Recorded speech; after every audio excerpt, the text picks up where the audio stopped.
regular meeting of the Planning Commission. It is February 20th at 6:30. I'd like to call the meeting to order. May I have a roll call, please? Commissioner Light, Present. Commissioner Boswell, Commissioner Craig, Present. Commissioner Gaddis, Present. Commissioner Conroy, Present. Commissioner Hazeltine, Here. Chairperson Lamb. Present. Okay, it is now time to salute the flag.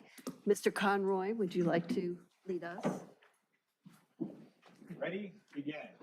I pledge allegiance to the flag of the United States of America and to the republic for which it stands, one nation, under God, indivisible, with liberty and justice for all.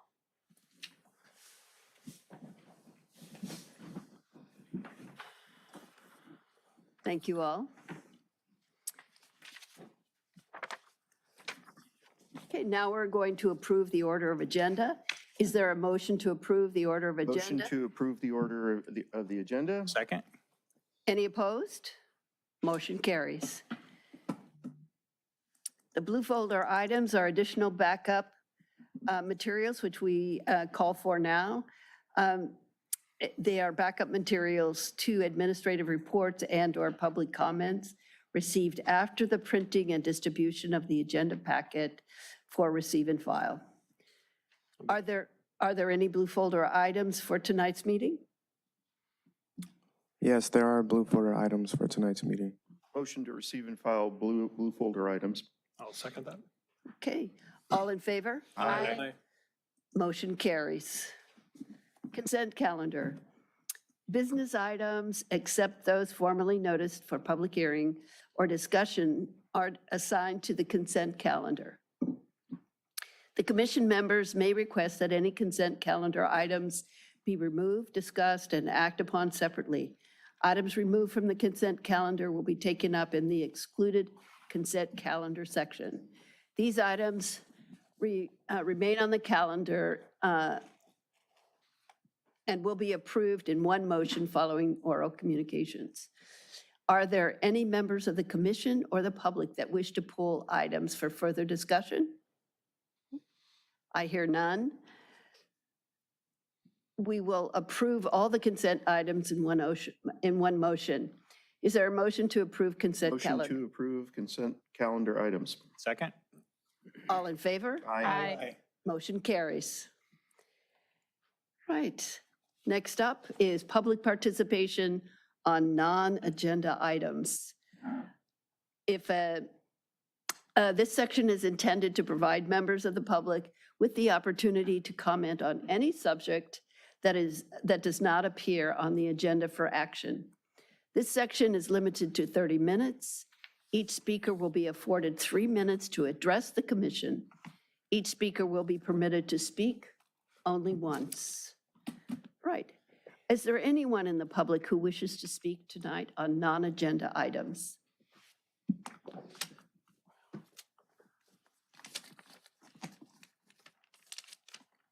Hi, I'm Rick McQuillan. I'd just like to give you a little update on our North Redondo Beach activities, especially on Artesia Boulevard. I'm working with Jim Mueller and Sandy Onlu on our Artesia Community Project. That's capital ART, because we're working with the Public Arts Group 2. Jim and Sandy have some great art projects underway in independent cinema. We're investigating these independent cinema, some art fairs, farmers market, just to name a few. We're also meeting with Dave Cheruby next week on a bid on Artesia, and we've gotten some information from several of the politicians here and other people. We've talked to Manhattan Beach, DTMB, on how their bid runs. So we're gathering information to look into a bid. And so I'm a tech guy, and I've told you about some of the modules I want to provide: design Artesia, populate Artesia, see Artesia, activate Artesia. And so I just want to dive into the core of this again for a minute. At the NRBBA meeting last week, Mayor Jim presented some great financial data about our need for commercial businesses. For example, he said the city gets 700% more out of commercial versus high density residential. I hope I'm quoting that properly. Personally, I'm just very concerned about the loss of local retail, and it's mounting with closures at Macy's, Kohl's, Big Lots, Billabong, Dollar Tree, Joann, on and on and on. So I believe our social, civic, and economic lives suffer as this goes on. We humans need to be out and interacting with ourselves in the real world. So my business is focused on a renewal of local retail through what I call community commerce. It's a new concept. The short version is that I want to elevate the commerce experience by enabling merchants to help customers accomplish their goals and fulfill needs rather than just buy products. I'll explain this more in person and in time. But community commerce should improve inventory forecasting and management for merchants, which means lower costs, improve customer relations with personal service, where merchants are solving problems instead of selling products. So I'm trying to tip the economic advantage back from online to local retail. That's what I'm working on. I also met with an active Galleria merchant last week. She really liked the Artesia demo map, if you've seen that, and wants one for the Galleria, which I hope to provide. And she and I believe community commerce can help the Galleria as well. So I'm starting to engage there. I'm gonna talk to Michael and Susie within a couple of weeks. So my plan is to have Artesia Boulevard and the Galleria as the flagship sites for this concept. So Jim and Sandy have some excellent, more proven concepts to implement. So let's do those and also try something new. And that's it. Thank you. As always, I welcome any questions or support at rick@mcqcorp.com. Thank you. Thank you. Don't go, don't go, Oh, sure. don't go. Are there any comments or questions from the commissioners? No? Okay, I have a question. Sure. Oh, Go ahead. okay, I have a question, or a comment, actually. I want to thank you so much for your continued involvement in ensuring that Artesia is enlivened and comes back to serve the community. Just if you wouldn't mind reiterating what what Jim and Sandy, the concepts and where that is at this point. Well, all of it's in an investigation phase, including the bid. But Jim's actually a filmmaker, and he's done an independent film, and he has a friend who has an independent film theater that he believes at least we're investigating getting something like that on Artesia. Sandy has an art background, so like I said, we're also integrating with the $500,000 Public Arts Project on Artesia. Will be kind of, what I'm gonna try to do is get the art integrated with commerce to kind of leverage both. But Sandy has also, we're investigating a farmer's market under the power lines. That might require the bid to do something like that, but we've seen that other communities have gotten that going with a bid. Then it actually is a profitable operation from what we can tell. And Sandy has talked about pop-up art fairs, makers fairs in parking lots. So just some of the ideas that we're working on. Okay, thank you very much. And Mr. Boswell? Pretty much the same thing, except I'd like to add that a lot of people have long forgotten that Artesia Boulevard is basically what we have as a main street. And it just doesn't look like a main street. And I think the efforts that you guys are making, as happens with a lot of the grassroots organizations that pop up year after year after year to deal with situations that local government is not dealing with. Thank you for getting that started. And I hope that, I see no reason why it won't turn out to be an excellent way to revitalize Artesia Boulevard and turn it into a true Redondo Beach Main Street. Thank you. Good, thank you. Thank you. Are there any public comments online? We have no public comments online. We do have one e-attendee that would like to speak. Okay.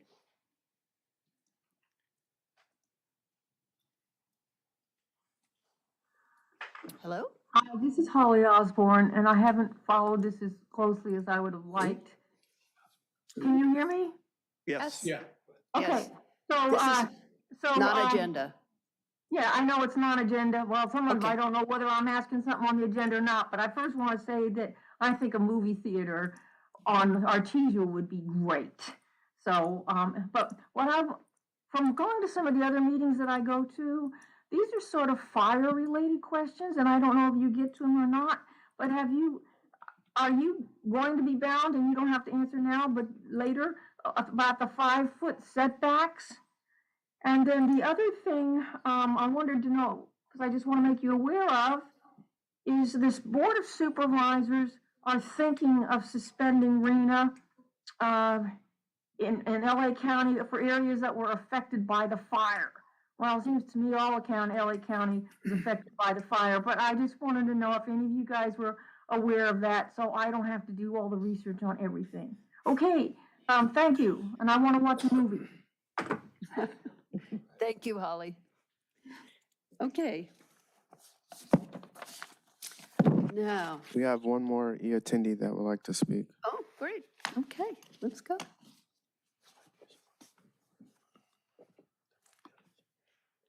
Are you on? Hello? Hello? Hello? Okay, while we're waiting, let's go back to the audience here. Is there anyone who would like to speak on J1? I'm sorry, like to speak on non-agenda? Okay. And we're not hearing any comments online? Speakers online? I don't think so. All right. Okay. Good, moving right along. We are all here this evening for the public hearing on, let me see, here it is. Let me read it out for you. This is a public hearing, I'm sorry. Ex parte? And also receive and file non-agenda items. We don't have any, We didn't have any non-agenda, okay. right? Okay, I was going to read it first and then ask. Okay. So we're having a public hearing for consideration of an exemption declaration, conditional use permit, planning commission design review, and subdivision vesting tentative tract map to permit the construction of a residential condominium project with 43 units, 3 of which are affordable to very low income households. This will be located on 3 parcels within the high-density multifamily residential RH zone and the low-density multifamily residential zone R3. And the addresses are 122 North Pacific Coast Highway, 126 Pacific Coast Highway, and 208 Central Court. Okay, so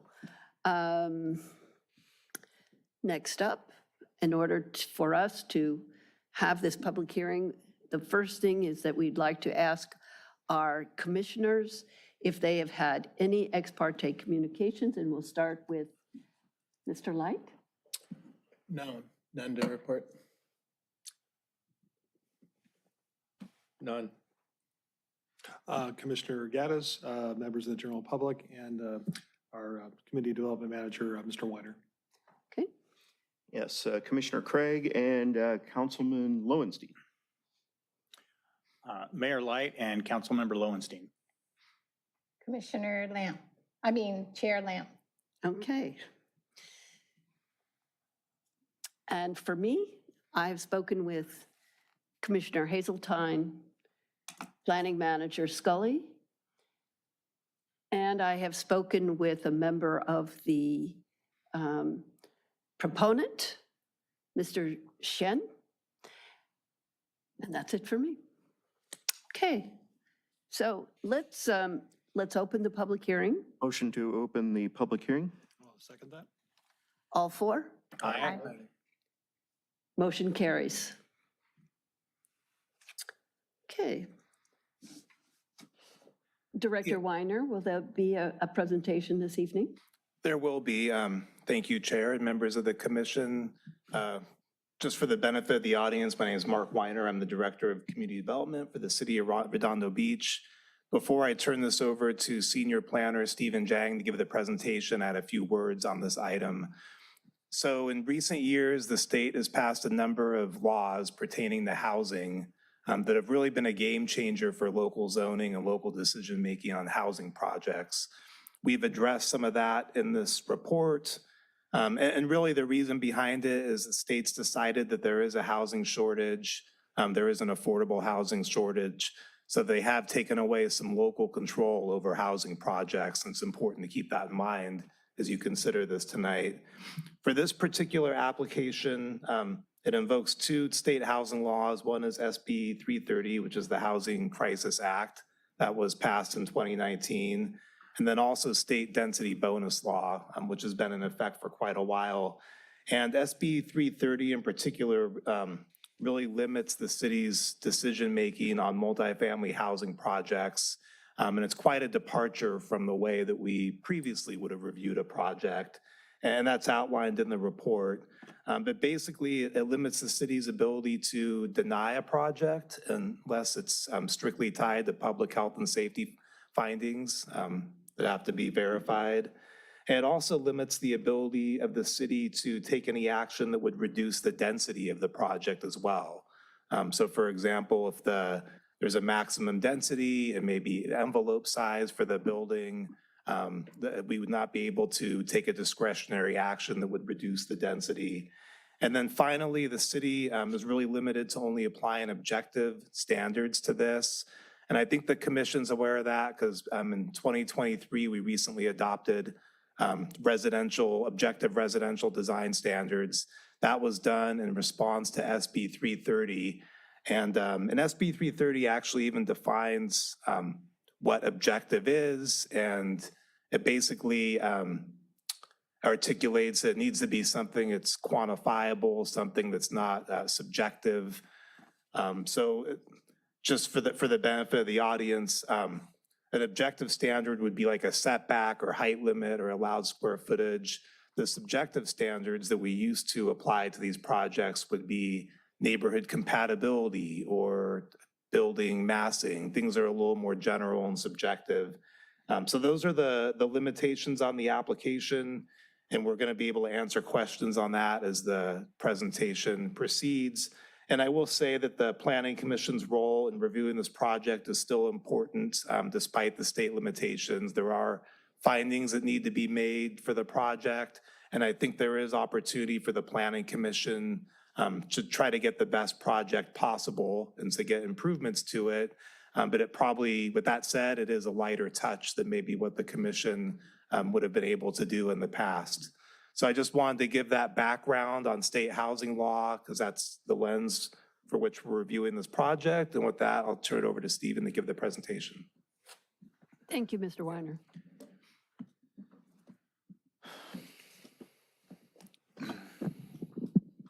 Good evening, everyone. My name is Stephen Gang. I'll be presenting the project to permit the construction of a residential condominium project with 43 units, 3 of which are for affordable to very low income households located on 3 parcels within a high density multifamily residential zone and a low density multifamily residential zone at 122 and 126 North Pacific Coast Highway and 208 Central Court.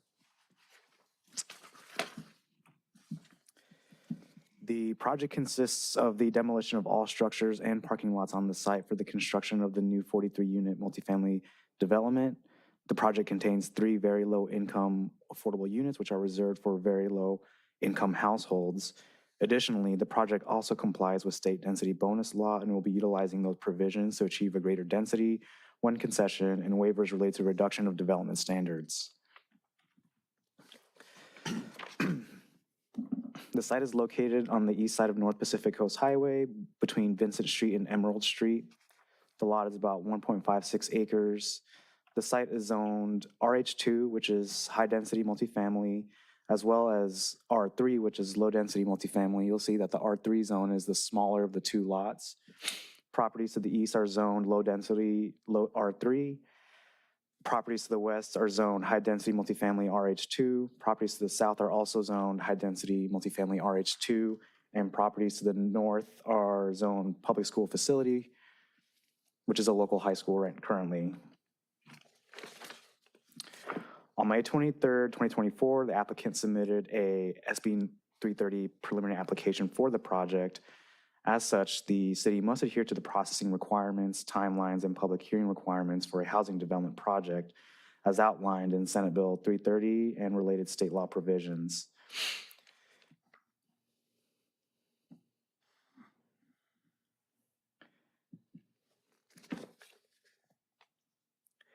The applicant proposes to redevelop the project site by demolishing all the site structures on the site to construct the 43-unit multifamily residence, inclusive of the 3 affordable units for very low-income households. This will be dispersed across 8 buildings. Very low income is defined as having an area median income of 50% or less of the local area. The dollar amount will range depending on the household size. For example, a family of 4 would need to make a total of $69,350 a year, while a couple would need to make less than $55,450 a year to qualify. All of the units in this project are for sale. The buildings would feature varying heights ranging from 26 feet to 39 feet 4 inches.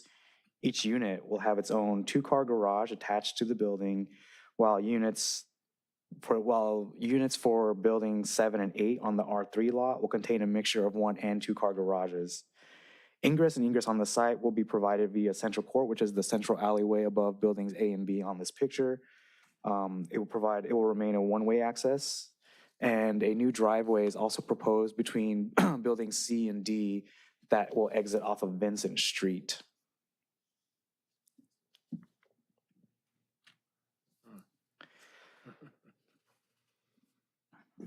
The project consists of developing 3 total lots, 2 of which are zoned for high density, and 1 was zoned for R3. The one that's zoned for RH2, the high density, will have a total of 35 units, which is within the permitted density of the city's base zoning standard of 37 units. The smaller parcel is zoned for low density R3, which will include 8 units. And it should be noted that the base density for this parcel is 5 units. However, the additional density for 8 units is allowed per state density bonus law. The total size of each building will range from about 12,800 square feet to 15,400 square feet for the RH2 zone. And for the R3 zone, they're quite a bit smaller at 8,200 square feet to 9,500 square feet. The project is designed in a contemporary architectural style with an array of materials and details. Wall materials primarily consist of concrete, stucco painted in a warm white color, with wood simulated panels and trim with complementary metal and tile accents. The project features multiple color schemes with natural palettes and tiling. The roofs will also contain a mixture of gable roofs and flat roofs throughout. Along the front facade elevations, the buildings provide varying planes and articulation by utilizing a mixture of balconies, recessed windows, and overhangs to create a softer facade when compared to a building that is completely flat along the front or all sides. The project buildings range in height and provide a varying level of ridgelines and articulation. Over the next several slides, I will show each building elevation as they relate to heights and in accordance to the site plan.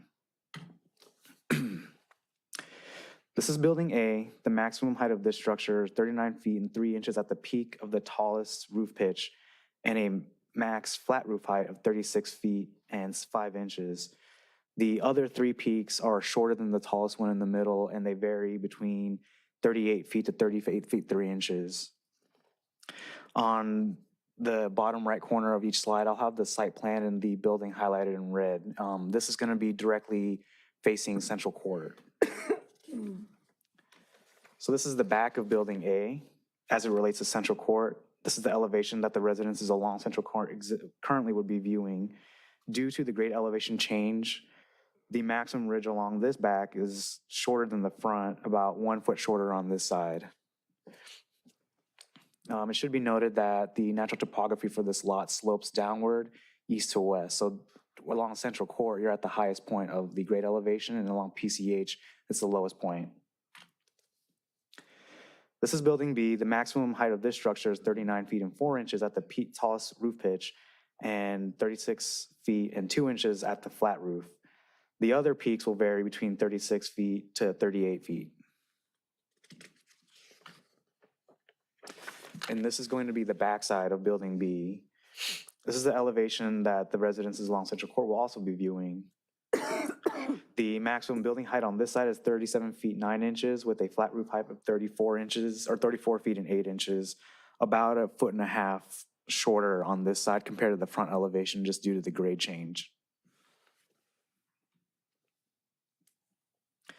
This is the front building. This is the front view of the building labeled CR.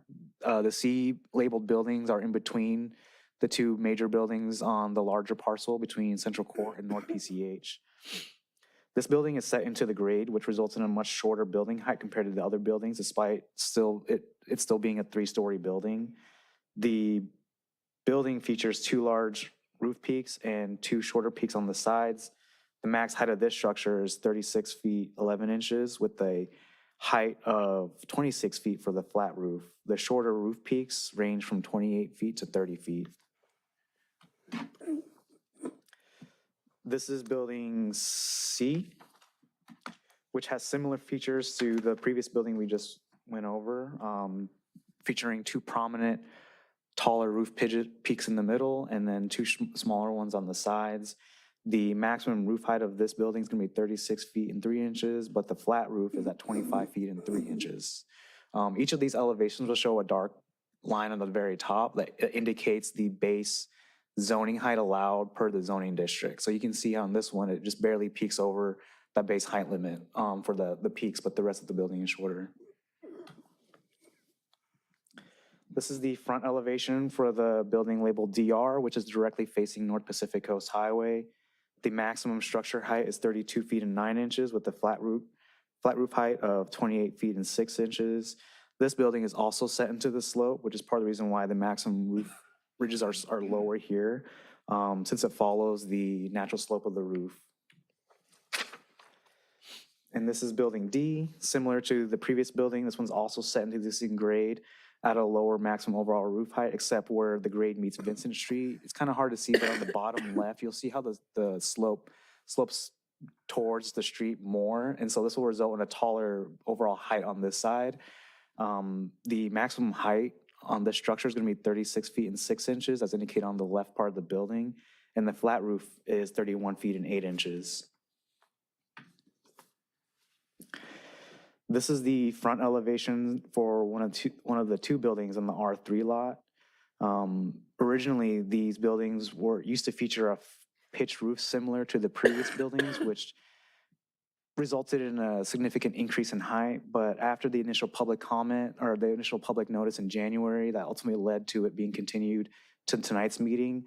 The applicant redesigned these specific buildings to feature a flat roof so that the overall ridgelines could be shorter than they were previously proposed. The maximum height of this building is 34 feet and 9 inches, which it also includes a 3 feet tall parapet, which is for the purposes of screening mechanical equipment, such as AC units and solar panels on the roof. And lastly, this is the northernmost building on the R3 parcel. The maximum height of this structure is 32 feet 11 inches and also features a similar flat roof construction as the previous building across the alley.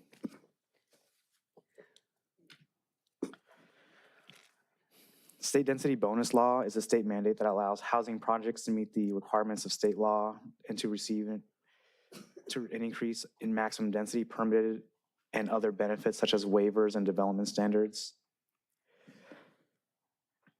Consistent with state law, the city's recently adopted affordable housing ordinance, which the project is subject to, provides for incentives of flexible development standards when associated with the production of affordable housing units.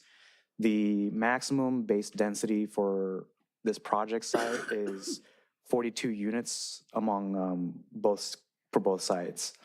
So comparing this table above, the base zone, so we're looking at parking first. The base zoning code for this site would allow for would require 86 parking spaces and 14 guest parking spaces for a total of 100 spaces. State density bonus law, however, only requires a ratio of 1.5 parking spaces per unit, which results in a total of 65 spaces. However, the applicant has proposed a total of 93 spaces, 7 of which are dedicated for guest parking, well beyond the state requirement. For the topic of waivers, there are 8 waivers associated with this project. I'd like to note that the staff report did not include the very bottom waiver for the number of stories, but I'll go over that in a little bit. The side setback requirement for the RH2 lot, which is the western property line, requires a 15 feet minimum. This is going to be the North Pacific Coast Highway side. The proposal is showing a 4 feet 8 inches of setback. However, it should be noted that the Public Works Division is also requiring an additional 10 feet of dedication for this project. And so in reality, we're looking at a 14 feet, 8-inch setback from the street for these buildings. The front setback, which is the front setback for the R3 property, so this is the smaller one in the back, is 14 feet for the front, and the applicant is proposing 8 feet. The side setback for the R3, which is the southern property line, is 7 feet. Applicants proposing 5 feet 2 inches. The open space requirement for the RH2 lot is that each unit is required to have 200 square feet of open space per unit. This can typically be done in a mixture of ways, like combining open space with balconies and private open space. The applicant is proposing about 164 square feet of open space per unit when looking at the totality of all the open space on the site, including the balconies as well as each unit. The R3 lot requires 350 square feet of open space per unit. The applicant, again, is proposing 164 spread among all the units. The R3 height waiver is requesting so the base zoning standard requires a 30 feet height max for the R3 property. The applicant's maximum height is 34 feet 9 inches. The RH2 zone district requires a 35-foot base standard. The maximum height on the buildings on RH2 is going to be 39 feet 4 inches. And specifically, the R3 zone district has a specific call out for the number of stories allowed. The base zoning code requires 2 stories. The applicant proposal is requesting 3.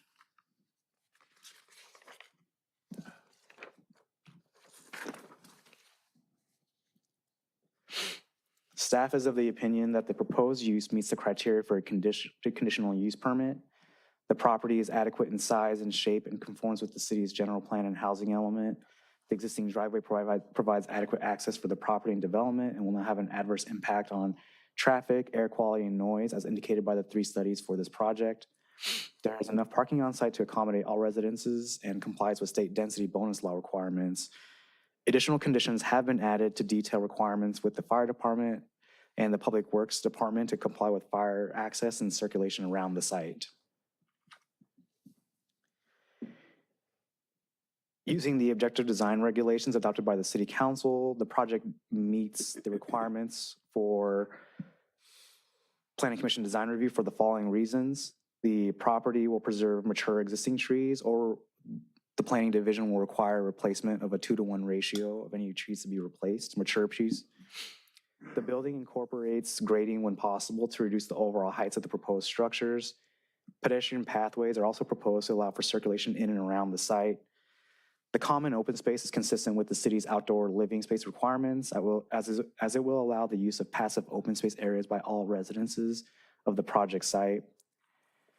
Utilizing existing alley access and 1 new driveway limits the amount of new curb cuts required for the development and complies with the city's parking and access requirements of the objective residential standards.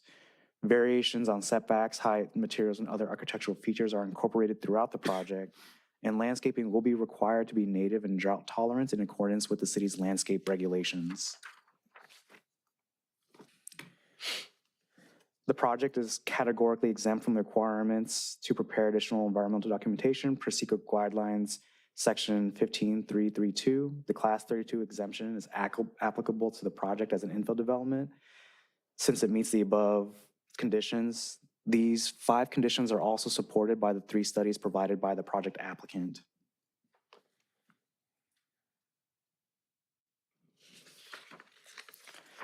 Staff received 7 public comments in support and 2 public comments detailing concerns to the public notice for this project. Supportive comments generally followed themes about the need for additional housing, compliance with the city's general plan, housing element, and state laws. Concern comments primarily focused on street parking overflow, traffic, circulation, and maintaining the historic nature of the properties to the west of North Pacific Coast Highway.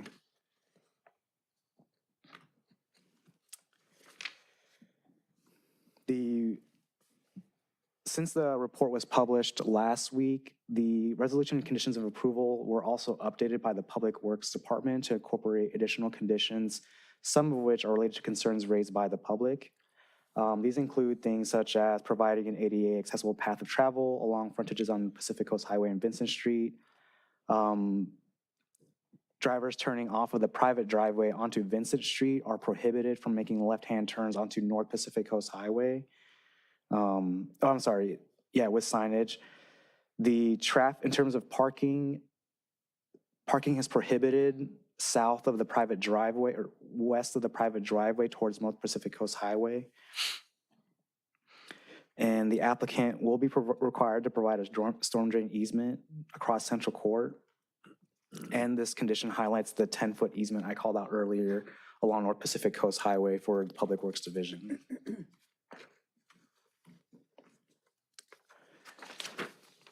Based on the findings, staff recommends that the Planning Commission open the public hearing, take testimony, close the public hearing, and make a determination regarding the exemption declaration and the conditional use permit for the construction of a residential condominium project with 43 units, 3 of which are affordable to very low-income households located on 3 parcels within a high-density multifamily residential zone and low-density multifamily residential zone at 122, 126 North Pacific Coast Highway and 208 Central Court. This concludes staff presentation.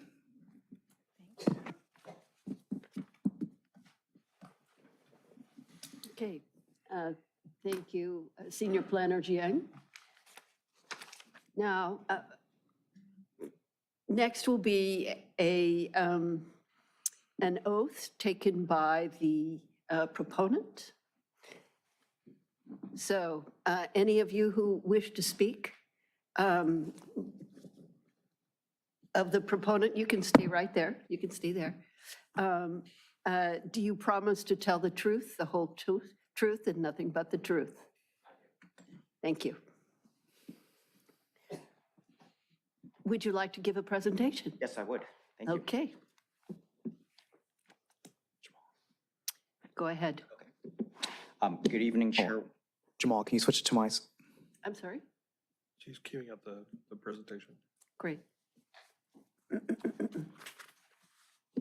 Good evening, Chairwoman Lamb and members of Redondo Beach Planning Commission. My name is Patrick Chen, and I work on the City Ventures Development Team.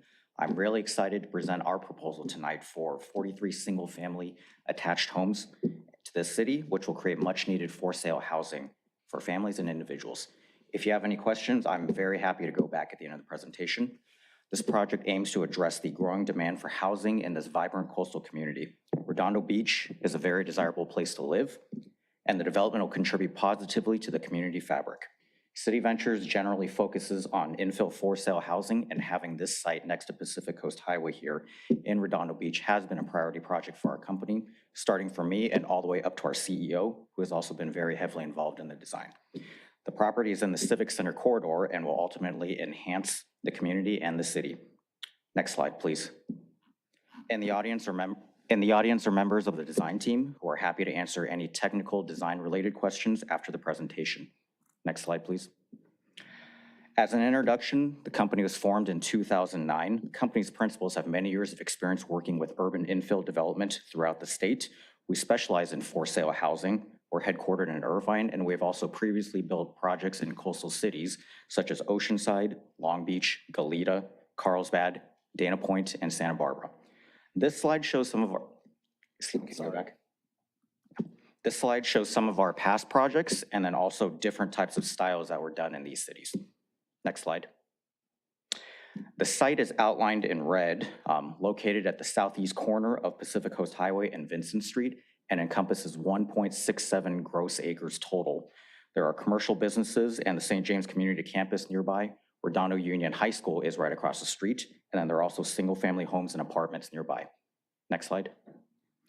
Here's the project timeline. We first started looking at this project back in November of 2022 and began preliminary talks with the City Planning Division regarding a potential entitlements path. As this is a housing element site, this does not require a zone change or general plan amendment. From there, we've held numerous meetings with city planning, fire department, public works, and building and safety to determine an acceptable site design and building designs. We gathered this feedback and we submitted the formal application in May of 2024. Next slide. From the comment list that we got back from the planning department in July, we held more meetings to discuss the architectural design and also another meeting with the fire department for additional access requirements. In mid-September, we sent out a 300-foot community notice mailer to the surrounding community to inform them of the proposed development. To date, I've had 8 people reach out to me to inquire and discuss the project by both email and phone. Subsequent submittals were done in November and September of this year, and then the application was deemed complete in December. As Stephen pointed out earlier, January and February of this year were also spent in weekly discussions with the planning department to modify the elevation designs in deference to residents' concerns regarding the height. Next slide. Here's some of the project details. 43 three-story single-family attached homes on 1.67 acres. We're offering 5 different plan types ranging from 1,466 square feet to 2,096 square feet. All of the units have 3 bedrooms, have 2 car attached garages and some private open space. We will have a homeowners association to maintain the private streets, common area landscape, and also the building exteriors and roofs. We have set aside 6.98% of the project, or 3 units for very low income households, 2 project entries on Vincent Street and Central Court, and then we are a solar all electric developer and home builders, so there's no gas needed for our homes. Next slide.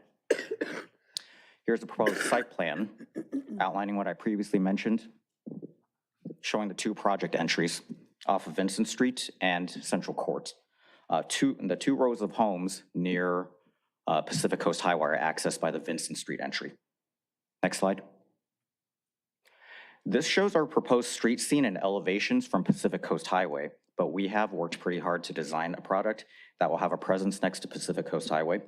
This can be described as modern with a touch of seaside, including siding and veneer to give it a residential feel.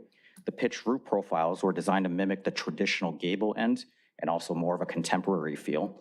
The overall color schemes are heavily influenced by seaside architecture to pay homage to the location and proximity of the Pacific Ocean. Next slide. I mentioned we are a solar all-electric home builder, so we're environmentally friendly with solar panels, no gas at all, and our garages also include pre-wire conduits for electric cars. Next slide. In summary, this development of 43 single-family attached homes represents a significant opportunity for this city. It addresses missing middle housing needs, but also fosters economic growth and community interaction. I respectfully urge this commission to approve this project, and I appreciate your time tonight, and I'm happy to answer any questions. Thank you. Thank you very much. Don't go. I'm looking at commissioners here. I have a question. Mhm. Couple, this would be, I think, for staff. I think Sean probably has this answer. Sean, or I don't remember this particular property being included in the original housing element that was in front of us, this address. Was it? It actually is, yes. It's within our housing element as Okay, a designated housing site. okay. Gail, do you have, I'm sorry, Commissioner Hazeltine, do you have any questions for, Oh, maybe, but so that he could sit down? he can sit down. I'll just go Anyone through else? staff, Anyone I else guess. have a Do you want question me for to- him? Yes. Commissioner Conroy. What was the income requirements again for the 3 affordable housing units? These are centered for very low income households. And then I think Stephen mentioned this earlier too. A family of 4, the maximum income limit is $69,350. For the household, 69,000? Yes. And what's the cost of these units going to be? These are generally set by HCD for the Los Angeles County, and then that does change year by year. We are currently pricing them at around $100,000. Okay. So it's consistent with their income. Yes. Okay. I think my interpretation is that building B, the one that goes along Central Court, is, I couldn't really tell from the renderings there, is that going to be garage doors along Central Court, or is that going to be front doors? Those would be the garage doors. All right, can I ask why not have the front doors along that? It seems like it'd be more consistent with an existing road with neighbors across the street, and then have the garage doors on the other side so that they butt with the garage doors from the other building? I can have our architect answer that design question a little bit better, but having one project entry is a little bit more conducive to the area versus having two separate project entries, since there are 3 rows of homes there. Okay, so was that I don't know if this is for staff, was that a city consideration that the aesthetics and the continuity of Central Court was less important than having one point of entry rather than 2? Well, if I may, Commissioner, we, in our objective residential standards, when there's an alley, the objective residential standards encourage, require almost, I'd have to look at the exact language, access off of the alley.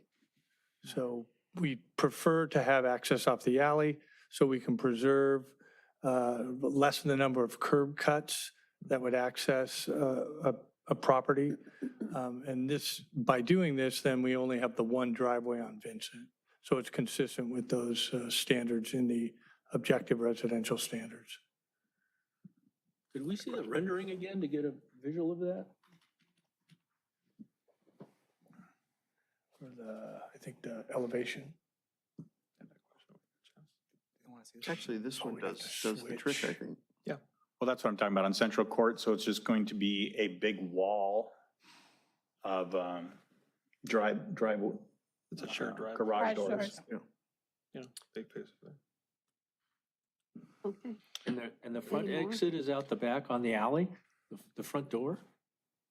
So are you finished, Mr. Conroy? Finish with that question. I have a Thank you. couple more. I Go can ahead. wait. We can Go take ahead. turns. Go We ahead. can take Now turns. Finish your subject. Maybe Finish we your can topic. talk to both. One last question before I pass the gavel. There's talk about landscaping, I see that, but is there any requirements or any consideration for drought-resistant landscaping? Our landscape architect can speak to that, but we generally have drought-resistant landscaping in all of our projects. Generally have versus required? It As a is s- included in the conditions, if I It may. is included in the Yes. conditions, thank you. Right. I will pass the gavel with that, thank you. Okay. Did you spoke I up was asking earlier? for, if we could see the rendering, not the floor plan, so that we could see where these garage doors are on the Vincent driveway and then the backside, so we can see where the front doors are. Okay, so the only way you can enter from this side is through the garage? No, these still have front doors. Where is the front door? I see garages. Okay, There. that's the backside? Side. That's the backside? This the is front. That's the front side. Okay, what happened to the garages? There That's they the are. back. That's the back. Okay, so it doesn't matter. Okay, so from this side, the only entrance is the garage. From this side, yes. From this If side. you do venture onto the property, you'll notice the front doors are actually facing the other units, like Yeah, I'm Building gonna C get to and that. Building CR. I'm going to get to that. Okay, so these garage doors are facing west or east? East. East. Okay, so they are the back side. So this is the alley, what we're seeing. That's correct. Okay, so let's take a look at the front doors. Okay, so I had that backwards. Okay, so this is on the Vincent Street. Is that a private street? No, this is actually going to be in a pathway between these buildings A, B, and C here. So when you're essentially standing right here looking at this elevation where my mouse is, I don't know if you can see that. It'll be like a walk straight? Mm-hmm. Okay, so in relation to the buildings in the middle that are off the street that comes off Vincent, first question, is this street that comes off Vincent a public street or a private street? This would be a private street. Okay, so you, general public can't just pull in there. Generally not. Okay. These are, yeah. So, okay, and there's no parking in there either, right? Other than in your garage? There is some parking, if you'll notice, by Building A, and then also between Building D and DR. Can I refocus this? I'm talking about that strip of buildings in the middle. Building C? The one said that Building says C C. and CR? Yeah, identified by See the this? Building C and Building CR. Mhm. The ones in the middle. That's what I've been talking about the whole time. Okay, so this is facing west, right? Yes. Okay, and those are the front doors. Okay, can we see the back of this same building? Oh, I have to pull the plans up for this one.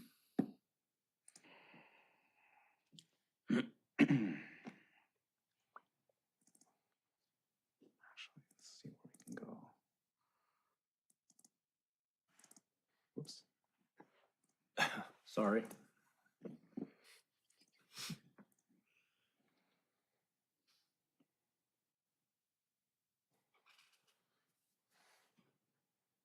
All right, so here, That's the, so this down here is gonna be the private driveway along Vincent Street. And this is the slide we were just on the top. and the front doors are facing west, Yes, and the garages are facing east. front doors are, yes. Okay. Oh, sorry, front doors are Yeah, east. front doors the are other way east. around. Okay, so Garages are west. the front doors are facing west? Front doors are facing east on this building? East Okay. on this building. All right, so in this building, they're east. And the garages are facing west. And the garages are on the Vincent private road, right? And if you are going to enter the house when you move in with your gigantic king-size bed, you're not going to get it through that front door. So clearly, there must be a way to get your large furniture in through the garage and then into the house? I mean, they do have interior garage doors that lead into the townhouse, yes. There are garage doors in the interior of the garage that lead into the house. Yes. That's always good, but are they big enough to move stuff into the house? Like a refrigerator? I can have our architect speak to the specifications of the doors, but they should be, yes. I would hope so, but if they're just single door width, that's tough. Large couch, et cetera. Anyway, so I'm just getting some details. So,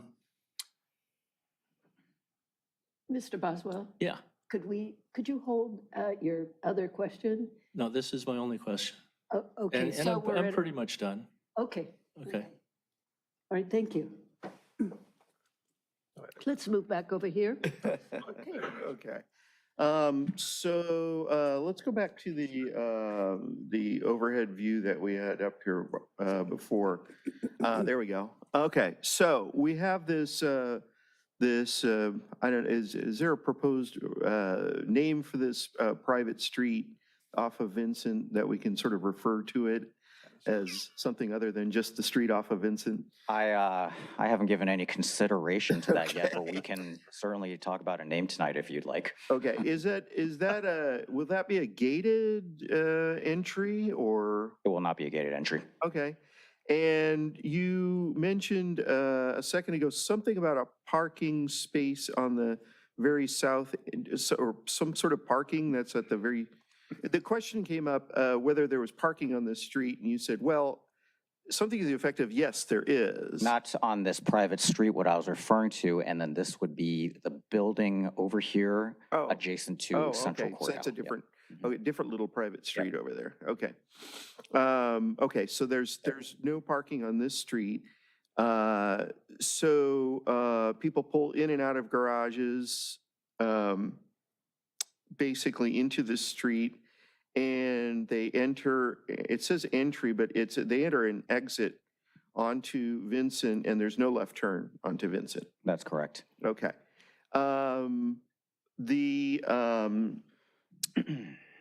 The central court, all of these garages open up directly onto central court.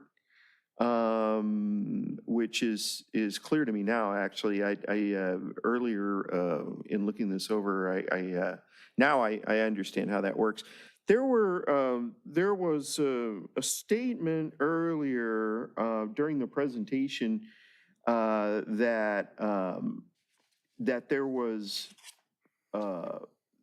there were units that only had a single space. Okay, he's saying that all units have two spaces. The staff report is incorrect. All of our townhomes are designed with 2-car garages. Okay, I wanted to clarify that. Okay, Yeah. and do I understand correctly that only the 3 affordable units have tandem parking? That's correct. Okay, all the others have side-by-side double-car garage? Yes. Okay, that's another thing that really wasn't fleshed out in the reporter presentation. So we have essentially 3 tandem parking garage. Where are they? They are in the central court entry up there. There are 3 smaller units. Those are 1-bedrooms? They are all 3 bedrooms. All 3-bedroom, oh, Yep. right, okay. 3 bedrooms with the tandem parking, and they're the affordable units, basically. Let's talk a little bit about the setback from Pacific Coast Highway. There are a lot of numbers being thrown around, and I'm not quite sure how far this building actually sets off of Pacific Coast Highway, and I guess that's one of the waivers that we're being asked to approve. Is there some way this can be sort of laid out in a fashion that the public and this particular commissioner can understand? We are being set back, according to the staff report, 14 feet, 8 inches from the existing sidewalk. So, and an additional 10 feet of dedication are also being provided as part of that 4 feet, 8 inches. So that's where the 14.8 comes from. Is there an elevation that shows that? Stephen put it in the staff report. See if I have it. Okay, so that's from the sidewalk, not from the street. Yes. Okay. It's 14 from feet the street. from the street. But 4 from the sidewalk? No, that's not what, I don't think that's what he's saying. Are you talking from the curb, or are you talking from the other side of the sidewalk? He's the one. No, that's what we're trying to find out. Right. From the Right. sidewalk? Do you understand the question? Can you repeat that again? Okay, so how far is this off of the street? The building itself? Um, And I don't know, should we be talking about the balconies? Because they stick out further than the entryway, right? One at a time. Okay, One so at a how far is the end of the balcony to Pacific Coast Highway? I can have our architect come up here and speak to that more clearly if you guys would like that information. Yeah, Yes, we would. and also, you know, how far is it from the sidewalk? Yeah, All the setbacks. no, I'm aware of that. Well, you should ask that question. Well, Well, you're I'll right ask on the, that. I'll ask the Yeah, you're question. right on Yes, that please, topic. I will. And also, are you cutting okay into with the this? ivy? No, I don't care about that, but Oh. are they bringing it down to sidewalk level? Yeah, so we're like 'Cause it's higher. Oh, so you're So we're asking, like, So 20 what's that? Retaining wall there. Uh, Are you- Ladies and gentlemen, we're 21 feet, 4 inches away from the curb of the street. okay. Is that figure in here? It is not, we're measuring right now. Oh, So right now, we're measuring to the my to the, confusion. boundary line. right? Okay. But we don't show a dimension to the back of, or to the curb line. And is that the distance from the door to the street, or is it the balcony, the edge of the balcony. balcony? Oh, so the balcony to yeah. the So street, the wall for the building is actually another, let me see 3 here. feet or so, or? Yeah, probably. It's about another 18 inches or so. Oh, that's all, okay. Yeah. And so right now, there's a hill of ivy, essentially, I think, that goes up from the street to where the structures are now. Mhm. How is that going to change in this plan? Are these going to sit up at the same place the current buildings are, or is that hill of ivy going from Pacific Coast Highway up to the structures actually going to be, Cut into it. have the buildings put into that hill? Yes, our civil engineer will be, better answer that question, but from our original estimates, from an architectural standpoint, we are going to be lowering the buildings a little bit, so that we're going to be cutting a little bit of the site. I'd say in the ballpark of 3 to 4 feet. Okay, and how I just don't remember how high that. Yeah, I could think it's about 20, 25 feet to the first building. So if you were to cut in, that makes sense. Because it is, right now, it's raised. Yeah. Yeah, it sits on kind of like a platform. Mhm. Thank you. Okay. Finish with your question, if you I'll wouldn't let mind. the next questioner ask something.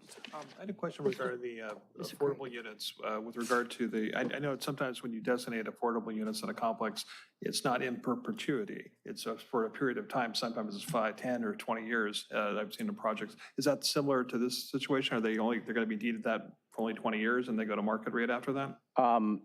I've seen deed restricted covenants up to 50 years. Now, this discussion would be had with the planning department, and I believe it's the city's affordable housing department regarding the number of years. So they'd be putting the condition on how long that would be. Because I know in some cities like Torrance, for example, they cap it at 15, 20 years. So now there's a bunch of units for sale that are not going to be market rate because they've been in existence for 20 years. So, okay. Yeah, we generally will do it, and I can reconfirm this, anywhere between 25 to 30 years. So. Is that something, is that a staff question? Because I think, We'll have to follow I up with that. don't know Yeah. that the developer's enforcing that, right? It's Okay, so city that'll be a enforcing it, right? staff, Well, can we just, maybe a staff question. Yeah, we got Yeah. to. Okay. Let's see, Mr. Light, you haven't spoken yet? Yeah, again, on the affordable housing aspect of it, it's less than 7%, 3 of 43. I'm just curious, and that got you the bonus. Is that the minimum amount you can have affordable housing to get that bonus? The minimum is 5% for very low. And then, as you pointed out, we're setting aside 6.98%. Okay. Any other I do, commissioner? I have a question. So this commission spent a lot of time on we spent it on inclusionary housing, and then it was kind of put off a little bit. But as a commission, we talked about having the affordable houses actually mixed within the regular units so that there wasn't one, because right now we have one building that's going to be sticking kind of out, like that building is less affordable. So is that a concern of yours, that you don't have those 3 units spread throughout the whole complex? Well, I did want to correct you on that one, Commissioner, is while the 3 units are on the back parcel, there are 2 in one of the buildings and 1 in the other one. So they are actually spread out. Oh, they are? Yes. Okay. And then So could you there clarify are that? market rate units in those buildings as well. Okay, so we have 3 affordable units. Yes. And we have one. So building 7 has 1, if you notice, that's Okay, unit 36 at the end. And Okay. then building 8 over here, units 41 and 42 are the affordable units. Can I see that? 41 and 42, and then 36. So they're still the ones that are in that smaller parcel. They're not within the main building. That's what it looks like based Yeah. on that site plan. So I know as a commission, that was really important to us, that they not stick out, that they not be that those 3 over there, right? So that maybe 2 of them would be within the 6 up front, or the 4, I can't, the other buildings. We feel that this actually is dispersed since both buildings also have market rate units. I'm sorry, have more what? We feel that these are dispersed considering there are market rate units in both of these buildings as well. Oh, I see. Okay. Okay. Yes. Commissioner Boswell. Maybe this is a staff or a legal question. Aren't these lower income affordable units supposed to be the same as the full price units? And they are not. They're a different kind of unit. And so of course it would be priced differently. Isn't affordable supposed to be, you can move into an apartment or a condo just like your neighbors, but you qualify for a lower price? Doesn't it have to be the same apartment? Is this somehow skirting some kind of legal issue by making the apartments different and saddling them with tandem parking instead of parallel parking or side-by-side parking? Is this legal? Go ahead. Yeah, there's no requirement that the units be uniform in design, the affordable versus market rate. That's not a requirement of state density bonus law. And yet other developers in other cities have been reprimanded for trying to put their affordable units kind of away from the normally priced units and have not been allowed to do that. We're allowing it here? Well, I think as the applicant had stated, there are market rate units within that building also. Which are different, it's apples and oranges. They're two different they're two different floor plans, they're two different parking situations, they're two different sizes. So they're not the same. Yeah, there's no requirement that they be the same Then how do you know they're priced lower? because there's a condition requiring the applicant to enter an agreement with the city that these be deed restricted at the rate. But wouldn't they normally be less expensive because they're smaller and have less amenities? Excuse me for interrupting, Mr. Boswell. We have another gentleman here, I think, who has some information Snuck they'd up like there when I to. was talking to sorry about staff. that. Now I'm you very have to sneaky. sit down and come back. Oh, excuse me. You must take an oath. Oh, I'm sorry. Yes. Do you promise to tell the truth, the whole truth, and nothing but the truth? I do. Thank you. So I wanted to speak about some of the questions and also the term of affordability question that was asked before. So under the state density bonus law, the term of affordability for for-sale units is 45 years. So that's a state law requirement. So now with respect to the design of the units, as represented by your community development director, there is no state law requirement of similarity between unit types and sizes. The only state prohibition is that units within a building cannot be segregated to a single level, but that's not what's being done here. Almost. Another question for him. You have a question? Found a Okay. gray area, it appears. So what is it that makes, why would you single out affordable units and make them lesser properties than the rest of the development? Why would you do that? I'm not the developer here. I speak to the questions of the law, but I think, all of the units are 3-bedroom units, right? And a 3-bedroom unit reserved for a lower income family at $100,000 cost is significantly less than the market rate cost of other units. That is a significant benefit. Which would be larger and more expensive anyway. So I'm not seeing the logic. I'm seeing false equivalencies. So why would you say, oh, these are for lower income, but of course, we've made them look like lower income apartments. So you can have those. That's basically what you're doing here. So let me intervene here. So there are the economic realities of an affordable housing project. In some cases, units are affordable by design. So they have to be smaller, it has to be a different design in order for a project to pencil out financially. So when you say it has to be, what you're really saying is in order for them to make money on it, it must be. That's So it isn't correct. that it has to be. Because There's nobody standing housing there saying, production is, you will make this a smaller, it's, lesser yeah, market, apartment for the it's poor done by people. the market. It's not a, Yeah, so it's, Okay, Mr. so Boswell. our role is not to make sure your project is profitable for you. That's what you were supposed to do by designing a project that will, you'll be able to sell these units at the market rate or whatever you're required to do for affordability. And in the process of the expenses to build that is how you determine whether it makes sense to even start the project. Mr. Boswell? Yes.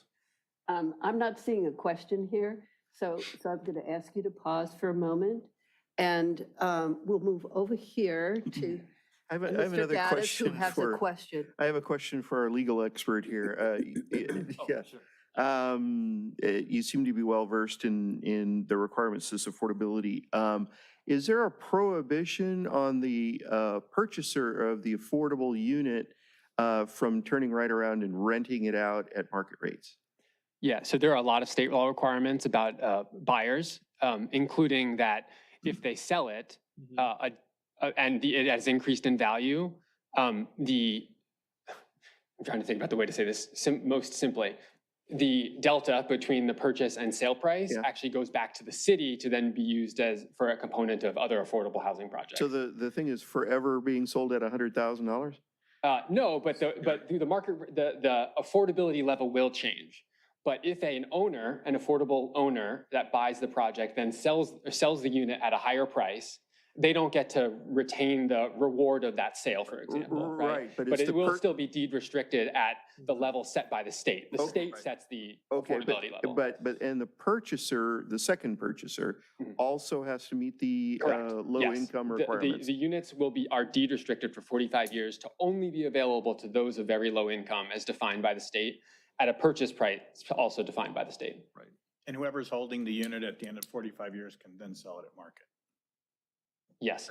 Okay, so the price is changing, but that price is dictated, there's no market about it. No, the affordable unit price is set by the state. Right, okay, got it. In each subsequent sale. Correct. Okay, Yes. great. And I understand. should have introduced myself. I'm sorry. I'm Chris Burt, Cox Castle on Land Use Council.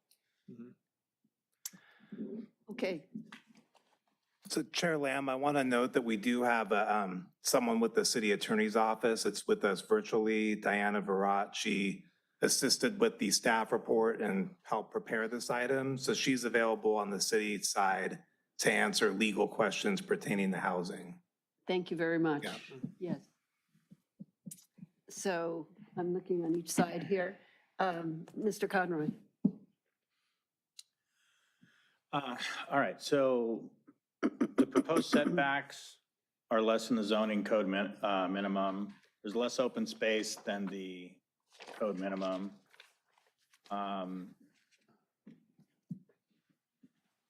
Is that the only way you could design the project in order to make the profit margin you need it? Or why? Why not just build it to code? As you guys probably know, this site is a little bit constrained in that regard. And then while we do 3-story townhouses, we work with our design team, such as our architect, Juan Flores, who spoke earlier. And then this is the design that we came up with that we felt best complemented, what it means for the city in terms of what they would like to see here. So are you saying that the city wanted larger units with smaller setbacks and less open space?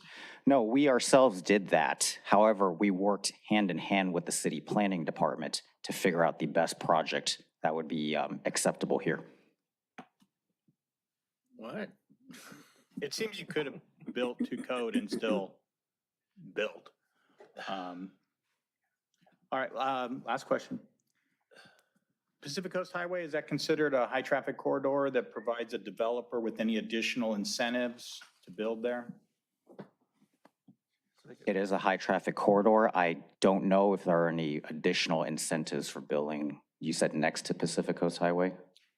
Yeah. There's some corridors where there's additional incentives for builders if they're within a certain amount of feet of bus stops or high-traffic areas. Yeah.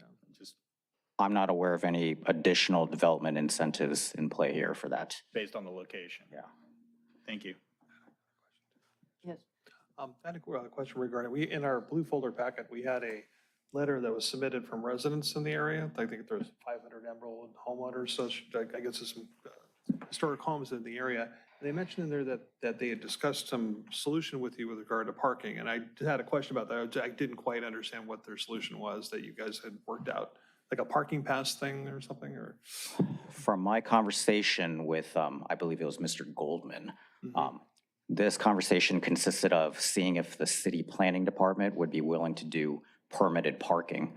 I do remember mentioning this to staff, and then they were, I'm not sure if they were still going to look into it. That was something they were potentially going to look into at the time. Okay, yeah, and for the benefit of the audience, in the blue folder, these are some older homes in the area that when they were built, they weren't taking into account automobiles, so there's no garages or parking for them. So they were looking for some, I guess they use street parking for those homes specifically, so, okay. So that's something we could follow up with staff then, okay. So my question to you is, you have garages for 2 cars. As we know, in the South Bay, many people do not use their garages for their cars. They use them for storage. So, despite that, so you have 7 parking spaces that are for visitors, is that correct? Yes. Okay, and where are those visitor parking on the property? If you go, Stephen, can you zoom back into the back parcel? There's 2 spaces over there that say 4 and 5. And if you go down to the main parcel, there's one right there in the corner, number 3. There's number 2, and there's number 1 right there. I see. So there's 5. Okay, so those are visitor parking. Okay, So- that's 5, right? That's 5. That's 5. That's not correct. 7. Okay, so where is the additional, where are both the residents and the visitors that are not accounted for on the property? Where are they going to park? I'm not sure I understand the question. Where are the residences that are unaccounted for? Okay, so let me go back. So here in the South Bay, it's well known that people generally in single-family homes park in their driveway. They do not park in their garages. So now let me finish. Okay, so that in itself is going to put additional pressure on those visitor spaces. Okay, we're just talking about the reality of our community. Okay, and so the visitors that would, that are not accounted for, right? You have only 5. My question is where are the people going to park if they're not parking on the site? So I can answer the question regarding using your car for a garage. Our homeowners associations have CC&R requirements that say you must park your car in your garage. That is a requirement. Oh, that's a requirement. That is a requirement. Second, a lot of our communities also use basically an enforcement app for the guest parking spaces. So people cannot just be allowed to park there for, an undetermined period of time. It's usually some sort of time limit for that kind of thing. And that's through an app? Yes. Okay. So then let me ask this question. Did you determine in any study the number of vehicles that would need to park on the street? Is there any traffic study that has estimated the number? We did a VMT screening memo, VMT basically screening memo, Commissioner Lamb, and then if you're talking about traffic impact at this point, then we have determined that the number of trips generated would be less from these 43 units than the currently active preschool. Correct, No. correct. I read that. So, but what I'm after is, has there been any assessment as to how many cars related to this project are going to be parking on the street? Anybody? You're talking about the private street? Vincent. The No, I'm public talking about streets. the Vincent's neighborhood. The neighborhood. So as you may or may not know, parking in Redondo Beach is a very big issue. We don't have enough parking. So what I'm wanting to know is what the impact is going to be on the surrounding neighborhood of the overflow parking from this project. And trust me, I understand SB 330. Okay, but it is important for the community to know what the impact, the parking impact is going to be from this project. Do we have that information? I can have our traffic consultant potentially speak to that. Okay.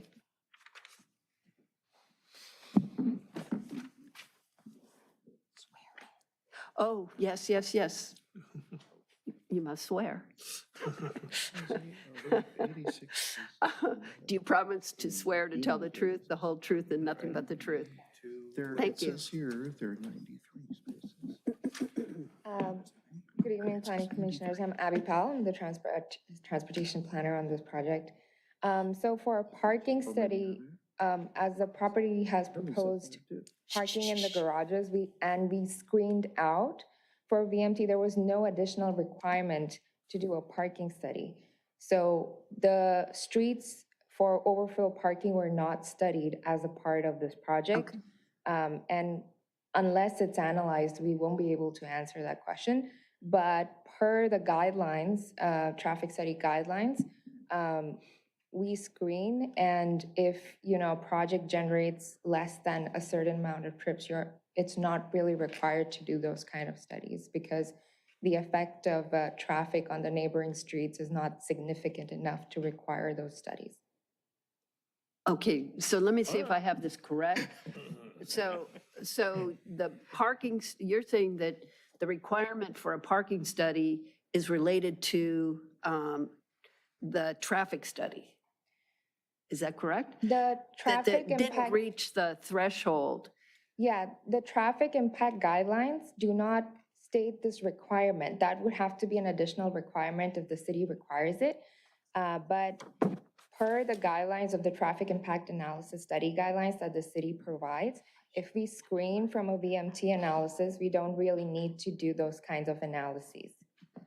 So it was not done as a part of this project. Okay. The only analysis we did was a VMT screening analysis, where we actually studied the trips that the current use on site is generating. That is the preschool church site. And the trips that this use will propose is less compared to that.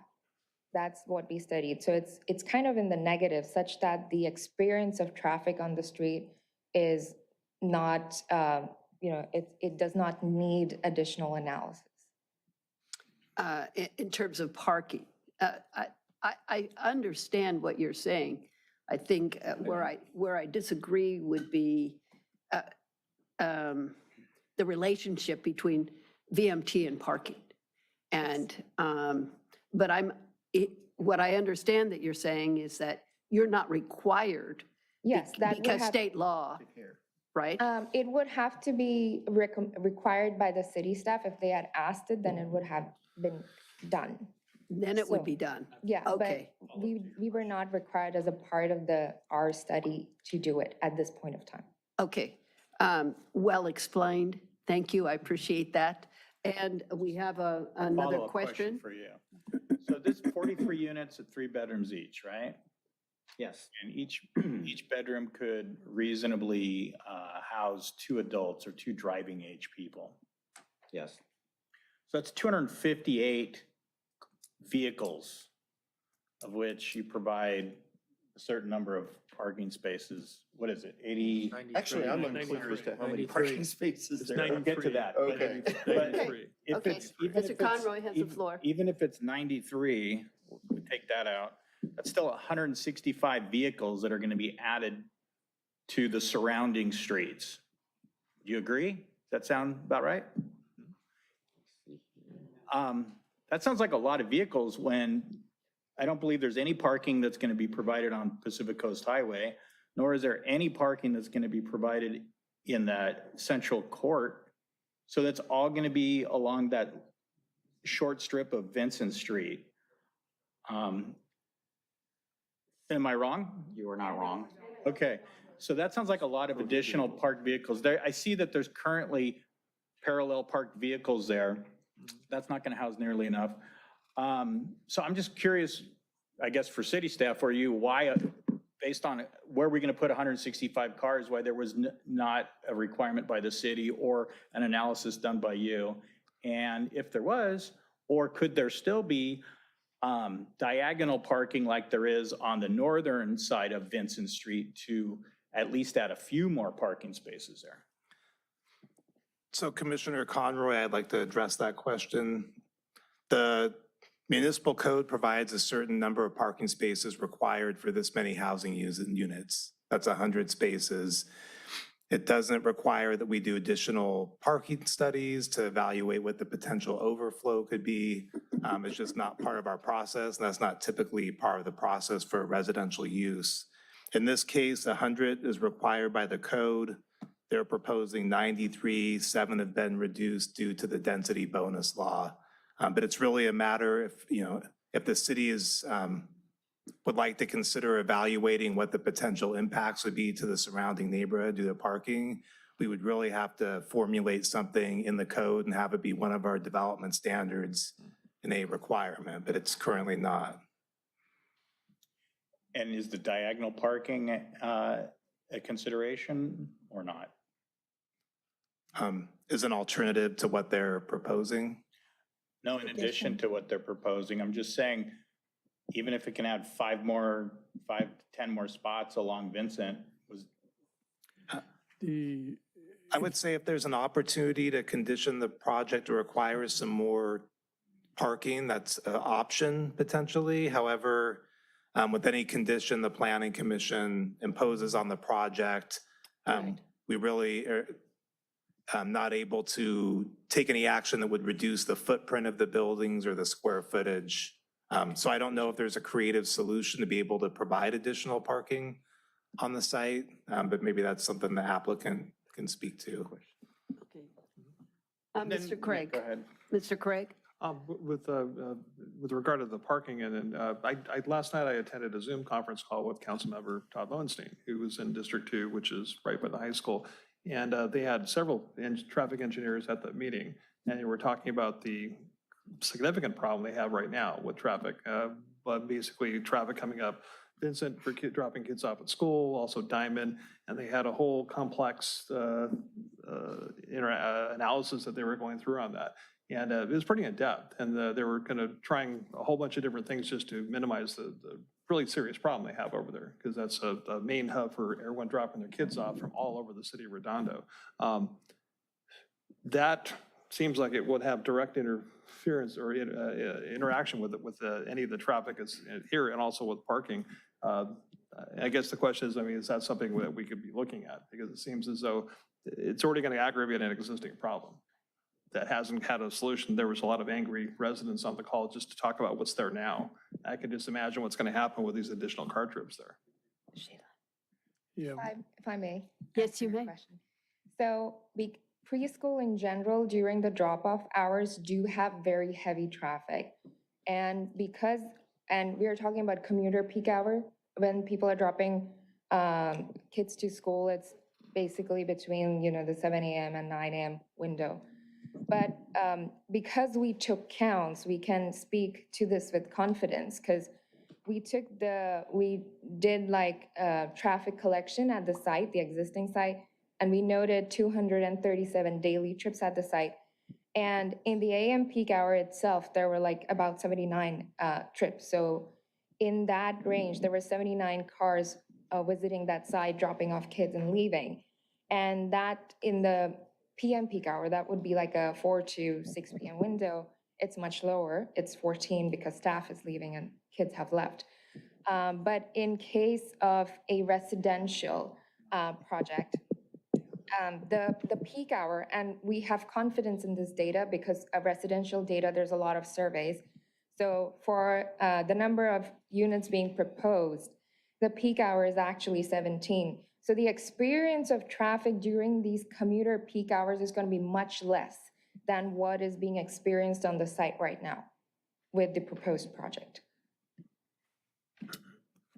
Okay. And if I may, Chair, our city traffic engineer, Ryan Liu, worked closely, reviewed with the traffic consultant for the applicant, reviewed the traffic analysis. There was much dialogue back and forth. And really, as she's described, this is going to reduce that morning congestion time because of the use that's there now is a daycare when all the parents come and go. So, it's really a significant net reduction in traffic and parking need at the project site, certainly for the AM peak and just a slight increase in the PM. And again, the traffic engineer thoroughly vetted.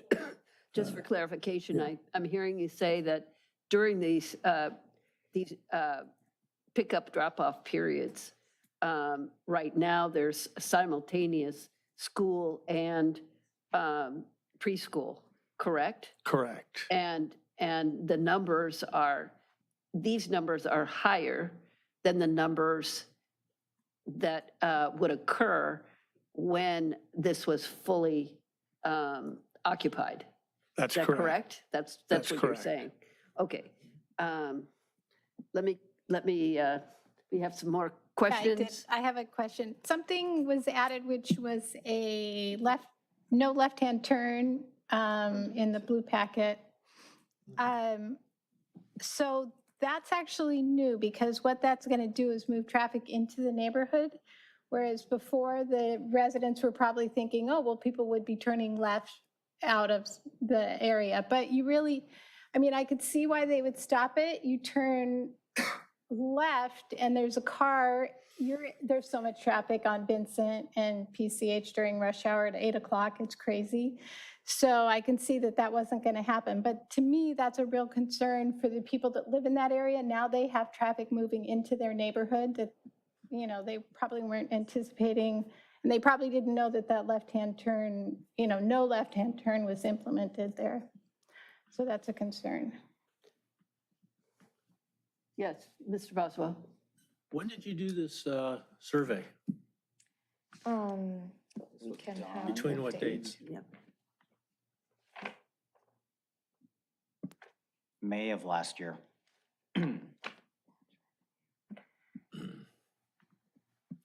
So the whole month of May? No, survey times are typical during a weekday. So we would pick any weekday that would be Tuesday, Wednesday, Thursday. We Okay. considered those regular traffic patterns on weekdays between those 3 days. So And your conclusion was that there's really not that much traffic? no, there is traffic. So that's what we are concluding, that for the existing use on site, as per the survey that we did, does have a lot of traffic. As I mentioned, there were 273 daily trips. Like in 24 hours, we recorded 273 cars accessing the site currently.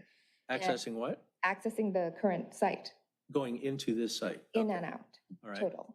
And But not driving up Vincent? no, Okay. it's in accessing the site for the use of the site. And during the peak hour, which would be drop-off time, I'm trying to look up the table, just give me 1 second. So during the peak hour, there are 46 trips turning in and 33 leaving the site, so it's total 79 trips, which is quite high.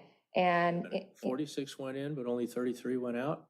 yes, because it might be that, There's evaporation involved? no, staff stays. Sorry. So if staff I comes couldn't help in, myself. they tend to stay, and you can see those staff members leaving later in the day. So that's kind of what the numbers reflect. So usually parents are dropping off kids and staff stays back. So that's always the difference in and out. And the total trips in the AM peak hour is 79. And in the PM peak hour, which would be around 4 to 6 p.m., it's 1 trip coming in and 13 trips leaving the site. So it's 14 total.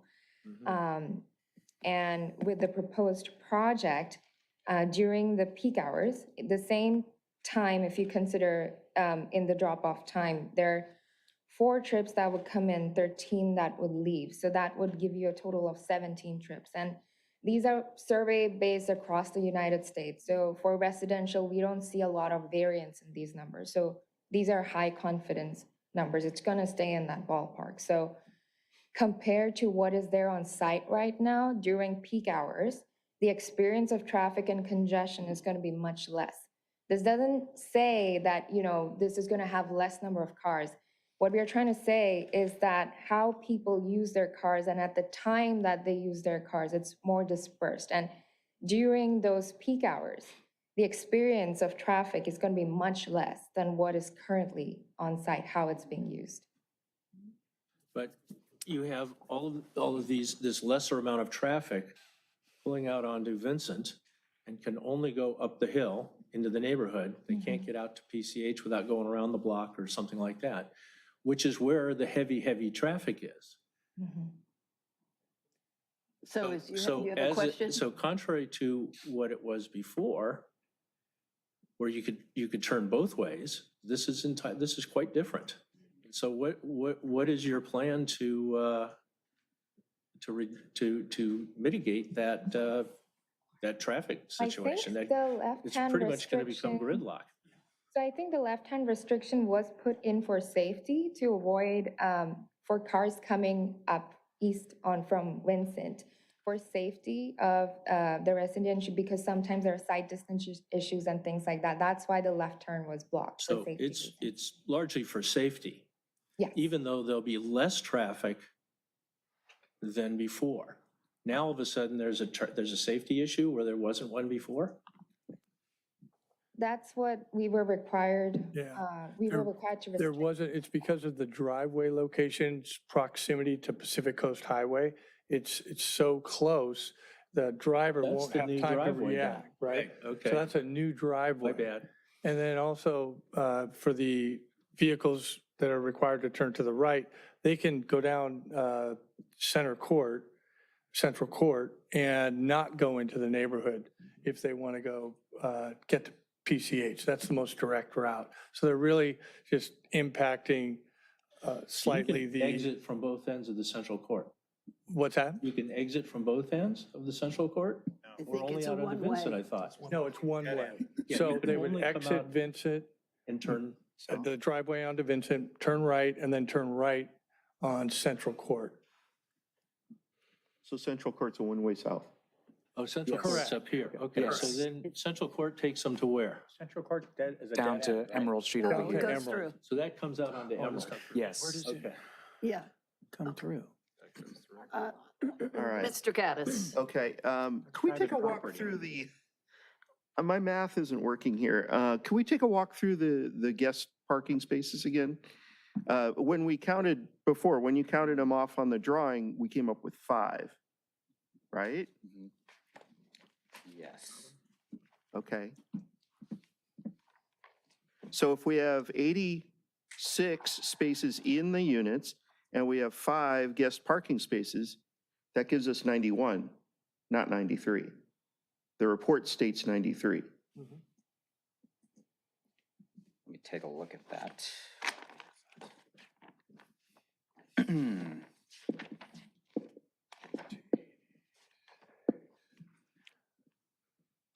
That sounds correct. That's correct. So the report is incorrect? The report is incorrect. Was city relying on the 93 number for any of their? Where did that No, come from? no. As you can see in Table 4 in the staff report, the project far exceeds the state density bonus law required number of parking spaces, which is, I don't have that pulled up in front of me, but 65 spaces are required, and they're providing 91. I think one thing you may not have counted, there is a thing, a parking space that isn't numbered. It just says van accessible parking. Deliveries. Do you see that? It's at the top, very middle at Central Court.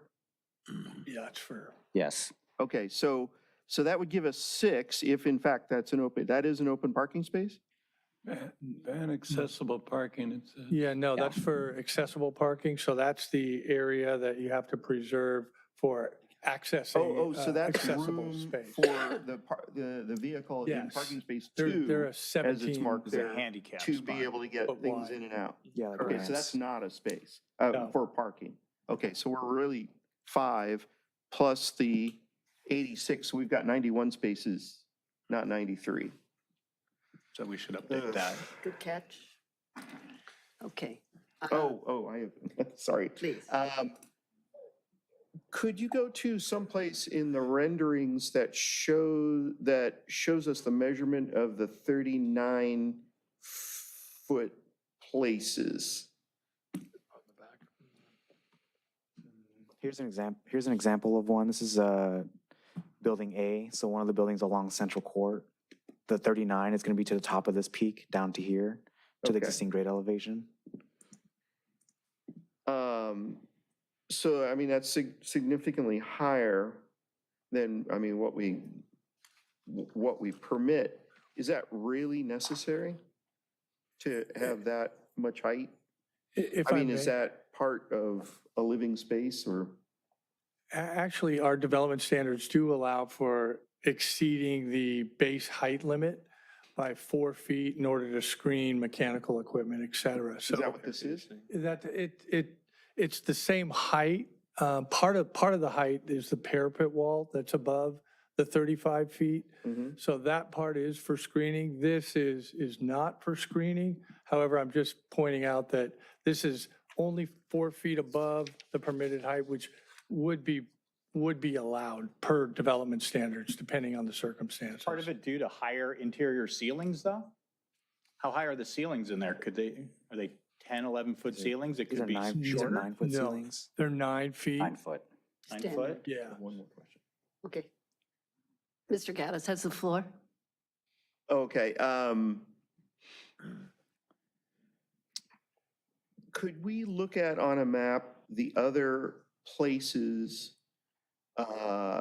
where they're asking for, where we don't have proper setbacks according to code? Can we just have a look and have those places just sort of pointed out so we can get an idea of why this is occurring?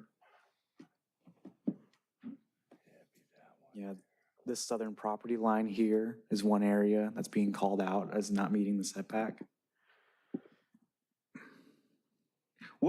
Okay, I can look at an aerial photo of that. I just want to see what's on the other side of that insufficient setback. It looks like right now there's a parking lot over there. Am I correct? That's correct. Okay. Okay.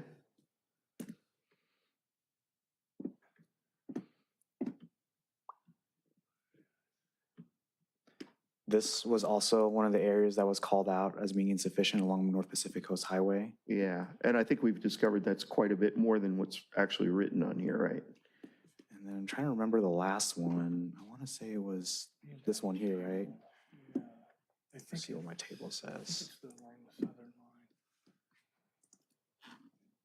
So southern line, R3. Western and southern. So this property line here Right. On Central. along Central Court. So for R3, it's this corner here and then this down here. Okay. So it's closer to the alley than we would normally allow. Okay. Again, I'm sorry. The standard is 14 feet and they have 8 and it's coming off the alley. Is that Yes. correct? Okay. And that's could you show that again? Okay, so there's no driveway, anything like that. Okay. Thank you. I had, Let me go to.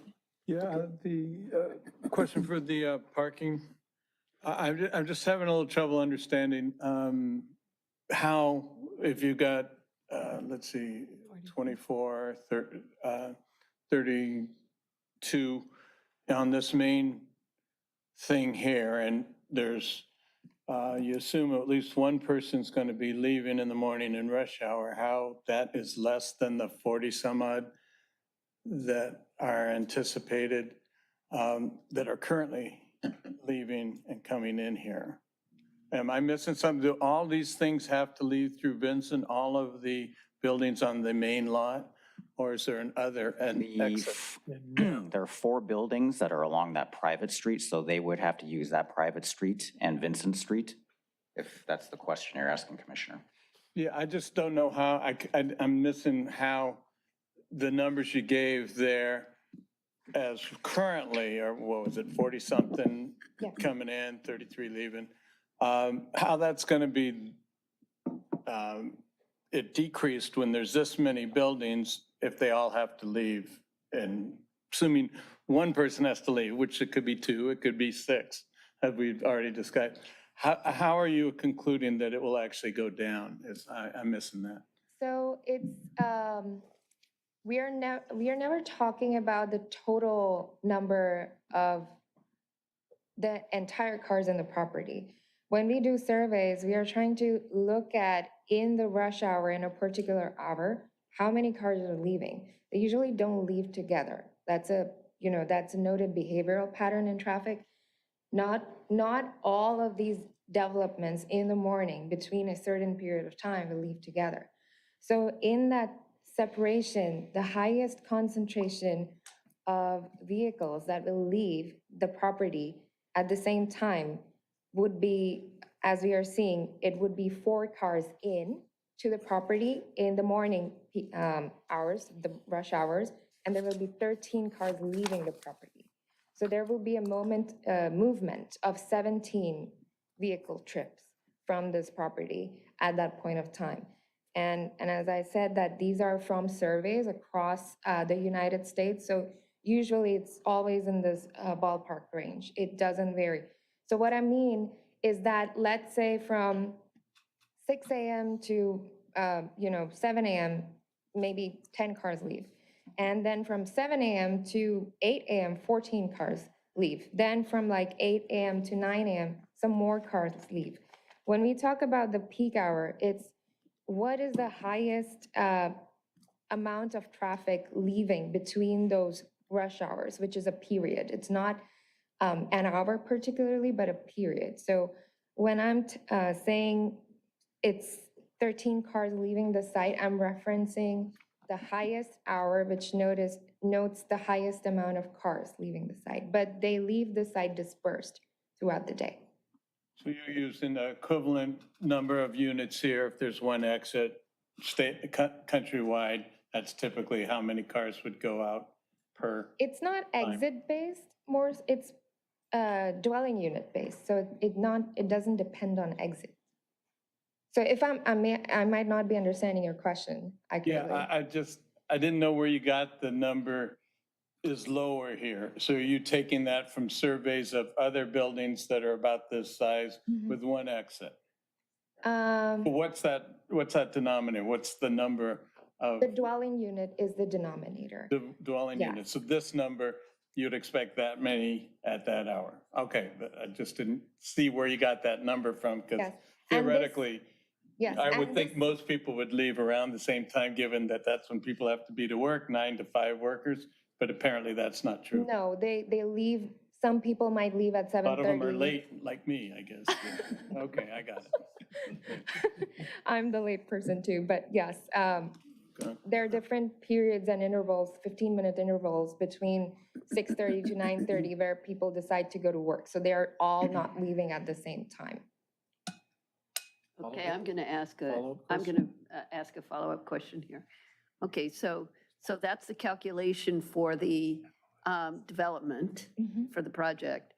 Okay, your calculation using national surveys is different for the existing, is that correct? So Yes. I think the assumption that is being made here is that for the childcare, the period of time is more condensed. You're suggesting that the period of time for measuring is broader for the project than it is for the childcare. Is that correct? Sort of. So I'll try to explain this. There is commuter peak period. So there are commuter peak periods when you see that the traffic on the street, it's a lot of traffic. That kind of starts between like 6 a.m. to 9 a.m.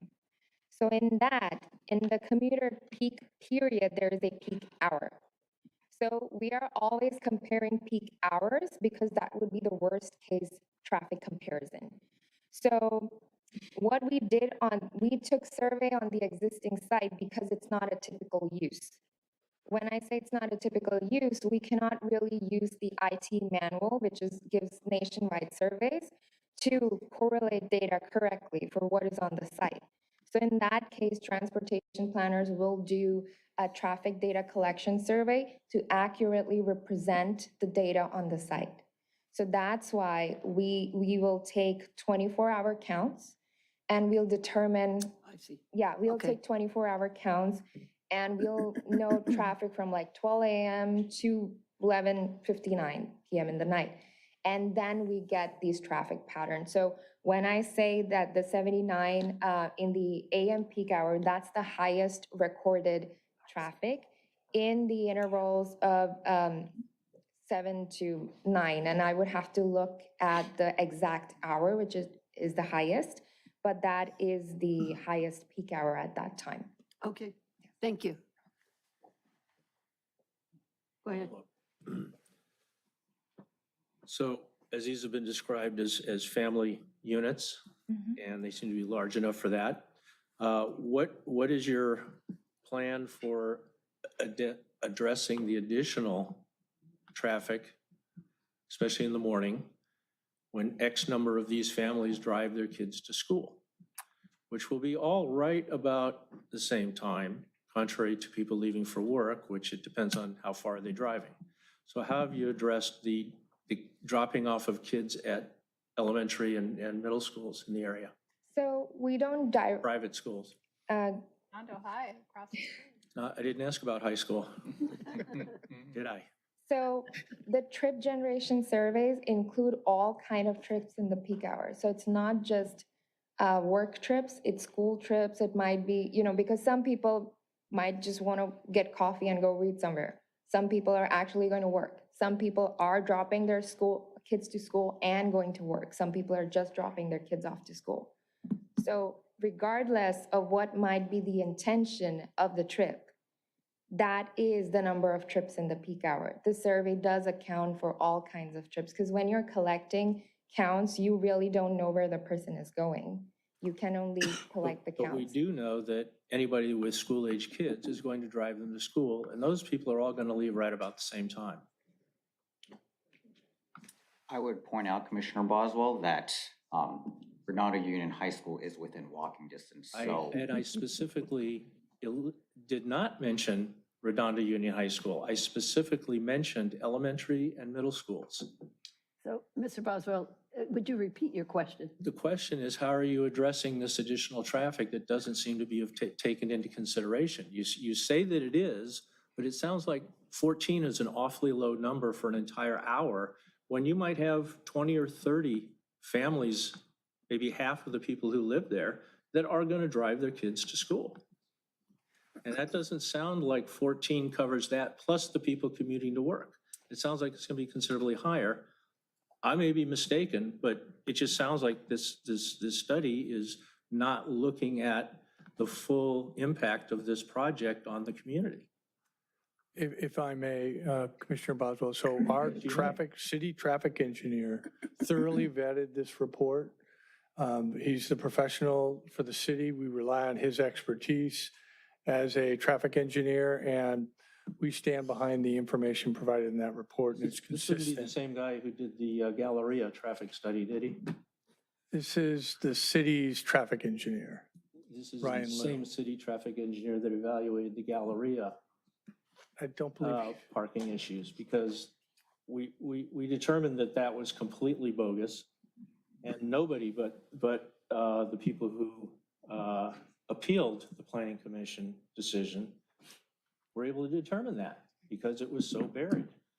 What I'm trying to get at is not to hold your feet to the fire so much, but to understand where this study might not be complete.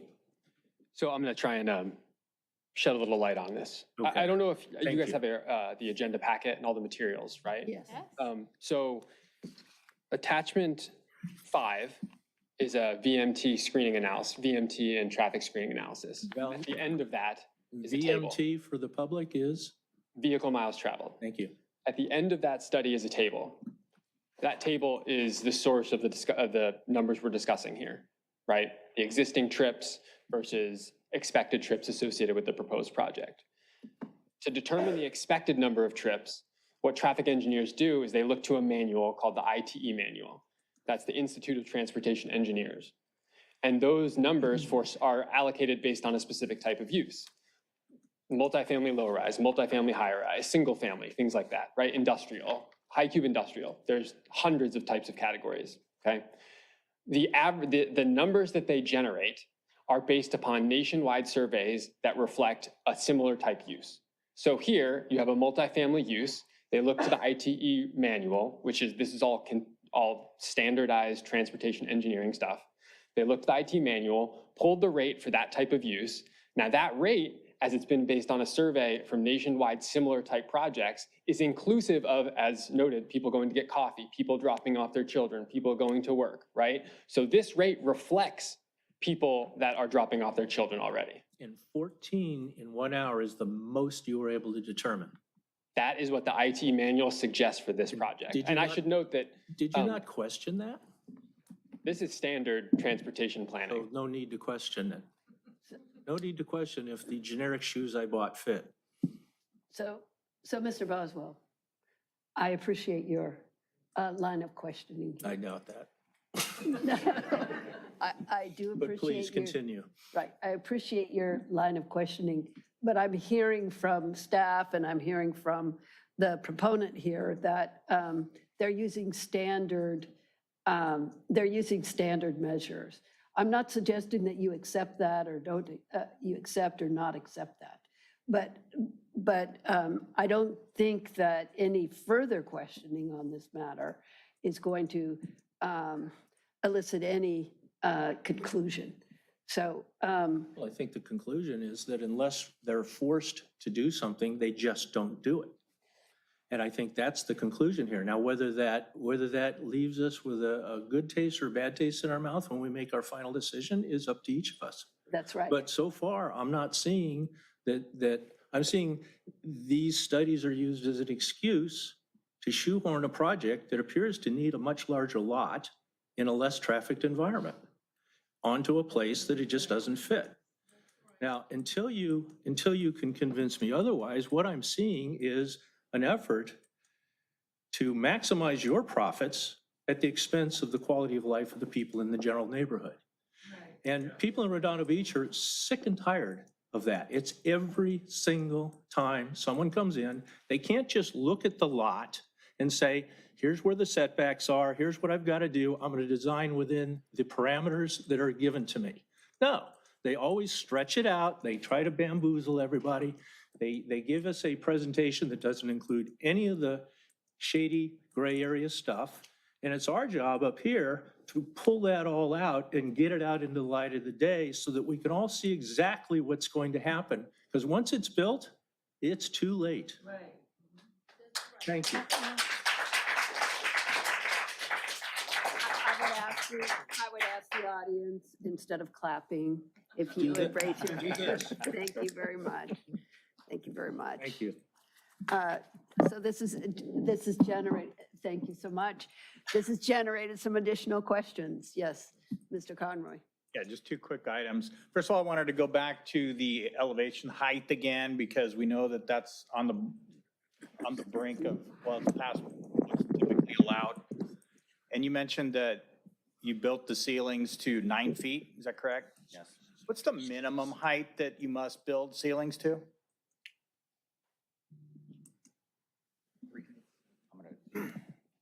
It's 7.5 feet, I believe, 7.5 per the feet. building code. So you yes. chose to build you built each of them a 1.5 feet higher, or 3 feet in total. Why is that? We believe this is a higher quality of life for people who purchase these sorts of units. And also a higher sales price?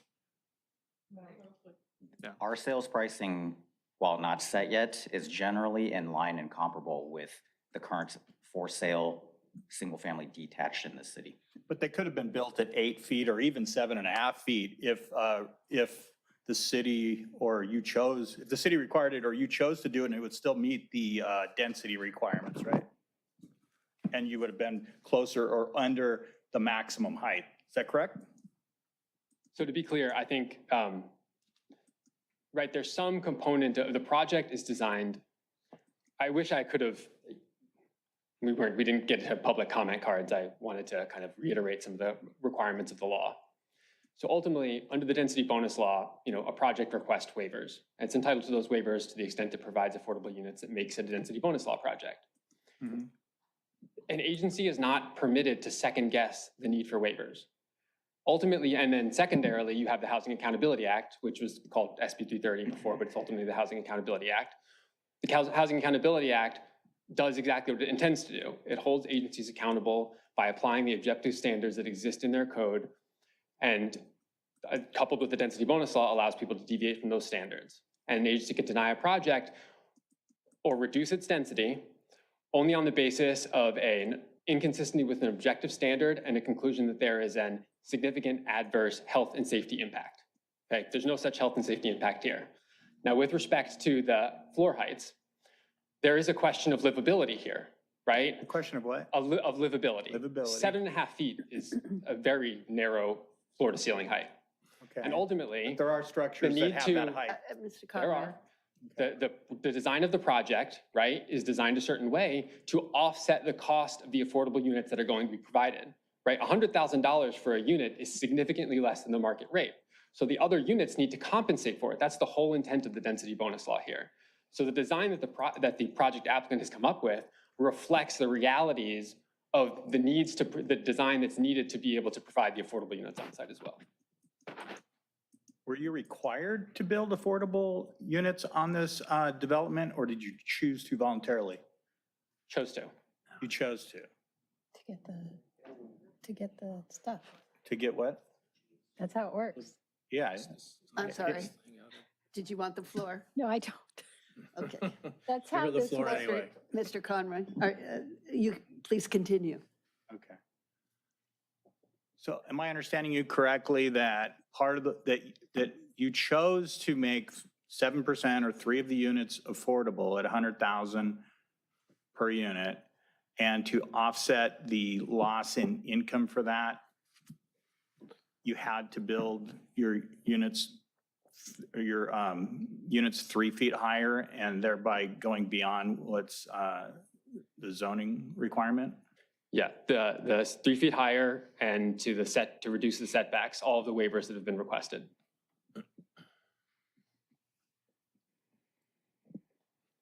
All right. Can you guys explain I think we have some new people here that to understand the bonus density law a little bit more, that by adding those units, they're able, could you explain that maybe Correct. somebody? So- And the city has also chosen that this is a site where we'd like to see affordable housing. It's identified in the housing element as a housing site to provide affordable housing. So this was a joint decision with the city and the applicant agreeing to affordable housing. Yeah, and to address the comment made by Commissioner Hazeltine, under the density bonus law, a developer can come in and build without the advantage of that. But once they add affordable units, the density bonus law kicks in. Once it kicks in, if the developer asks for any kind of concessions or waivers, by law, we are restricted on denying those requests for waivers and concessions. In this project, the developer asked for a concession regarding parking. So there's a calculation. For instance, for a studio, you only are required to 1 space. If you have a 1-bedroom, 1 space. If you have a 2-bedroom or 3-bedroom, it's 1.5 spaces. If you have a 4-bedroom, it's 2.5 spaces. So that's the calculation that gets to 65 spaces, irrespective of what our code says. So our code would require 100 spaces, period, no more. So if the developer decided we're not going to include any affordable housing units, we're just going to build within the footprint, they would be required to just provide 100. So we couldn't even require them to provide 168 parking spaces. We understand that sometimes developers will do that on their own, but it obviously has to pencil out for the developer. But in this case, because we're under the constraints of the density bonus law, we we can only require 65 spaces, but they are going above and beyond for whatever reason, for their bottom line, for the livability of the units.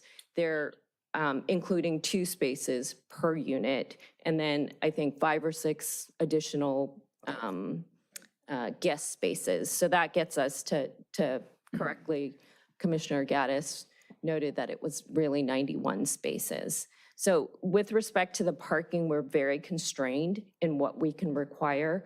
I know Director Weiner indicated that we can condition more spaces. That is only if the developer voluntarily agrees to that. So there's been lots of projects in the past where there's a standard that has to be met, but developers will, because they want to be a good neighbor, they want, to make the project work for the neighborhood and the community, will agree to something greater than that. So that we can only condition that if the developer agrees, unfortunately, because we're so constrained with state law.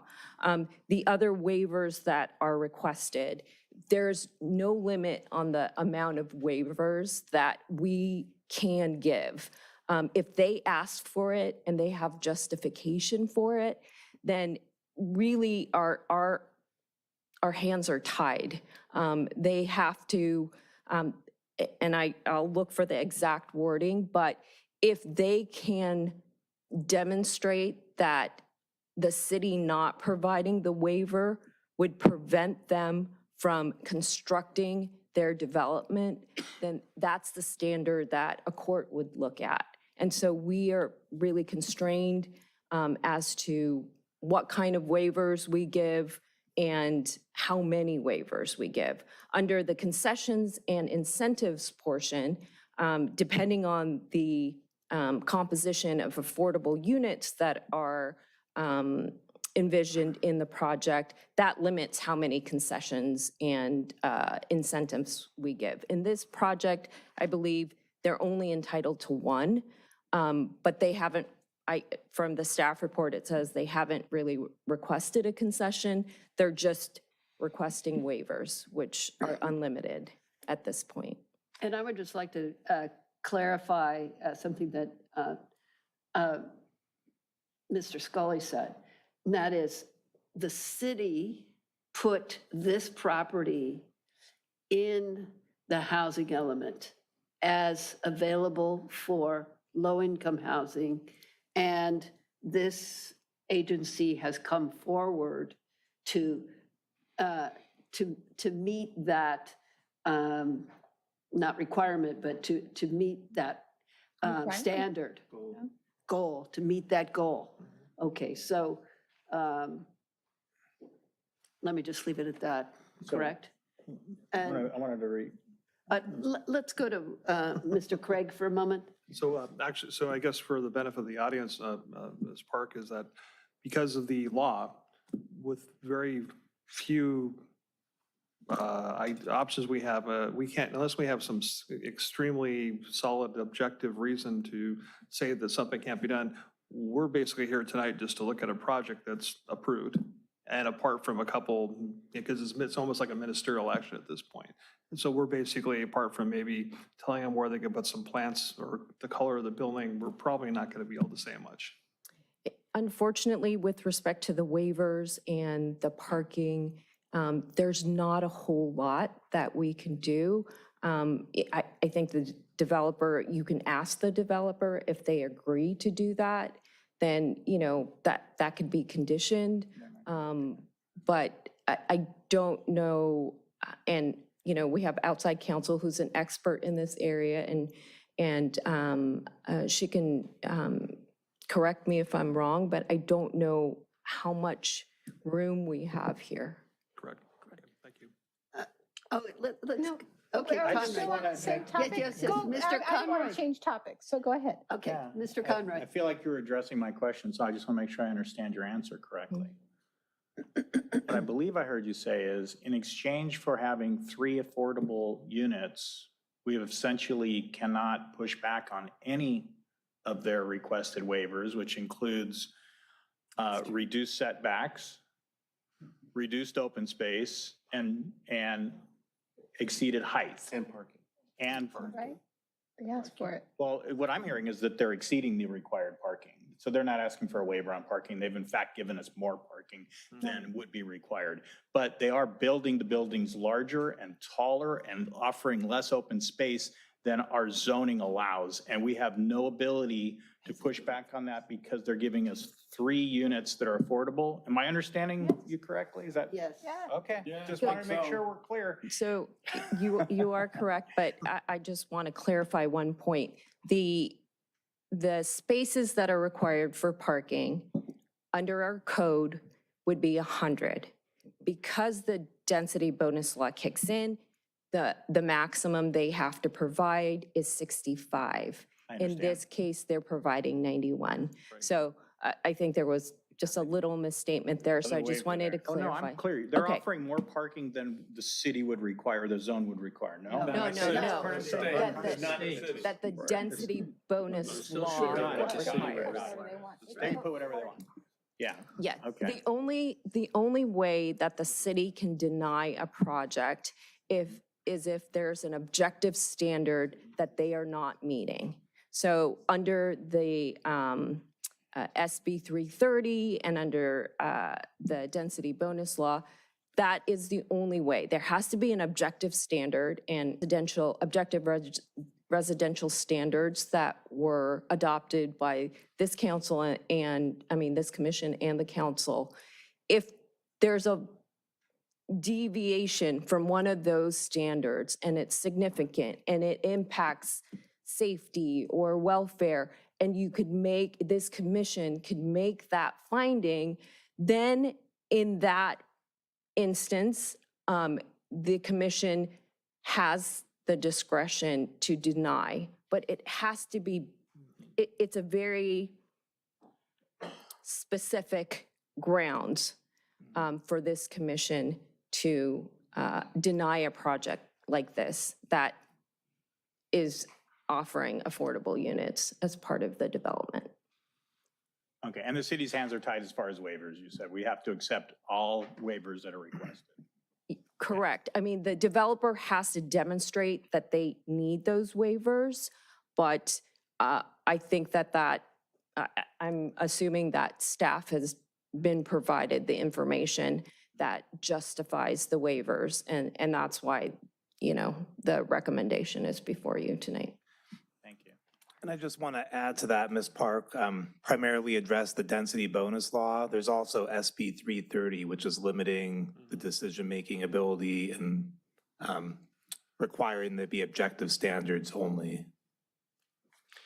Okay, so just so the public is aware, let me bring up that in a nutshell, what they're saying is that this project has been brought to the Planning Commission, presumably for some decision on our part, but our hands are tied in terms of what decision we do, because, the law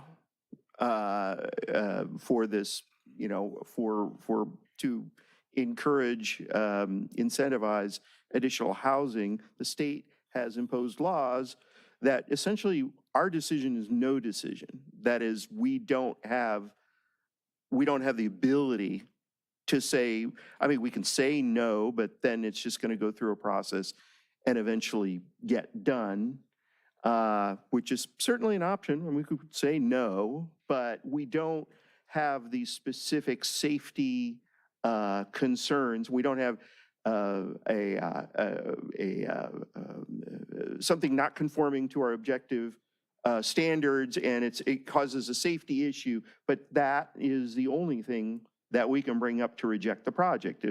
Is that correct? As far as the density bonus law, the only way that you could deny a waiver or an incentive or a concession is if you find that doing so would result in a specific adverse impact upon public health, safety, and or the environment. Okay. So that's the standard for the density bonus law. Under the law, and these are both state mandates. Right. So the state is imposing these rules on, All cities. local agencies, Right. yes. Under that law, you have to have a significant impact that goes against an objective standard Okay. that the city has And just for in public. place. Public awareness, these are a series of laws, and these Correct. laws, more and more of these restrictive laws are being passed in Sacramento. And our late mayor, Bill Brand, started a political action committee to change the California Constitution so that the state could not override public land use decisions. And that is a big change to the California Constitution. Only a few, like the Coastal Act and Proposition 13, that level of, and it so happens that Councilman Ehrenheim and mayoral candidate is on the board of directors of that PAC, and I am as well. So just so you're aware that this is going to keep happening, we're seeing more and more, and we're going to be continuously seeing these projects roll in that have these density bonuses. And essentially, we can't stop it without changing the California Constitution. So anyway, that's. If I could just can I piggyback on that? Just one little statement, Sheila.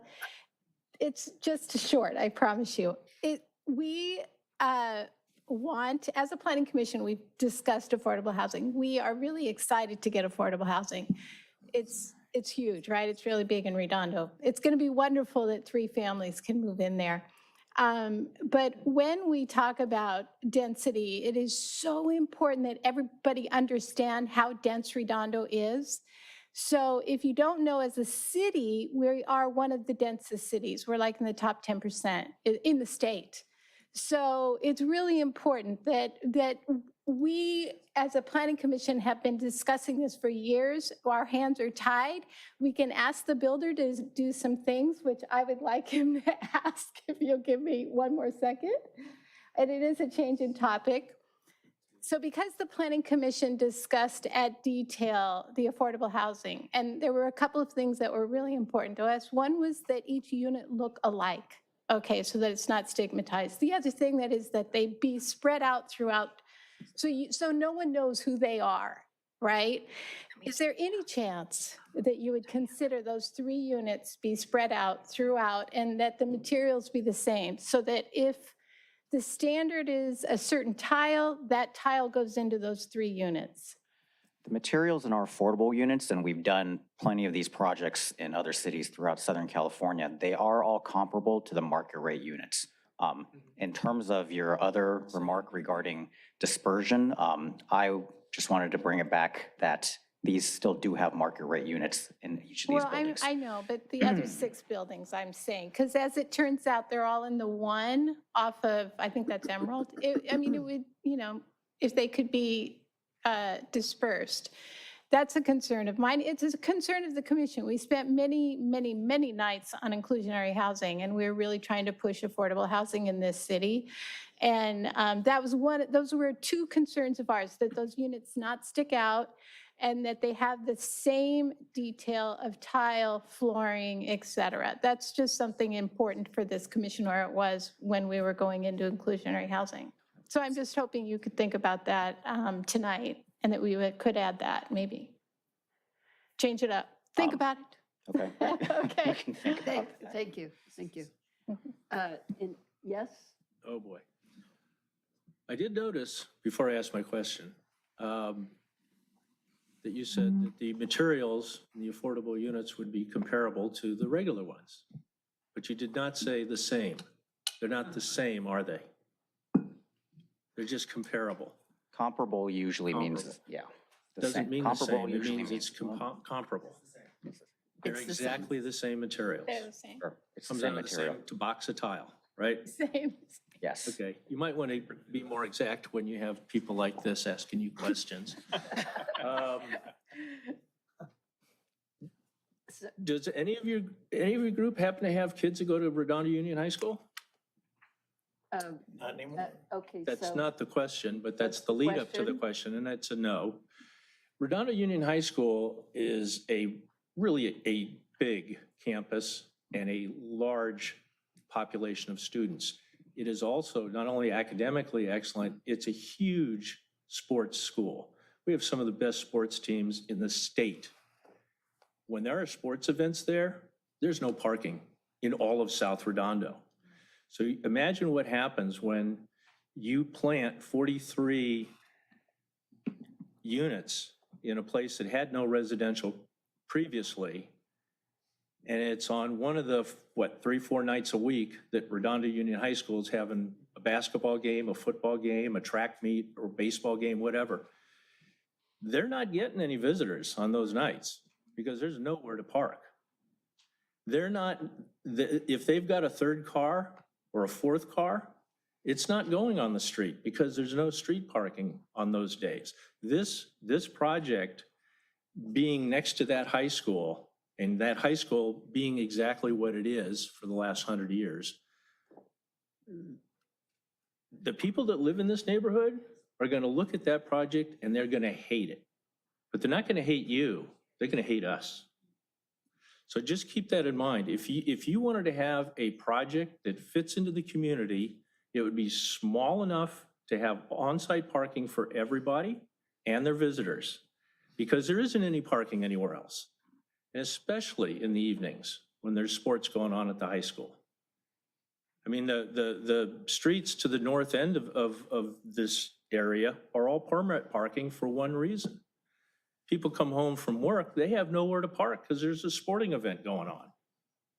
So imagine what your project is going to do to this neighborhood, and then ask yourself, what's the right thing to do?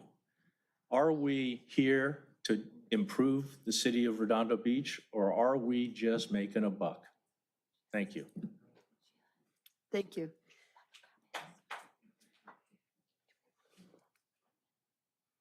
Hold on. Okay. I have some, let me ask an administrative question.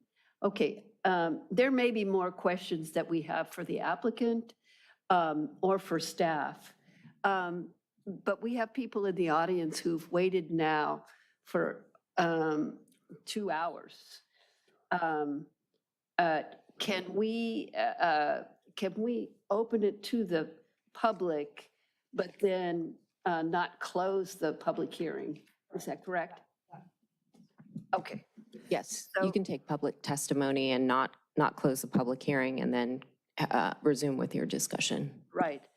I want to thank the audience for your patience. I hope you found the conversation valuable and worth hearing. And thank you, sir. Thank you, Commissioner. Yes, thank you. But I think it's time that we had public comment. And so I'll take the cards here first. You can bring it up here to gentlemen here. Okay, so. In the order it was received, yes. Okay, first up is John.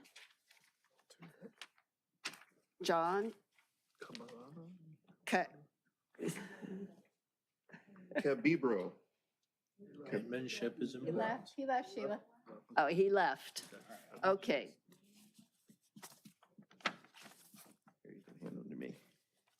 Patrick Cunningham.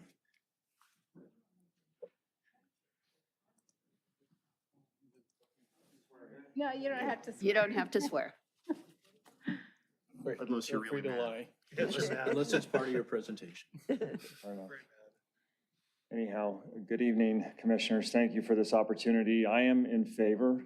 of Chair, the- just a point of clarification. Could you have the speakers state their name when they come up to the mic? My apologies. Please state your name. Patrick Cunningham. Again, I'm in favor of this project. One of the reasons that I thought I'd come and speak here tonight, I'm a parishioner at St. James, and I've obviously got some opportunity with this transaction going through. But years ago, my firm was asked to come to Redondo Beach by Aaron Jones to help out with the need for housing. I'm an architect and I own a firm here in Redondo Beach that is an architectural and construction development company.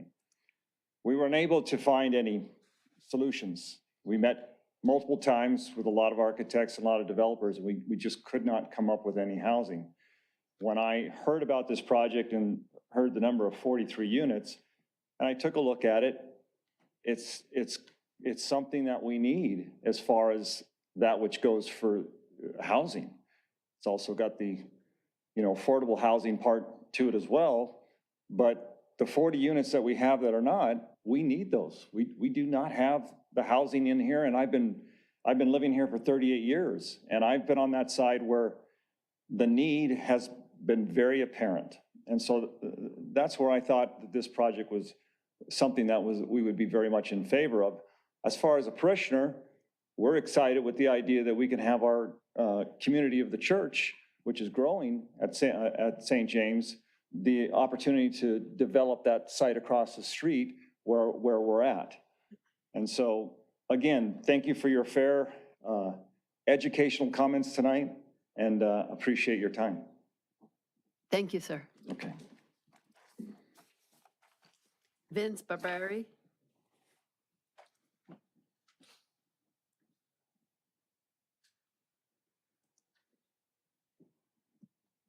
All right, thank you. I'm Vince Barbary. Thank you, Planning Commission. So I have lived in Redondo Beach since about 2003. I was married here. All my kids are born here, although there's no hospital here, so they were born in Torrance. But if you ask them where they're born from Redondo. They're from Redondo. My son runs track. He's a senior in high school at Redondo Union. Go Seahawks. And the last time I was here was when my youngest daughter, who's in middle school, was given an award for winning an AYSO thing up in state. They took Region 34 all the way. So I'm in favor. I'm saying, hey, let's go with this. And part of it is I'm a St. James parishioner. I've been St. James for the entire time for 22 years now. And when the proposal was first offered, hey, we're going to sell the upper property and we're going to buy this other property and we need money to do it, right? We have to sell the upper property.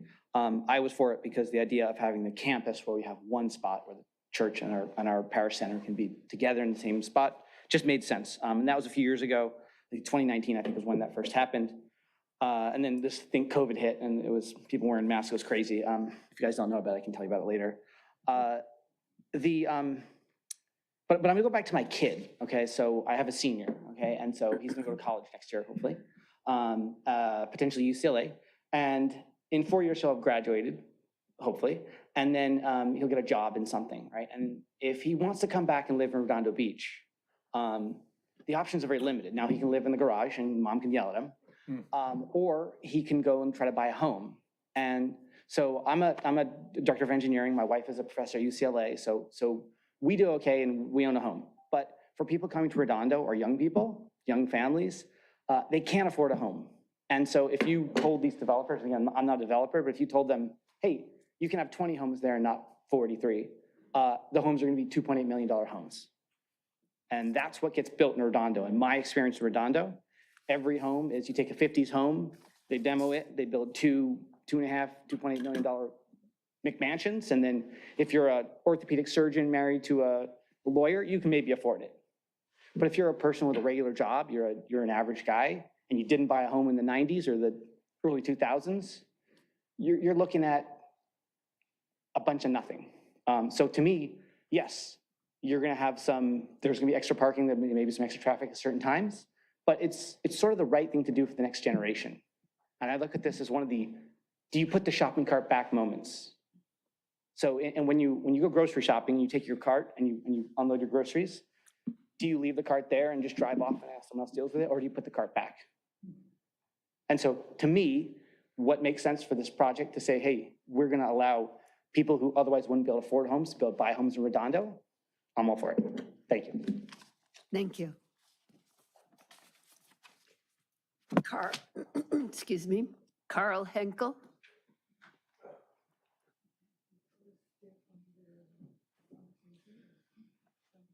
Hello, Carl Henkel. I've been a resident basically all my life, but I grew up in Hollywood Riviera, so Torrance, but been here for probably, I don't know, 20, 25 years now. I'm here Live on Fisk? Sorry?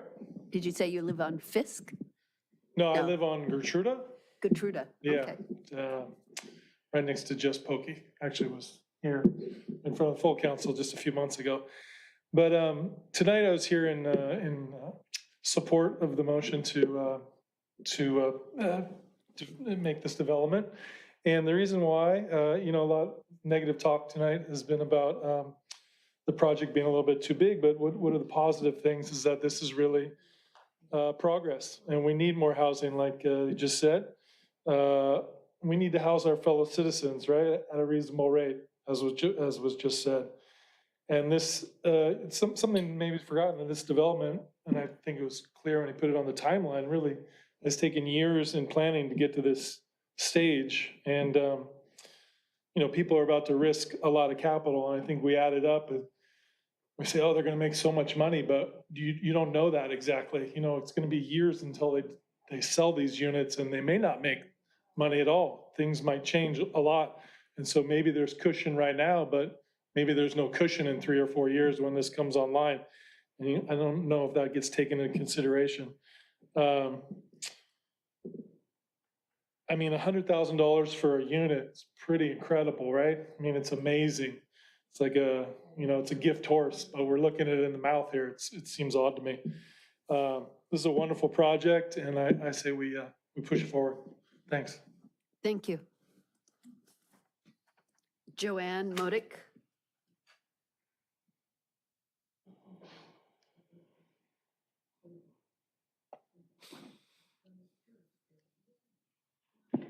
Good evening, Commissioners. I'm Joanne Modick. My husband is here tonight. He has also joined me. We're proud to have called Redondo Beach our home for the last 35 years. We live on the other end of Vincent Street near Prospect, so we know what it's like to have games on our street on Thursday, Friday, Saturday, and Sunday. But we cope with it. It's for the kids across the street. As longtime residents and property owners, we can confidently say that Redondo Beach is an exceptional place to live and to give young families the opportunity to come in and to be schooled and be safe in a desirable community, I think is awesome. So we're here tonight to express that we support this project. This approval would pave the way for new attainable housing. It will revitalize an underutilized site, and it will enable the consolidation of St. James Church to the property across the street. But ultimately, this project will contribute to the growth and prosperity of our city, generating additional tax revenue to maintain our community's high quality of life. And so we urge you to join us in approving this project. I thank you for your consideration. Thank you.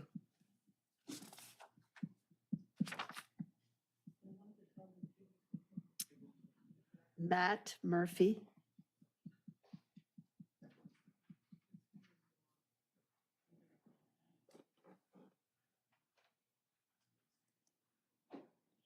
Good evening, my friends. Thank you, commissioners. My name is Father Matt Murphy. I'm the pastor of these beautiful people that just spoke, and I've been here for 7 months. St. James is a landmark of this beautiful town of Redondo Beach, and started out with humble beginnings in 1981. Yeah.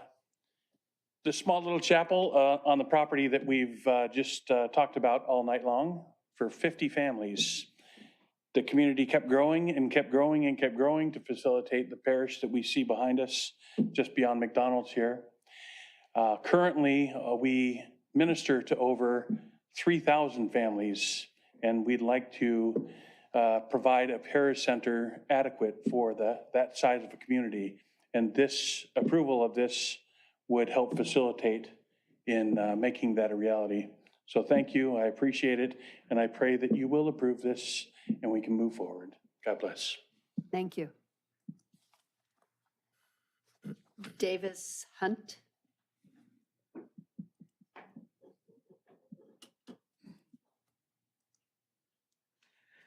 Hi, my name is Davis Hunt. I'm a resident of Redondo Beach, actually live right across the street. And I'm here to speak in favor of this. My fiance and I have lived in Redondo Beach for almost 5 years now. Her family is local to the area. I'm not, I'm a transplant. I'm from the East Coast, but I fell in love with it ever since I moved here. It's been fantastic. And we want to stay here, but with the housing supply right now, we can't. And like, to put it in perspective, I'm someone who has a law degree and we still can't afford to buy a house in Redondo Beach because of everything being expensive. And I've heard a lot of talk about people being, the members of the commission being worried about the developer raising prices at the expense of citizens of Redondo. But what they're providing is an opportunity for citizens of Redondo to build a life here. That even if they make a profit in the short term, that the value of those units stays with those families in this community. And that money stays in this community. This would provide new jobs during the construction. It's a great opportunity for young families living in the area who want to stay here. It's walking distance to the elementary, middle, and high schools. And it would be a great opportunity. And it would be something that, for me personally, would allow us to stay here. And something that we've wanted to do, and something we've been trying to figure out how to do. Thank you. Thank you. Alex Feynman.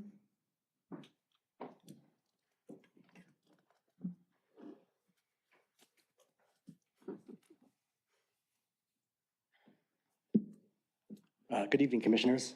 My name is Alex Feynman. I'm a Redondo Beach resident and homeowner. I'm here tonight in strong support of the proposed development on PCH. The need for housing in Redondo Beach has reached a critical point. The recent fires in LA County displaced thousands of households, and Redondo Beach's rental and home prices were already at historic highs, and now these displaced households are looking for homes in surrounding areas, and that includes Redondo Beach. So this urgency can't be overstated. And even prior to the fires, it was clear that this project would offer vital benefits to our city. It supports our local schools. My child attends Beryl Heights because she was assigned there due to the space available. This project could bring students there as their appropriate homeschool. Meanwhile, Redondo Union's enrollment has dropped by about 140 students in the past 4 years. And these new households will help combat that declining enrollment in our Redondo Beach schools, ensuring that they continue to get attendance-based funding. And Redondo Union and Paris are both a short walk away, so no school pickup traffic concerns there. The new households here will also support local businesses within walking distance, including on the pier and the International Boardwalk. These are two commercial centers that Redondo Beach has long tried to focus on. And these new homeowners will additionally boost Redondo Beach's tax revenue with property taxes based on present day assessments, rather than homes that were purchased 30 years ago. And I've heard concerns from commenters online and from this commission about the number of affordable units in this project. And I agree, Redondo Beach needs more affordable housing units, but I encourage this city and commission to address the affordable housing specifically, rather than using the need for affordable housing as a fig leaf to conceal opposition to new housing generally. We are getting 3 affordable units here. Let's take that win. And I encourage this commission to support more affordable housing, but any new housing is critical to begin addressing the city's housing needs. Redondo Beach has a legal responsibility to meet its RHNA goals and a moral responsibility to help with the regional housing crisis. This development is a responsible step towards addressing our housing needs, and I urge the commission to approve this project. Thanks very much. Thank you. Helen, excuse me, Helen DeGrasse. Hi, commissioners. My name is Helen DeGrasse. and I have been a Redondo Beach resident my entire life. Excuse me. My father was born here, and we all went to St. James Catholic School. Sorry about my voice. I feel this is kind of an exercise in futility, but the SEQA guidelines say that the project is categorically exempt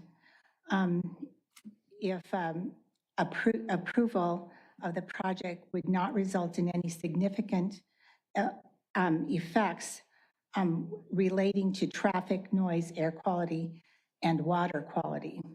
In researching City Ventures, I found that they had multiple lawsuits in La Jolla, Palmdale, Irvine, Goleta, Antelope Valley, Covina, and in Santa Rosa, specific to water pollution and harmful business practices during construction that were proven to violate environmental laws.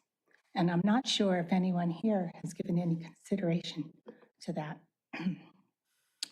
As to my opposition, why 3 stories? The people that live behind that project will have their views obstructed. Traffic congestion, specifically to the preschool there, there's a large parking lot there with plenty of places for the parents to park, which I think could have skewed that study, the traffic study. And parking is, of course, a huge issue. We all talked about it today. But 5 visiting parking spaces for 43 units is woefully inadequate, in my opinion. As applies to open spaces, I think it's also very, very inadequate. I think consideration should be given to the homeowners in our neighborhood. This changes the ambience of our neighborhood, that, you know, everyone who lives in that neighborhood, those are old homes. People have, you know, built them up and reconstructed them. And I just think that consideration needs to be given to us as far as this is concerned. I would encourage you to deny all the exemptions and fight on and just say no to this project. Thank you. Thank you. Jeffrey Goldman. Good evening, Chairperson Lamb and Commissioners. Appreciate being able to speak. My name is, excuse me, Jeff Goldman, and my wife Jennifer and I own 413 Emerald Street, which is also known as the Fritz House. It's a designated historic home in Redondo, and I'm also speaking tonight on behalf of my neighbors who own 415 Emerald, also known as the Mott House, and 417 Emerald, known as the Johnson House. These are 3 Queen Anne Victorian homes, which, according to Redondo's Historic Preservation Plan enacted in 1998, are among the few remaining examples in the city. And they are threatened by this proposed development. While I appreciate that you may be constrained by state law in rejecting this development outright, you certainly are not prevented from making accommodations to minimize the adverse effects of it. And you certainly are not prohibited from ensuring, quote, the continued protection of historic residential buildings, which is taken directly out of the Historic Preservation Plan, and doing so in a proactive manner. Let me just set the stage for this, and I think probably the best way to do that is to direct you to, hopefully you were able to see our public comment and our objection, but my now former tenant, Tina Murfarzi, submitted a statement, and she kind of laid out what her life was like in the 5 years she lived there. She never knew. She was a single woman. She worked late nights. She never knew when she came home whether there would be a parking spot on the street. And some nights she'd come home with 4 grocery bags and a briefcase and have to traverse 2 blocks to get to her house. These 3 houses, they were built at a time when I guess they thought automobiles were a passing fad, and so they didn't come with garages or even driveways. They're unique in the neighborhood in that respect. Everyone else in the neighborhood, Chairperson Lamb, you mentioned that people tend to use their garages for storage or for sometimes, especially teenagers, for hangout rooms, things like that, anything but cars. And everyone else in this neighborhood has the ability to clear out their garage and use it to park. These three homes are at the mercy of street parking. And I think it's pretty clear looking at the maps we've seen tonight that the obvious place for the overflow parking that will clearly be generated by this development is the 400 block of Emerald. The people there, and I understand why, they're gonna be on these spots like dogs on a pork chop. They're gonna be using these spots, and it's gonna make it virtually impossible for anyone to live there, for us to rent these houses out if we're renting them out. And so while I can't sit here and suggest that on that basis alone that you reject the proposal because state law is what it is, what I would ask, and I don't think the developer opposes this, so certainly as a sign of good faith, I would hope the developer could, even tonight, tell you right now, as a condition of approving this, I would suggest that. Yes, you can continue. Excuse me? You can continue. We've just motioned you to extend your time. Oh, okay, thank you. What I would ask is that, and I think it was you, Commissioner Craig, you asked, you weren't entirely understanding what it was we proposed. If you look at page 4 of our objection, that we're proposing simply that preferential parking permits, which are used elsewhere in the city, and certainly I know Hermosa uses them a lot, be issued for these three properties. The simplest way to do it would be 6 spots directly in front of the properties. There'd be a small fee, I assume, which we'd be happy to pay. And that the spot would be reserved for the people who reside in these 3 houses. Without that, I think these houses will become impossible to sell, impossible to rent. And no one else, as I said, in the neighborhood, nobody else really has any right to complain about that because all of them have the option of clearing out their garages and parking in their designated spots. These houses, because of when they were built, don't have any ability to park anywhere but on the street.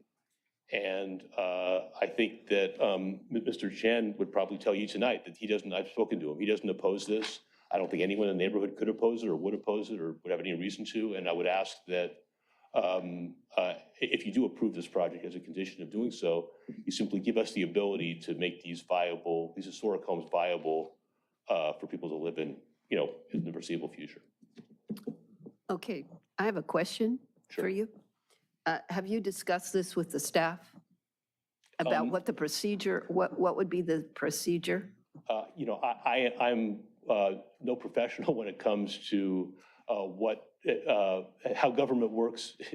And so I don't know where I would go, but it seems to me, Mr. Chen said he spoke to, I think Mr. Scully maybe at some point, and there were discussions, but they were very vague. Over the years, I've actually brought this issue up, even before this development occurred. I brought this up from time to time and then sort of gotten answers like, it's a lot of trouble. We don't want to really deal with it. That's kind of what I've gotten. In terms of who I would go to, I don't know, but I would hope that you all would know, or that if you impose the condition, then the appropriate agency in the city who is in charge of designating spots for permit parking for residents would, I could work with them and we could work it all out. But I know I have the approval of the 2 homeowners in the 2 adjacent garageless houses.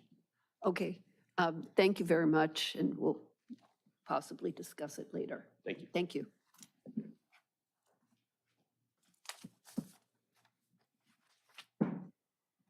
Oh, this is not agenda. Okay, Chris Burt.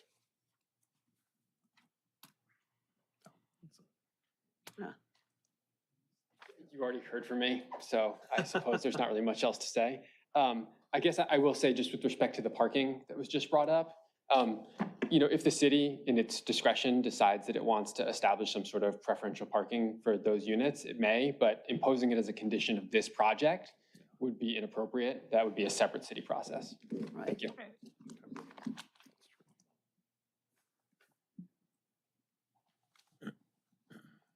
Okay.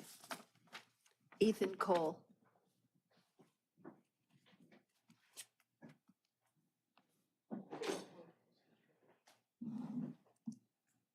Everybody, Ethan Cole, and I had some notes prepared, but it was an interesting conversation we heard tonight. And I think it's like I've kind of found some places where it would be interesting to bring up some points, I guess. So I live in 620 Barrel, so it's a 18-unit building. So it's probably closest to what we'll be looking at than probably most people in this room. It's probably about 1/3, I guess, from what we're looking at. And it's a pretty cool thing that's happening over there. There's a community that's being built. So we have garages that open on top of each other. It's kind of like an alleyway. And it's cool because we have multiple young families. And I have a 5-year-old and a 2-year-old, which is why after this you'll see me run away because I've already extended the babysitter twice. And so I need to get home to them.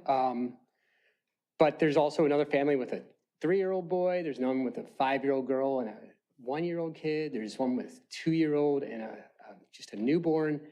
And we have like neighborhood kids and we play in the alleyway and the kids ride scooters with each other and they play around. And so one thing that I think didn't really come up tonight is a sense of community that will be built in this kind of ecosystem we're creating. So yes, we're talking about dense housing, but we're also talking about community and we're talking about garages, but we're thinking so much about the cars that are coming in and out and less about the children laughing and playing together.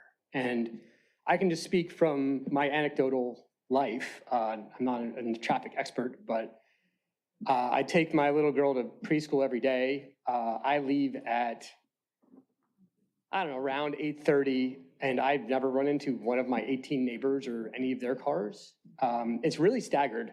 And maybe that's just kind of a function of where we are today, society, where people are working from home or not working from home, or maybe it's just possibly because we also live in the South Bay where a lot of folks work for Northrop. So I know my neighbor leaves at like 6 a.m. He drops his girl off at school really early.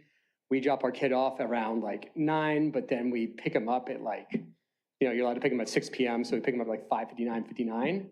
So like we rarely run into each other. And so the way that could be, one thing that I've seen here is that yes, you could feel like your hands are tied, but another way of potentially looking at it is thinking about growing Redondo in the city we all love and building this community that can start growing within this new development that we'll be creating. So I'm pro for the development and thank you all for your time. Thank you. Thank you. Thank you. And I have to go. So, thanks, guys. Oh, can I get this? Brianna Egan.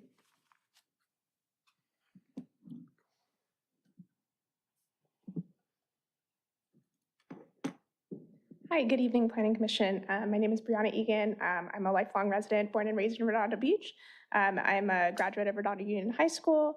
I'm a full-time medical student and an active volunteer in our community. And I co-lead South Bay Forward, which is an organization that's focused on moving the South Bay forward on housing, transit, and active mobility. We provided a letter for support on this project, and I want to speak on a few of our points. First, this project is consistent with the zoning outlined in the city's 6-cycle housing element. In exchange for providing the 3 very low-income units, the developer is asking for modest waivers to height, setbacks, and parking standards. At 43 units, this project is still below the 52 units that they would be allowed to build under the density bonus. And even with the parking waiver, there's still more than 2 parking spaces per unit. The project fits with the residential neighborhood, and it's supported by St. James Catholic Church. Concerns about parking and traffic can be appropriately addressed with parking permits for the neighborhood and the ongoing work by RBUSD and the City of Redondo to address school parking and pickup drop-off. And the traffic study showed this project will not generate new VMT. In fact, the location is highly walkable, bikeable, and transit served.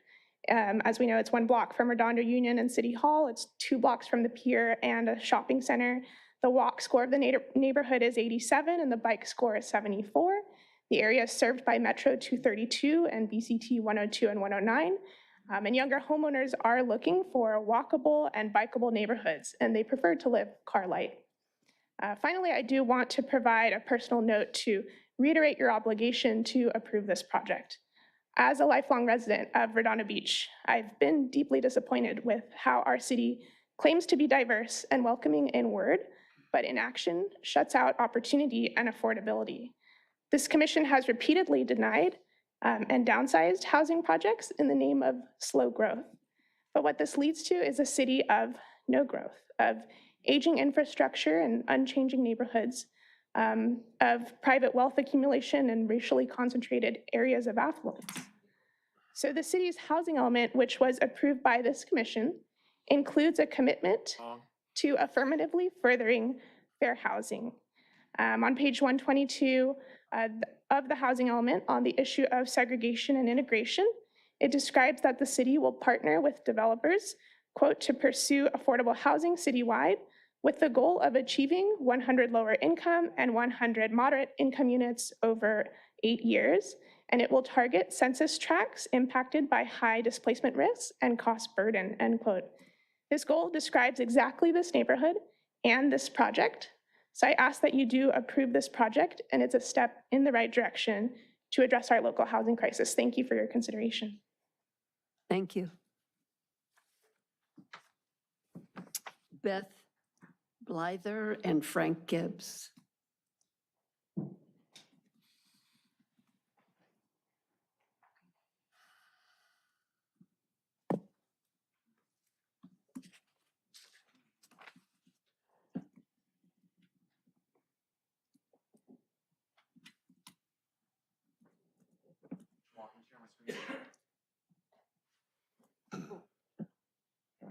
Okay. Hello, Commissioners. I'm Beth Blyther, and this is Frank Gibbs. We live on the corner of El Redondo and Francisca, and we're here to address the significant impact to these 3 items: parking, traffic, and the existing low-density zoning. For parking, the project will add over 80 cars to the neighborhood. At least 30 of them will be looking for street parking. As you can see in the slides, there are no spaces available currently. These numbers in the presentation are not made up. They are from studies and publications that you can find in the bibliography at the end of the presentation. Next slide, please. The city says there's no significant impact on parking, but have not offered up one study showing this to be true. Next slide, please. Regarding traffic, the 24 units closest to PCH only have one way to get out of the complex, a driveway onto Vincent Street. Since the driveway is so close to PCH, cars will not be allowed to turn left. They will all go right on Vincent directly into our neighborhoods. Next slide, please. Here are some stats from the traffic study funded by the property developer. Out of the 276 trips, 77 will be cars leaving the development that have no choice but to turn right into our neighborhood, even if their intent is to go to PCH. This doesn't even count the other 199 trips into or away from the site. The traffic study is inadequate. It failed to address the impact of the mandatory right turn, which funnels traffic into our neighborhood. Next, please. Now we'll talk about the impact on the low density zones. It's important to know that the development is made up of 2 disjointed properties. One is on PCH and is zoned for the high density residential. The other is next to a group of existing homes and is zoned for low density residential.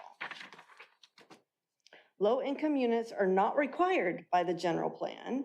The proposed three low income units are insignificant when it comes to the state mandate. This is acknowledged by the city. So what is the real reason for the inclusion of the low income units? The reason is so the property developer can get the benefits of what's called the density bonus. They're included the very minimum number of low income to qualify. Next, please. The density bonus allows for bigger, taller buildings in zones where they wouldn't otherwise be allowed, right next to existing homes, putting more units and more people per square foot. There's numerous other advantages like reducing parking spaces and setbacks that there will be allowed. Next, please. The low income units are on the low density parcels simply to meet the portion of the general plan shown on the slide. This allows the parcels to be combined. It's the next slide. Oh, sorry. Next slide, sorry. Time. In the Which, oh. Motion to extend? Second. Aye. Aye. Motion passes. Sorry. Thank you. This allows the parcels to be combined, which is the zoning deviations for all the parcels. Next slide, please. Here are the objectives from the general plan regarding R3 low-density zones, which have been ignored by the city. Yes, I can see those. In conclusion, what's the bottom line? The surrounding neighborhoods will suffer with even more parking challenges, increased traffic, pedestrian safety issues, and taller, more crowded buildings. The developer maximizes profits by bypassing a great number of zoning codes. If a residential development is desired, do it in compliance with the underlying zoning rules. Don't engineer it to benefit the developer at the expense of the residents and the community. Thank you, and we appreciate your time. Thank you very much.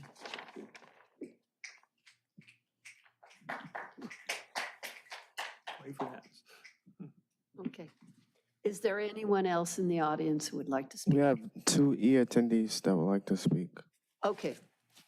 So let's go to the attendees, and then we'll come back to the audience. We have Jeff. Good evening. Can everyone hear me? Yes. Yes. Okay. Thank you, everyone. My name is Jeff Thaluk. I am civil engineer and land surveyor and been working in Southern California for over 40 years. And on behalf of the neighbor, I'd like to raise a few concerns. First concern is about separation of power. It looks like commission is powerless. The staff is making decision to offer affordable housing. Does that affordable housing has to be in this particular area? Or does the city need to jump on a wagon? Oh, we developers offering affordable housing. Does it have to be in this area? So is there anybody has a power to say in which area the affordable housing has to be? That's number one. Number two, there's a few technical issues. I contacted this staff and I could not, because of the shortage of time, or I don't know why, I couldn't get all technical information on the project. For example, the tentative map has not been presented at this meeting. So it was stated in presentation by planner that there's 3 parcels. We don't know, I don't know if those parcels gonna be combined into the one parcels, or one parcel, the trapezoidal parcel across the central court would be still remain as a separate parcel. So that has to be addressed. The reason I'm raising this question because affordable housing, 3 units are proposing across the street, across the central, in that trapezoidal parcel where 7 units are offered. And as one of the commissioner raised right question, all variances apply to the larger parcels as far as the setback, as far as the height, just because of the units, affordable units across the street. It's not comparable. I think if larger parcels getting all benefits, proportionately the affordable units should be offered on that particular parcel. It's not that it's just really like segregation, it's just creating a ghetto out of this 7 units, and the larger Time. parcel is getting all benefits.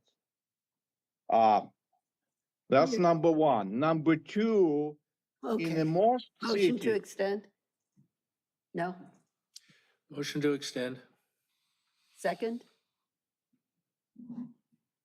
Okay, we have 30 seconds. Okay. 30 seconds. Continue. Continue. We have okay, thank ayes? you. Okay. Go ahead, sir. 30 seconds. Thank you very much. So second concern, most of the city along the coast offers the benefit is the story pole, so the neighbors can see how the height of the proposed development would affect neighborhood. There is no presentation about water quality. The water quality, how the water going to be treated. Another concern, the depth of the driveway exit to the Vincent. It's a 300-foot driveway, which... I'm sorry, sir. Your time is up. We have one more attendee by the name of Holly. Okay, go ahead. Hi, this is Holly Osborne. I actually live in North Redondo, been here for over 40 years, and I want to ask the same question that I asked at the last time I went to one of these meetings. Do those 2-car garages really hold 2 cars? Okay, I'd like to know what the dimensions of them are. You know, I went on Google last time and said a 2-car garage should be minimum 20 feet by 20 feet. Because I've heard so many people say they have a 2-car garage, but they can't get 2 cars in it. So I want to make sure that those 2-car garages really can get 2 cars. And I believe I heard you say the HOA is going to require that you put your cars in there, and that's good.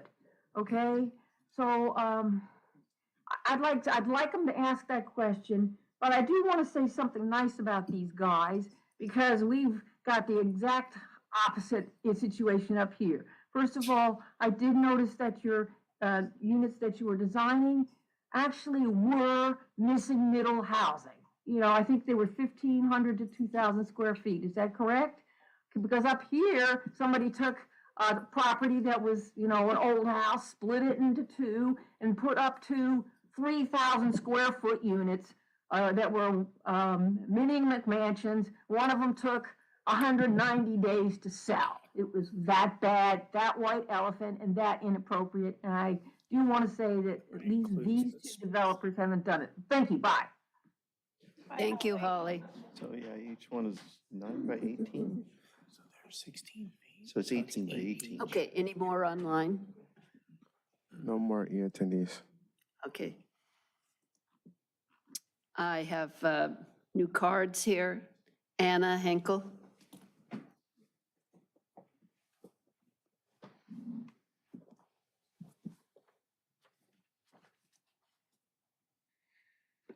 Good evening, Commissioners. My name is Anna Henkel. Thanks for having me. I know a lot of people, today there was a lot of talking here about parking, etc. I live in North Gertruda in a cul-de-sac right behind Pokey. And when there's festival down here, our street, you know, there's cars everywhere. And we're just happy because, you know, Redondo is just such a happy place to be. But I'm here to talk about community. I'm Brazilian. I moved here 15 years ago. I'm also American, so today I proudly said the Pledge of Allegiance here. And I moved here 15 years ago. My son was 10 years old when we moved here. So he attended Barrow, then Paris, then Redondo High, and then he went to Stanford. And at Stanford, he was known as the kid from Redondo, the Brazilian from Redondo, because he played volleyball here, and then he played volleyball at Stanford. I played volleyball professionally for Brazil and in 4 Olympic Games, and I never thought I would leave Brazil because Brazil is my home, but Redondo is my home. My heart is in Redondo now. And the reason I can say this is because when we moved here, my son didn't speak one word in English. Now he's a Stanford grad in econ, and he speaks English like a native, an American. And this is solely because of the community here. We were embraced here in the way that I never thought I would say, this is my home, being Brazilian. So, but he can't come back to Redondo. He can't buy a house here anymore. So he wants to come back, but he can't come. His good friends were made in Redondo. He was here and he was loved here. And I feel like supporting this project is my way to give back to this wonderful community that embraced me and my son so dearly. This is our home, and we want to help our fellow citizens and neighbors to feel the same love, embraced, loved. I don't remember how many nights I cried because he would go to Paris, Barrow, without speaking English, and everybody embraced him like, we're gonna love you, Gabriel, you're gonna belong here. So he feels now that he belongs here. And I feel like supporting this project is giving back to this wonderful community. Thank you. Thank you. Michael Schneider.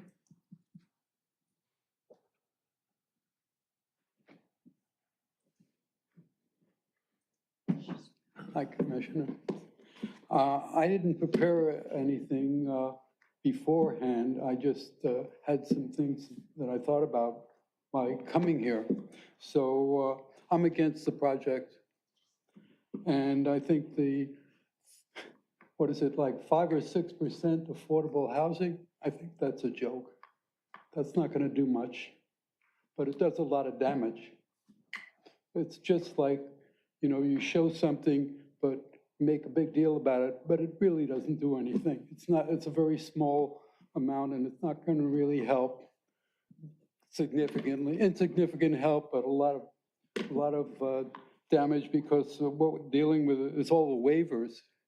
You wouldn't have all those waivers, and because of that little thing that's doing nothing, it's requiring all those waivers, and a lot of people are being impacted by it. So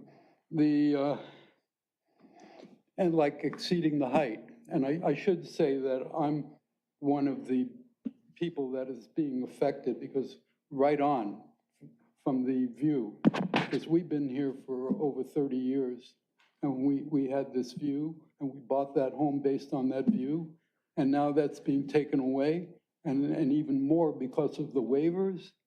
So I don't think that it's worth it. It's just, I think the politicians made a mistake with this thing. It's just political in the worst sense. It looks good, we're taking care of the people that can't afford it. 3%, I think there's going to be a lot of abuse with that 3%. Those people that are getting into the affordable houses for, like 100,000, where the homes here are like 1.2 million at least. That's ridiculous. There could be abuses like what they might be renting it out, subleasing, and nobody knows about it, and then you got to monitor it, so-and-so subleasing. I mean, it's going to be ridiculous. And as far as people coming in, more than, I don't know what the requirements are, but it's very, this place is so desirable right on the beach, as it was said. Affordable, why do we need to have affordable housing in the most expensive part of the city? That doesn't make any sense at all. But it was done for political reasons. So I just think that this is a mistake, and it's just going to be more problems for all the reasons that were stated for those that were against it. Thank you very much. Thank you so much, Michael.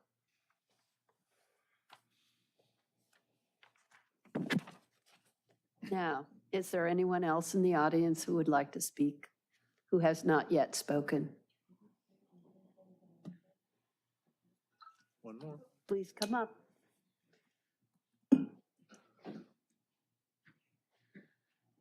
Hello, everybody. My name is Elena Kvichko. I'm physician. I live in Redondo pretty recently, since 2012. I'm very disappointed from this project. First, that amount of affordable houses, just 3, give me a joke. It's a joke. It's impossible. It's first. Second, that developers put in the prices which they could not take from affordable houses to another houses, make them expensive. And it's not raising community. It's not benefits for community. It's not affordable for young people. It's absurd. It's just people develop profit. That's it. And nothing else. Regarding traffic, even right now, I live in neighborhood. I live in El Redondo Avenue.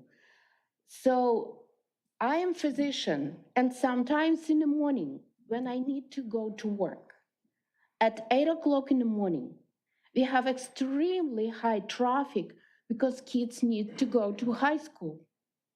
And at that time, even that right now, we do not have additional 100 cars. It's very difficult for me sometimes to get to my patients, to be on time at my office, to be on time. I'm working also in correction facility. And it's very difficult sometimes when I'm on call to get on time. Even right now, we are not talking about future when it will be additional more than 100 cars. Because when we are talking about families where 3 bedrooms, definitely there will be parents and at least 1 child, maybe 2 children who are teenagers. And since law in California allowed teenagers to drive the cars, it's additional cars. So how we can get from those small streets, I'm talking about Central Avenue, it's already impact. It's already sometimes during the traffic time very difficult to get on Emerald Street right now. And with additional 100 cars, it's impossible. So I think it's some development require additionally to that project. It's not developed enough. Time. I have a question for you. Do we have permits, parking permits for El Redondo? No, we Okay. do not have. Okay, thank you. Thank you.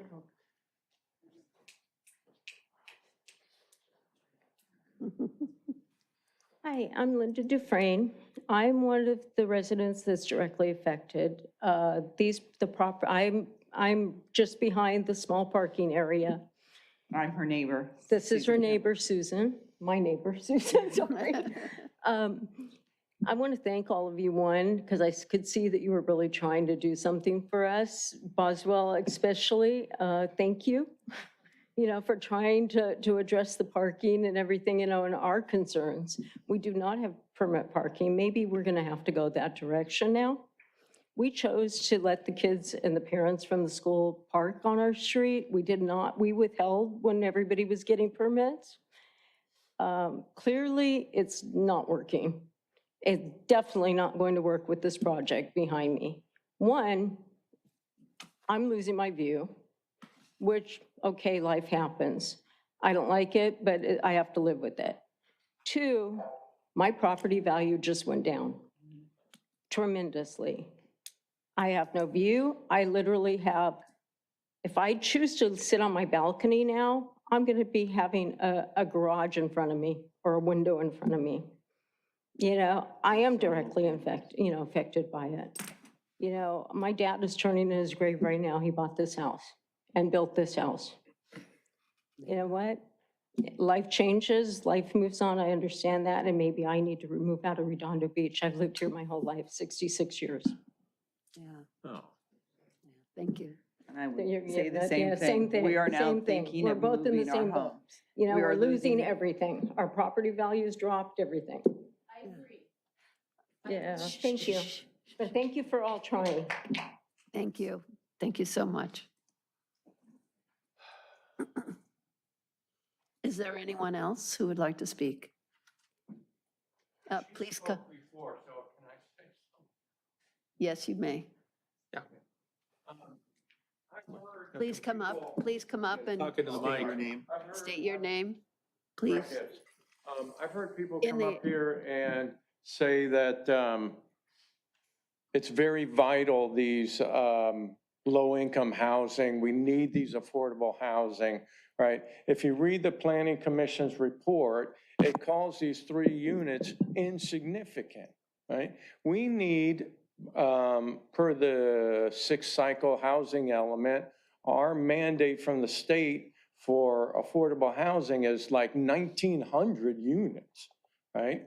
This project would provide like 0.02% of that 1,900. The report goes on to say that there's ample inventory to meet that 1,900. So people that stand up here and say, we need these 3 units, somehow they're ignoring the other 1,900 that are going to be built. So I don't understand that argument at all. And then secondly, I believe it was Mr. Craig that said this is a done deal and this is all window dressing.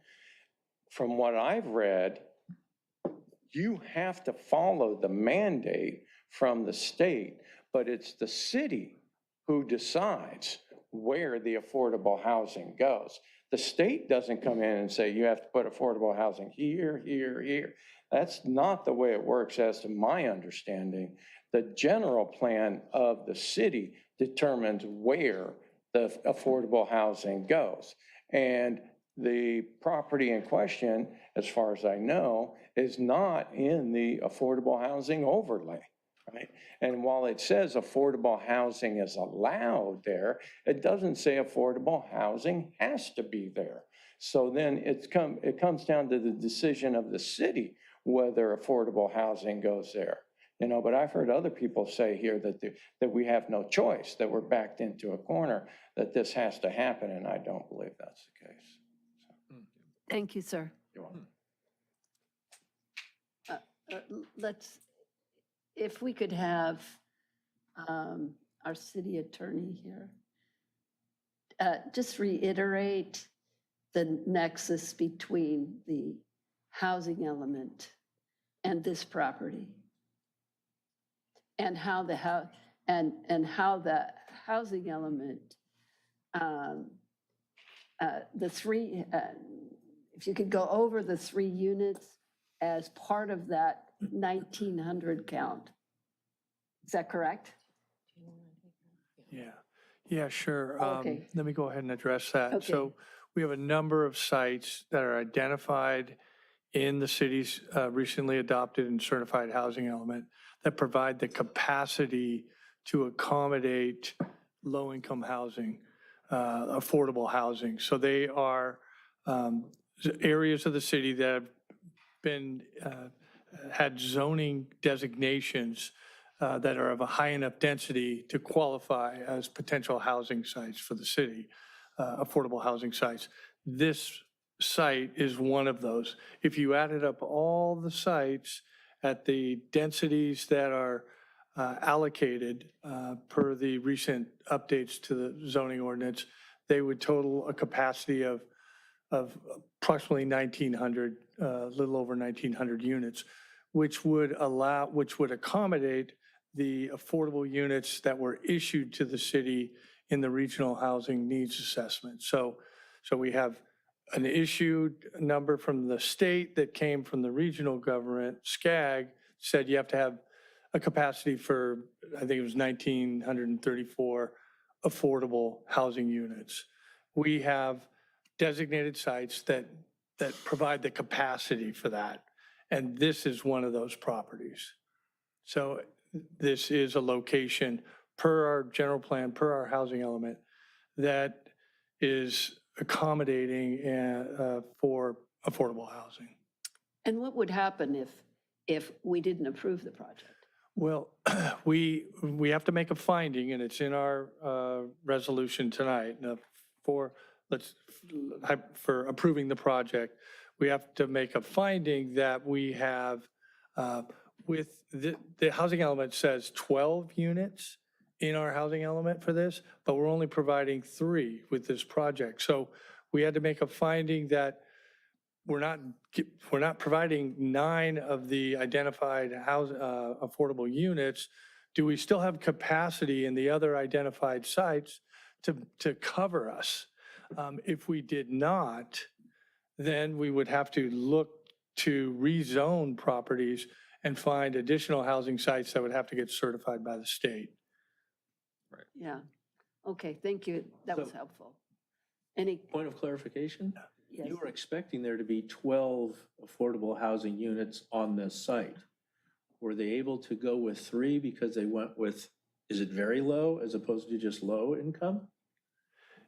That allowed them to put less affordable housing in this development to get the bonus that they wanted to jack this thing up to maximize the size of the development on the property. Right? So the 12 per the site is not a mandate, it's an estimate, and they were allocated throughout the city. Just to clarify, you expected there to be 12, but it's not turning out that way. Well, we provided a capacity of 12 very low or lower income housing site units to be at this location. That's what you were hoping for. Okay, but you're not getting it. Correct. They went with the very low, the lowest of the low income categories, because that requires them to have the fewest number of low income homes in the property, right? Well, not exactly. Our housing element actually does call for 12 or identifies this site for 12 very low. So what happened? Units. We're not, as our director Weiner points out, we're not mandated to require it. So there is a program in the housing element that requires the city to evaluate an inclusionary housing ordinance where the city may be able to impose requirements in the future on a certain percentage that need to be affordable. The city has not adopted such an ordinance yet. And in fact, state HCD is viewing those ordinances a little less favorably because if the number is set too high, it could also be a barrier to constructing housing, period. But I do want to give some context on this project. The affordable housing component of it is really a more, in state density bonus law, that's the more minor factor here. The more significant one is SB 330 and the stipulations of that and how it limits the city's ability to review and even deny the project. In terms of the density bonus law, they're obtaining 1 unit beyond what the density allows in the zoning for these sites. So it's not a large bonus in units. There's actually a fairly small gap between the parking spaces they're required by the zoning code at 100 and what they're providing at 91. And there's some minor deviations on the heights and the setbacks. And in fact, the developer could come in, the waivers are fairly unlimited, where they could propose something that's 5 stories or 6 stories. It could go a lot further. There's no limit to that. Maybe at some point we could make a finding it was a public health and safety issue if the building became too tall. So I just want to point out that the density bonus, I know that's where the discussions kind of went. I really see that as being secondary to SB 330, to the fact if you were to take that out of the equation, they could still do 42 units here. The city would be limited in our ability to reduce the density of the project, to deny it unless it can make the public health and safety findings or that it does not meet objective standards. I just want to kind of bring the focus back to that because that's really the larger, that's the state law. It's more in play on this project. Thank you, Director Weiner. Yes, Mr. Light. All right, so if I can condense this down to what I've heard tonight is that we can't say no unless we hear something that if this project's built, we can prove someone's gonna die, essentially what I'm getting from all of this. So our hands are tied to say yes. And, because I heard nothing that they seem like nice guys, they're not gonna kill anybody. But I'm getting the hints here that we can tweak this to make it better for Redondo Beach. But my understanding, that's what you've been doing for the last year. What am I missing that we can do here that would make this better? Because I agree with the attorney, I'm not a lawyer, but we can't make them do permits. That's not their bailiwick, that's you guys. What can we do to help? So I would like to refer that, and that's a good question. I anticipated it coming back to that at the end of the deliberation because I raised that when I first introduced this project. We do have Diana Virat, who's on with us virtually. She's works with the city attorney's office and she specializes in housing. So perhaps Diana, if you are able to chime in, you could shed some light on what the commission is able to do in terms of conditioning this project. Thank you, Director Weiner. I think at this point, the question is what the commission thinks is a reasonable condition of approval that would improve the project. I mean, at this point, as Director Weiner has described, given that the application and proposed project essentially complies with, according to staff, the applicable objective standards within the bounds of the density bonus law request, the hands of the commission are a bit tied with respect to disapproving the project. You still need to make findings of approval, however, in order to approve the project. So in these instances, the question is sort of what do you need to get to the findings of approval, and what are the conditions that you think are necessary to improve the project? So I can't substantively tell you what those conditions would look like, but that's sort of the scope of the legal parameters there. I would just like to respond here. It appears that the major complaint is the parking. And again, our hands are tied. But we cannot continue to ignore that parking in this area is going to be an issue. And we want to, it's adding stress to the community, and we don't want to add stress. So, and again, yet, we are barred from making any changes to this project. So I would ask Director Weiner or our city attorney, what are the mechanisms that the city can do to relieve the stress and the problems associated with parking on the adjacent streets? So I heard the permit parking program referenced earlier. I think Sean Scully has some background on that, what the process is for that. Other than that, I think it would have to be additional parking on site, and I don't know, maybe the applicant can speak to the feasibility of that. But beyond that, I'm not really sure what the solutions are for this particular project. I will say that long-term, if we see that this could potentially be a reoccurring issue, the city may want to look at increasing the parking standards if we anticipate the projects are going to come in and they're going to apply for density bonus and get a reduction. So we may want to look at that in terms of like a long-term code amendment, which obviously could not apply to this project because that takes some time and there needs to be a legislative action to do so. But Sean, can you provide some background on the process for the the parking permit procedure is handled and directed by our Public Works Department. It's fairly rigorous. There's a number of meetings that are held with the neighborhood. They also then go before the Public Works and Sustainability Commission to determine all the issues that have come up and how the what some of the, side effects, other impacts that could be from that. So, that is all handled outside of planning and community development, but this has come up for projects where we've had conflicts, if you will, with parking, where there's commercial spillover parking and adjacent residential, and you have residential across the street.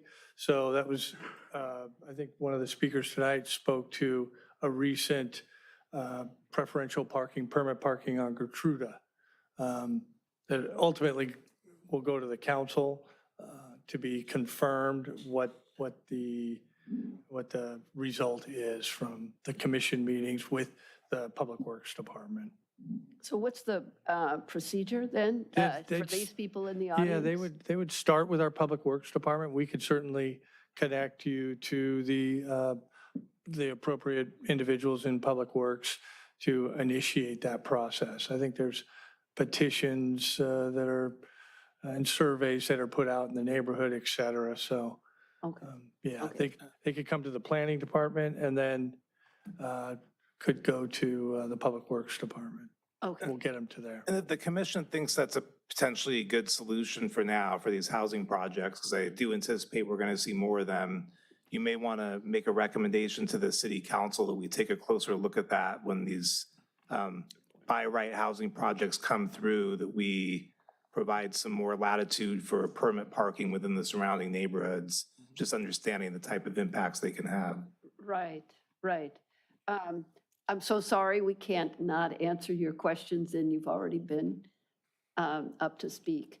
But I would like to say to those of the proponents from St. James, I hope you understand the impacts that this project is causing the neighborhood.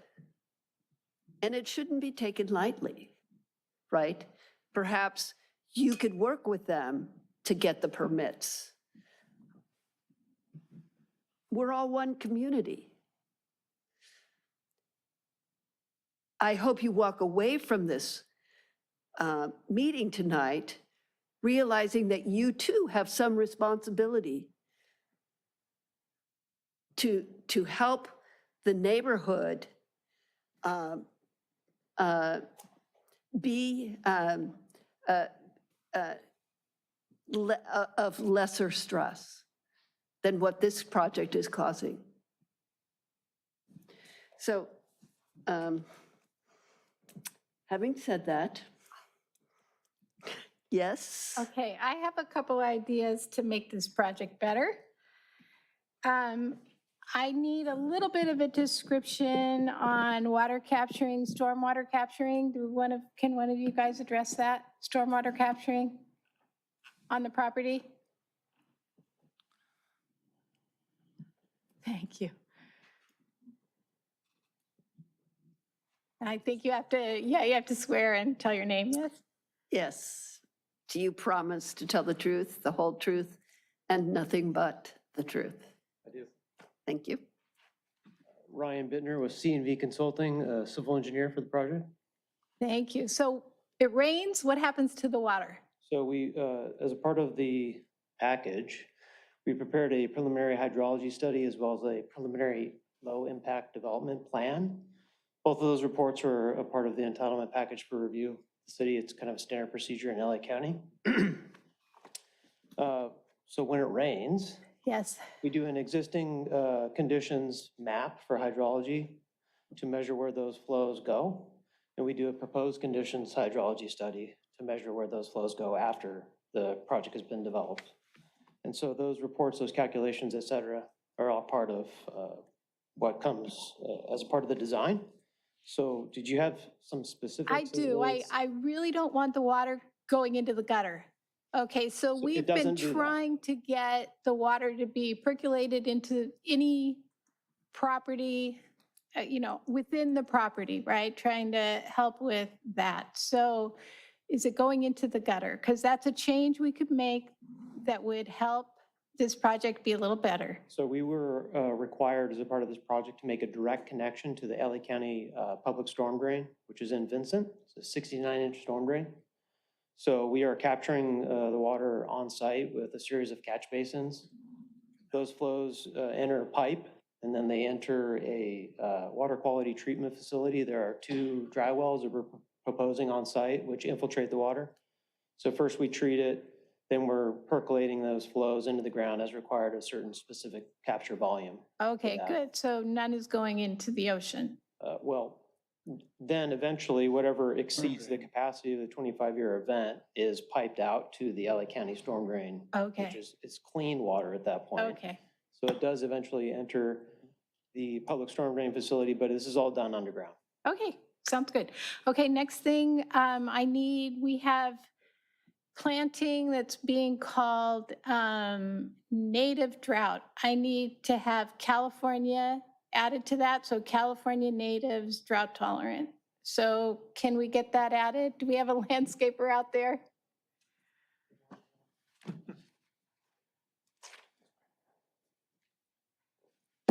I have our landscape architect stepping up here. Okay, thank you. And you didn't think you were going to speak? Okay. You swear? Okay, do you promise to tell the truth, the whole truth, and nothing but the truth? I do. Okay, thank you. Hi, my name's Jose Cazares, and I'm with C2 Collaborative, the landscape architecture firm. Yeah, so our plant palette has a variety of different species. A big percentage of them are California native. One of the factors that we have to think about is our proximity to the coast. So we get, salt air. So there's a lot of California native plants that are on all sorts of, lists and websites that are, deemed, suitable for low water use. We have to go through that and just make sure that they're going to work with our specific site. So we've developed a planting palette that will perform well long-term and helps reduce our water use. Yeah, so a lot of those might be native to Japan or Australia or, and we really want a California native. We're working on that. It's just not there yet. Otherwise, it would have been in here. So that would be one of the conditions that I would be interested in, that it be California native drought That's tolerant. specific. Yeah, specifically. So we do, I think what we can do on our end is, identify those clearly in our package. Okay, let's see, okay, then I do have, is it okay, Sheila? Can I keep Go going? ahead. Go ahead. Okay, I need a little bit of an understanding. What is this passive recreation area? Common area, page 14. What does that look like? Yeah, so the common passive area, so that typically will be a small lawn space that's used. We've been talking about the possibility of young families and kids. So it provides that amenity on the site for the, potential buyers. So benches, I mean, it's a 20 by 20 foot. What's it look like? What's it landscape? So we'd have turf, shade trees, some benches.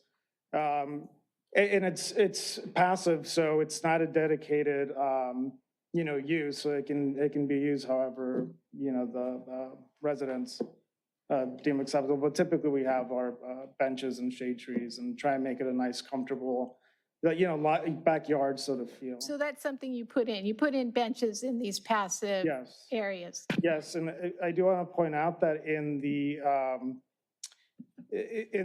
small trapezoidal area, we do have we're proposing a big oak tree there with some benches underneath that as Okay. well, and Okay. a dog run. So we're trying to provide amenities for the residents, Okay. throughout the site. Okay, one last thing, and this is a big ask.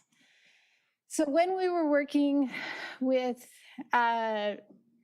affordable units, learning all about it, what we found was that, and I mean, there's just no nice way to say this. Sometimes the people who live in those units are not able to keep the units up, right? So I'm going to ask you, can we please move those units? They can't be in one building because it's quite possible that building does end up, I know there's a covenant and there's a group that's going to maybe control that, but the stigma of being in one of those places, et cetera, if those 3 units were moved within the 6, one was there, 2 of the others were within one of the 6 blocks, that would really also, I think, make for better. As a commission, that is something that we spend a lot of time on, speaking about it on, different nights. I understand your concern, Commissioner Hazeltine. I will point out again that they are in 2 separate 2 separate buildings on the back parcel, and there are market rate units attached to those as well. So that's the building design that we've settled on. To change that at this point would Can cause I other. ask you why you put them all in the one area, what's now a parking lot? With a smaller parcel at this point, and then I can have our architect kind of speak to that.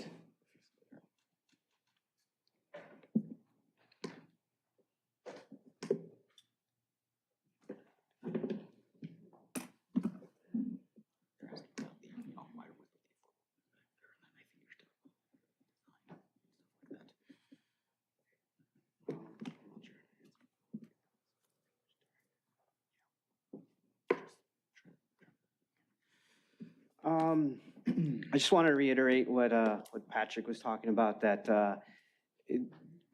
I think it's already part of, mixed in with other, the market rate units. And I also wanted to touch in and just clarify that, I wanted to make sure it was clear that the quality of the materials on the exterior, they're exactly the same. They're not getting any lesser quality of brick or stone veneer or lap siding. So when you're looking at it from the outside, if you look at an affordable unit, it's gonna look identical to the adjacent market rate units. And what about the inside? The inside, we haven't gotten there yet to talk about the spec level. I think that's something that gets discussed later on, but. That is discussed later, but then as we also brought up earlier with Commissioner Boswell, the interior specs are identical and the same. Okay, so that, Materials. Yeah. Materials. Spaces are clearly not the same. okay, but the material, a neighbor isn't going to come in and go, oh my gosh, you have one of those cheap ones. No, what Patrick is talking about is just like I mentioned about the exterior materials, the materials on the inside are going to be the same. So you're going to get similar tile. So we don't have to write that as a condition. That's already it's already in there. I'm going to make a suggestion, and this actually goes to Chair Lamb's question that was directed earlier regarding parking. Since the developer already indicated earlier on that they make it a requirement that the cars for each unit are parked in the garages as part of this CC&Rs. Right. We, so long as the developer is going to include that in the CC&Rs, we might want to ask the developer if, it's not a problem to include it in as a condition in the entitlement resolution. And in addition, if they're saying that they're going to use the same materials for the outside and the inside for the affordable units, we might just want to memorialize that as a condition, since they're going to do it anyway, Okay. as long as the developer is fine with that. Good, okay, thank you. Okay, I think I've run out of ideas. Go ahead. Okay, so I have a question about the trees. So it'd be the landscape architect. Okay. So let me preface my question, and that is, as you know, there's a term called climate change, and that our environment is warming. So when you talked, or when the plan talks about additional trees, 26-inch box trees, what's the actual final height of the tree and the canopy? Because we believe, I think we're all in agreement here, that trees provide a range of positive responses to climate change. We've all read about it. So could you explain how are these trees going to ameliorate the impacts of climate change on this particular project? Yeah, so what we try and do with all of our projects, and specific to this one, is we start with the palette, the trees that are going to do well here, trees that are used as street trees, throughout the community, down our street. So we develop a palette that we include as part of our package, and then we start to, as we design our outdoor spaces, we're talking about the common open space, understanding that if we have a bench there, we have a lawn, we're going to want some shade, trees.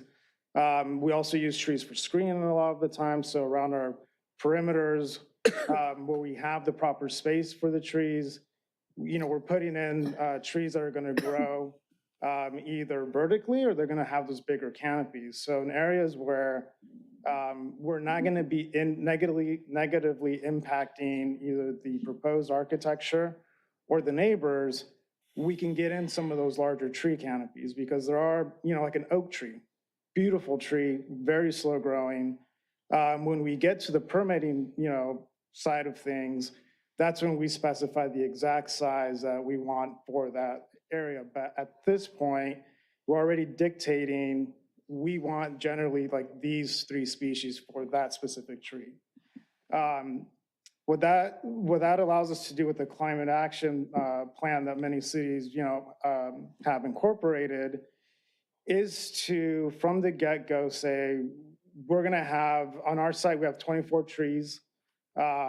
We have some along the street, and then in the interior spaces, in the common open spaces, we're providing those shades opportunities. We're providing, or we're already thinking about trees that are going to grow well in those conditions. So we're not going to put an oak in the center space where we have, the more narrow passages where the buildings are at, but we can get smaller, patio trees that maybe don't get 30-foot size. Maybe they get 20 feet, 15 feet, and they can appropriately grow there. And also take into consideration that we're not putting anything on our, plant palette that has aggressive roots that are going to cause issues with heaving pavement on the city sidewalk. That's going to cause issues for our client and the units that they're, going to be constructing. So finding the sweet spot is a challenge? Is that what you're telling me? It's not a challenge, it's an art. And that's what keeps me, motivated to keep doing what I do. Okay. So yeah, it's finding those opportunities where we can really, put in some of those larger specimens, and then, be smart about how we use some of the smaller trees to get into those in-between spaces. Okay. Couple of questions here. What about, we don't have any regulations regarding shade. Is that correct? We do in commercial parking lots. In commercial parking lots? Yeah, other than that, I'm not aware of any shade requirements or provisions or standards. Okay. Second is, what could we do in terms of conditioning? That doesn't prevent you from building this project. What conditions could we propose here that would ensure that we get adequate shade?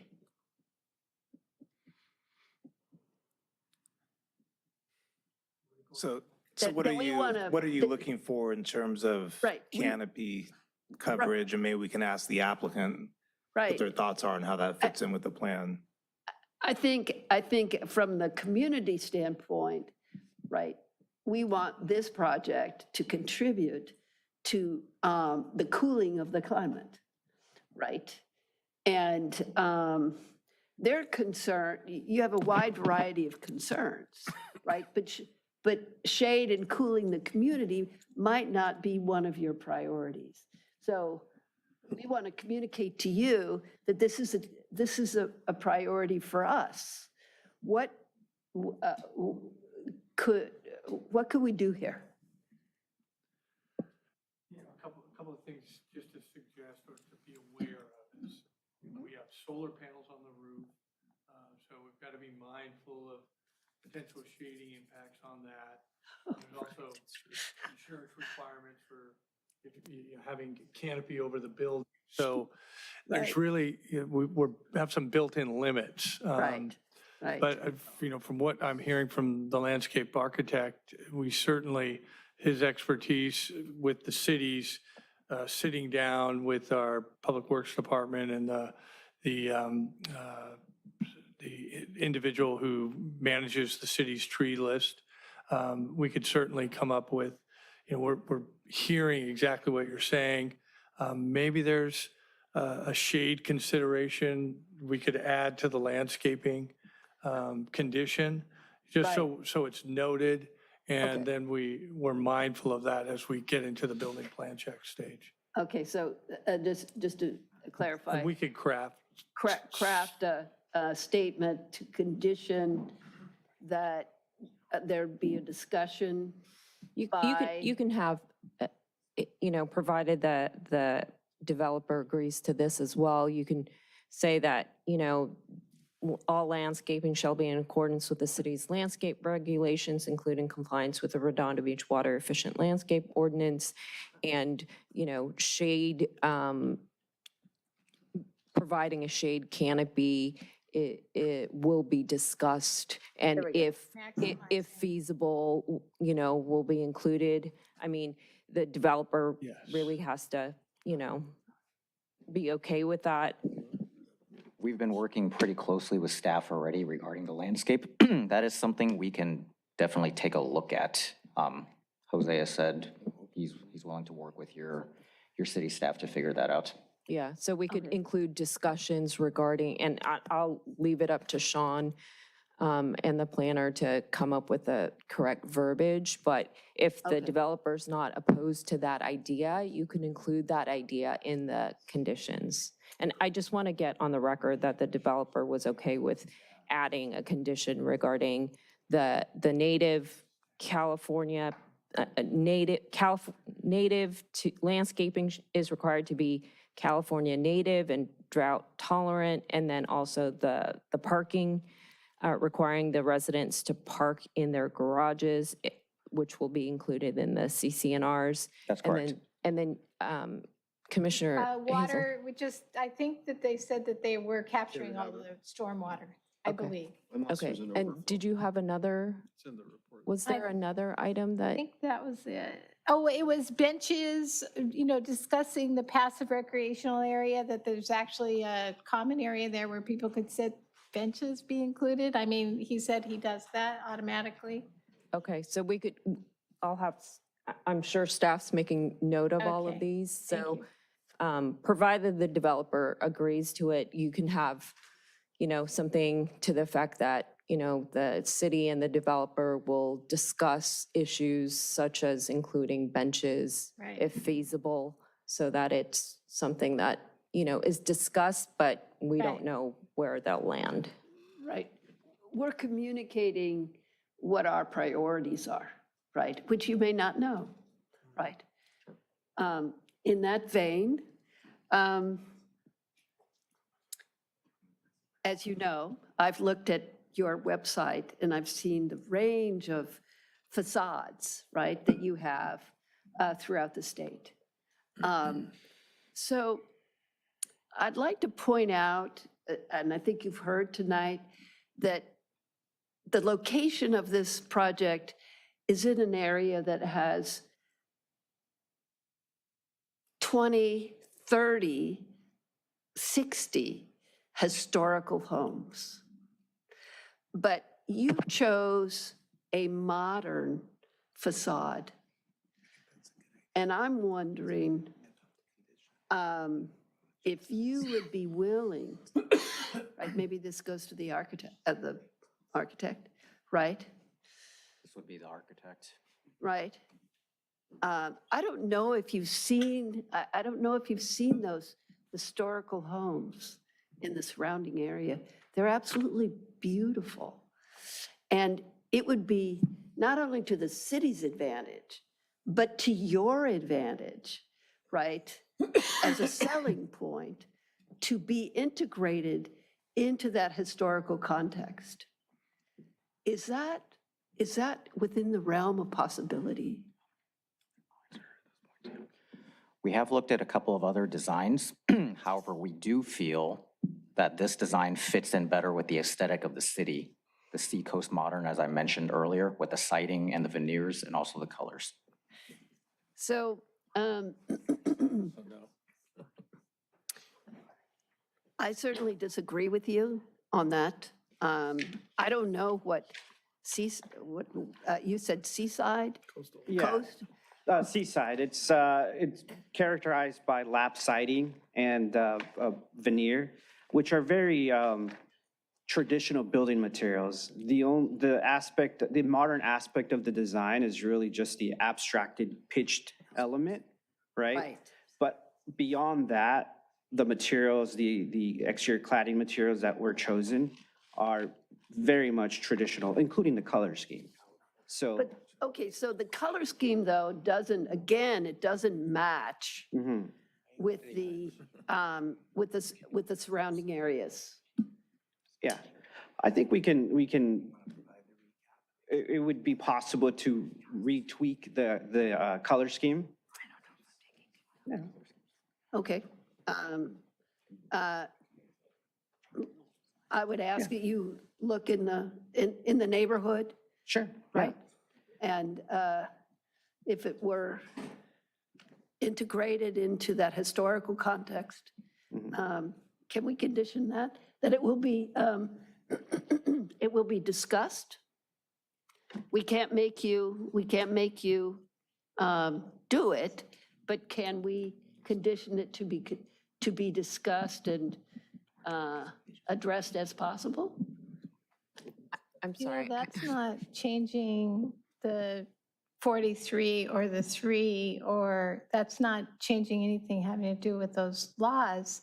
No, it's not. Yeah, so Are you asking me why I'm doing this? why are you asking them to just discuss it? I mean, it's modern placed within an area of Redondo that has a lot of historical homes. And so for me, it doesn't look like it fits. Isn't there a way that we could make it fit? Did you want the chair? No. Did you want to speak? No, I think you said it. No, please. But I'm just saying, you know, we're not affecting the 43, we're not affecting anything like that. No, I'm suggesting that we. Are you saying it's under our purview to? Yeah, I think it is. I think it is. I mean, Maybe it is. maybe the majority of the planning commission thinks it fits within that neighborhood. I mean, I kind of don't. It doesn't look like any of the homes on El Redondo. It doesn't look like the houses down on Broadway. It doesn't look like the houses, close to it on Vincent or on Circle or on and on. Or El Redondo. I see we have the lawyer, so are we going to get an SB 330 conversation going? So I think the concept you were talking about, right, of investigating whether or not there could be some design changes that keep in line with the Planning Commission's idea about the aesthetics of the area, is something that may be workable, right? Try to work with staff, but to the idea that to mandate a change in design at this point, right, is correct. Significant in that it would require substantial costs and redesigns and all these other things, right, which would, I don't want to say, I will say beyond, in my opinion, beyond go beyond the constraints of the law with respect to housing and facilitating housing and things like that. So I just wanted to, Yes, we understand. Yes. We're just negotiating. Maybe we could. So I think so long as the developer is open to having a discussion and is fine with including that as a condition, not of approval, but you're just basically, so I want to make clear, there are several topics that we've been talking about. We've been talking about including requiring the owners of each unit to park their cars in the attached garages, and that provision will be included in the CCNRs, that the developer will include the same interior and exterior materials for all the units, including the affordable units. Those are the two things that has already been discussed by the developer that they do, in all their developments.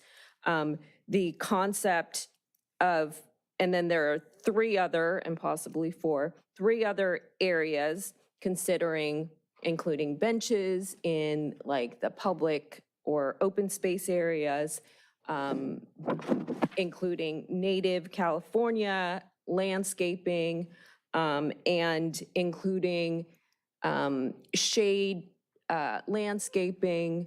So those three, I think, are things that the developer, we can have a discussion, staff can have a discussion with the developer regarding the feasibility of these three things, and maybe even the fourth item that Chair Lamb discussed, which is, investigating different architectural components of the design that would be more in line with the surrounding community. So these are all things that the developer would have to agree to and that we would include in the resolution.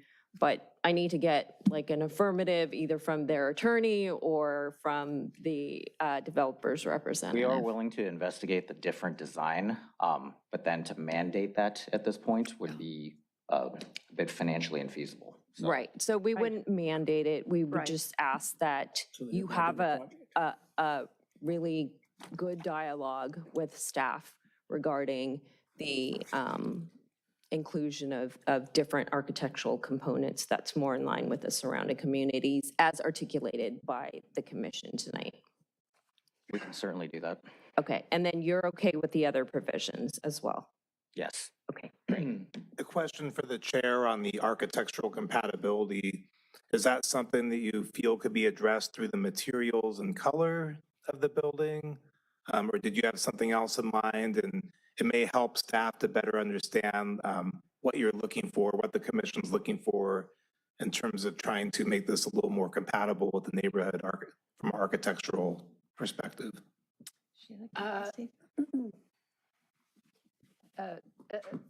Let me ask the architect a question. So again, I think you have a variety of models, right, that you've done throughout the state. Is it, and you've got this model. So I'm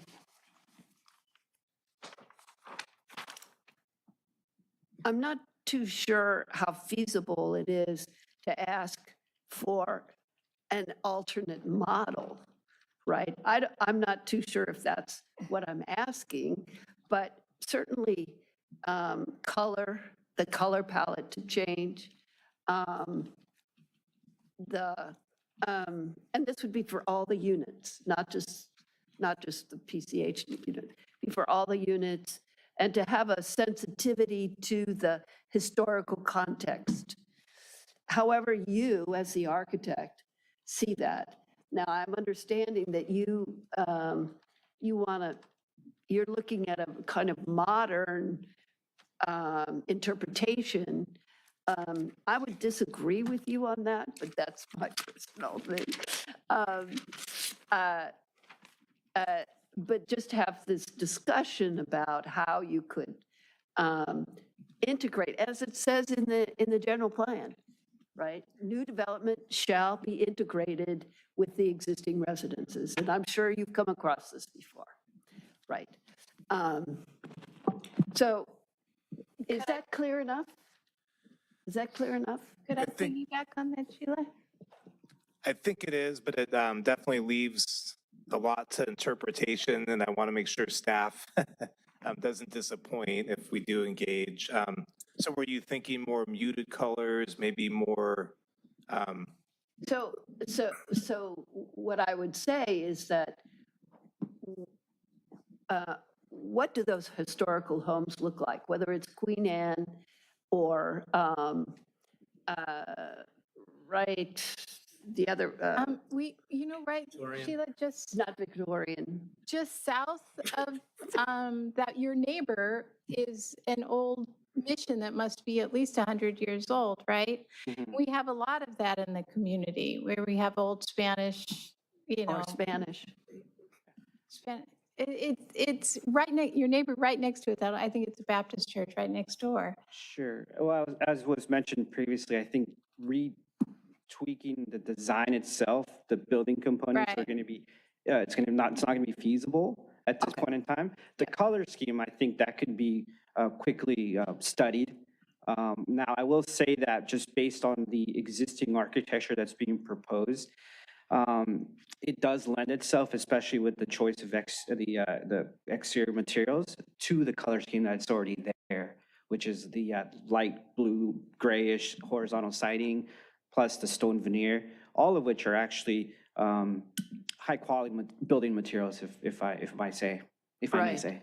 Right. So these old historical buildings are all white, right? Is that something that, I know there's some new developments that are doing the white. Is that something that you would consider?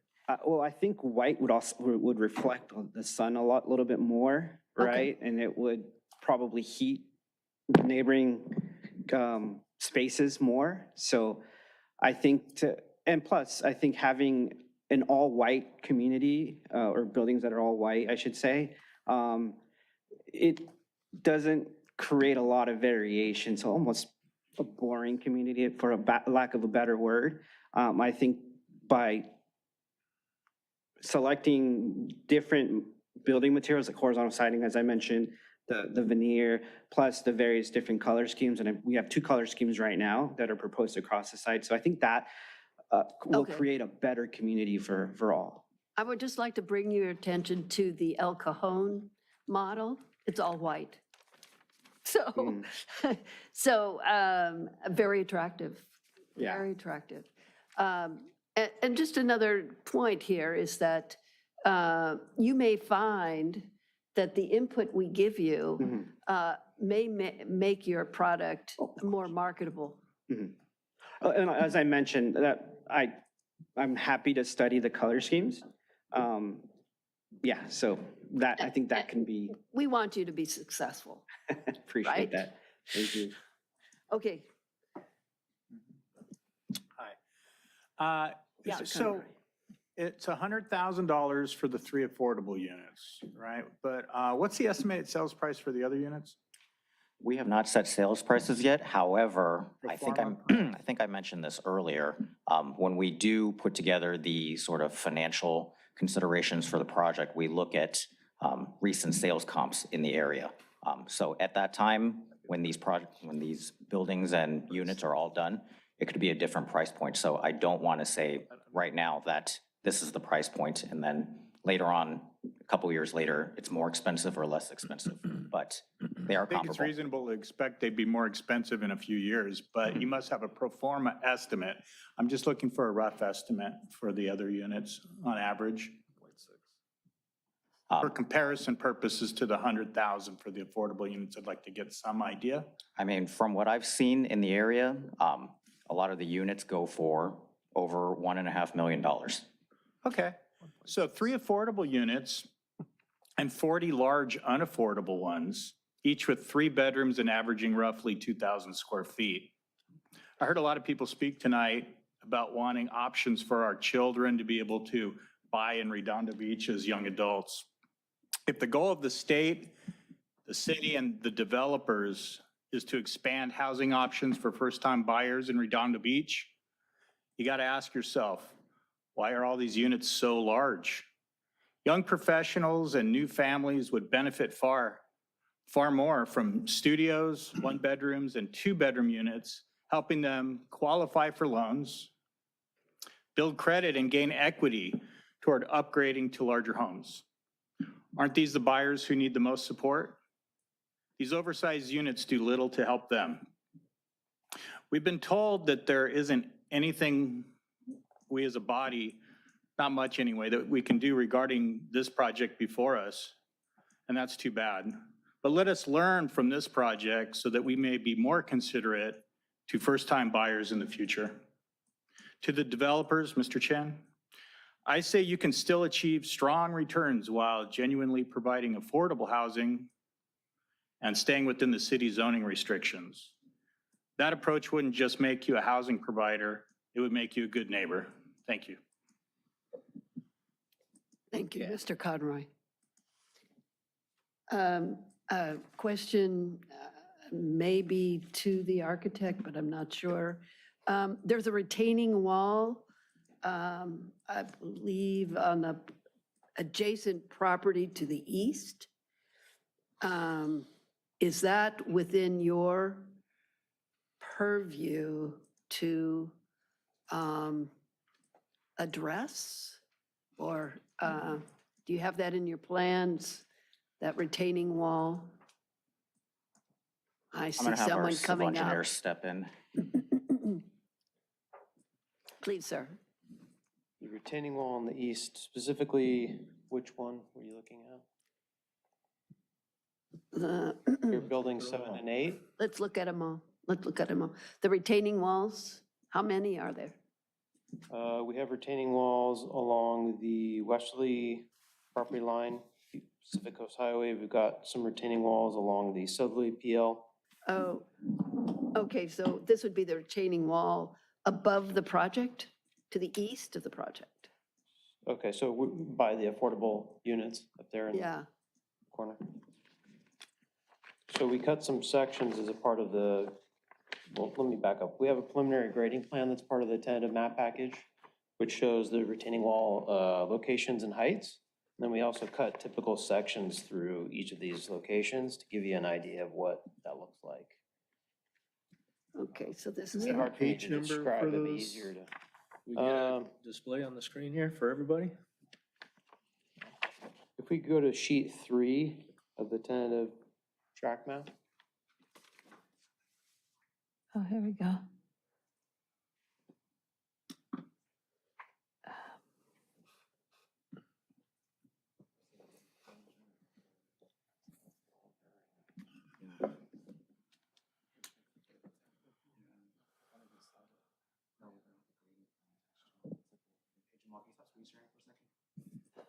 She didn't put her name on here, so I don't know. We're looking for the tentative map to pull that up.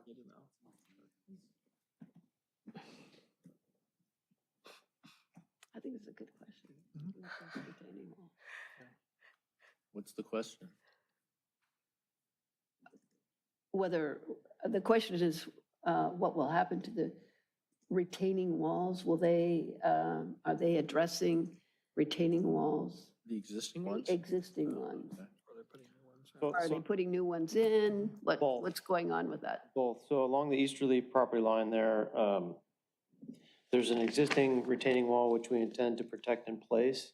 The buildings just east of the site, off-site, are higher than the proposed development. So we were intending to protect those existing retaining walls and then build new ones in front of those on site to handle the Okay. grade differential. So when you say protect, what do you, I'm not sure what you mean. We'll leave them alone. You'll leave them alone? Okay, okay. I think that answers the question. Okay. Yes. Yeah, thank you. Thank you. Mr. Wayne. Just call me Mr. Thank you, Chair. Couple things. I heard a lot of commentary from the audience tonight, and I'm a person about who deals with facts, and I am in the business of development, and so I understand a lot of the stuff you're talking about. And I think it's important to note that this Planning Commission is probably the most supportive of businesses and I should say controlled or slow growth in this, and probably, I think, in the history of the Planning Commission, and at least I can think of in 20 years probably. But a couple of points that were made about, we're talking 3 units, maybe 12 people will be impacted that'll be able to take advantage of this, lower income or affordable income properties. Now, Redondo has a population of over 71,000 people. So we're going to help about 0.00017 of them. If we figure that Redondo, half the residents do rent, so it's slightly over it, now we're actually going to benefit about 0.00034 people, or percentage of the population of Redondo. The units themselves, to Mr. Conroy's, I should say, Commissioner Conroy's point is they're probably going to be about 1.7 million, I think, per unit. That means this is about a $70 million project when all said and done. Now there's comments made before, it's a big moneymaker for the city and all this stuff. Well, there's a little bit of a myth about that. People don't understand how city finances work and how things cost the city. So for example, one-time sales price, so we have what's called a transfer tax. So if these all sell, the city makes a one-time bonus of about $1.4 million, something like that, when the properties sell. Now, for property taxes, that's collected every year. There's an annual collection of about $1.4 million. The city gets about 17 cents per dollar of that back. So we're talking about $238,000, which is about 0.0019 of the city budget, which is about 120 million bucks right now, something like that. So we're not talking a big impact. But to support these additional residents, we have fire, police, water, utilities, all these type of things. So when a city gets to a certain density, we start getting a lot more diminished returns. And so while we certainly want to provide housing, we want to be, a good neighbor, we want to provide some affordable housing for some people to come in. But the reality is 3 units is not going to make a drop in the bucket. And for these three units to come up, I hate to say it's going to probably be like a recreation of that Netflix show Squid Game, as far as whether you're going to get a unit or not. The other thing about the cost of these units, for some reason, people are thinking there's this magic wand that I can wave it and suddenly make something affordable. Well, when you build a house, a 2x4x8 costs a certain amount. Whether I build a mansion, a big mansion, a $20 million big mansion, or a $100,000 affordable home, costs the same. These are paid for because you've raised the prices of the other units to compensate for it. So with these 40 units, you're probably charging for each of the units, it's an additional about $35,000 per unit of the 40 remaining. So in essence, each of the units in there now have been raised up about $105,000 to pay for these affordable units. So there's no magic to it, and especially when you're using the same materials or similar materials. So, it gets to the point where we cannot provide affordable housing unless it's subsidized in some way. This is how this is subsidized. You're just raising the pricing of the other units $105,000. That's it. So again, no magic.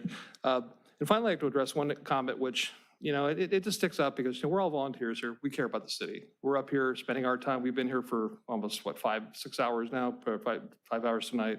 And for people in the audience to say that, oh, we're making it difficult for these things to be built, or we're discriminating against people. I've heard that before too. That's really offensive. We care about the city and we put our time and effort in, and to imply that we're doing something as untoward toward discriminatory or whatever you want to call it, it's really offensive.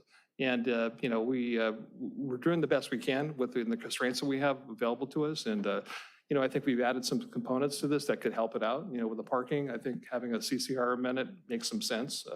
There's very, very many condos that I've worked with.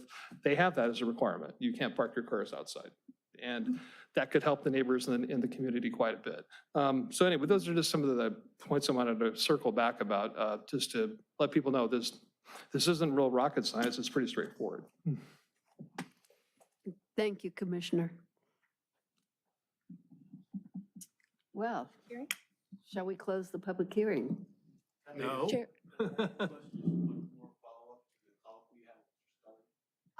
I wish I could say yes to that, but you've already spoken.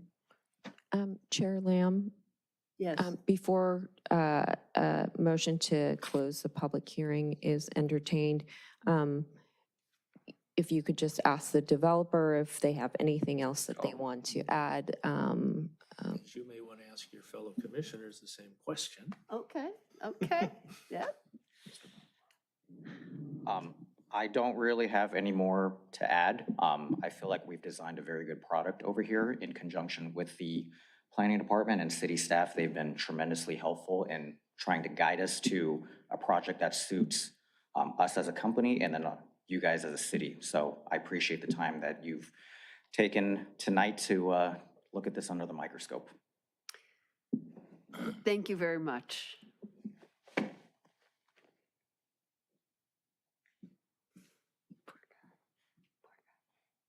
Yes, sir. Where do I Commissioner start? Boswell. Where do I start? We can Over and over close the- again. We could close the public hearing. Just wait, because I'm already on a roll. Okay. Okay, so Go for it. over and over again, I hear people coming up during these developments saying, oh, my kids can never afford to live here. It's not true. Come to my street. Everybody has kids and they own those homes. Those are not renters.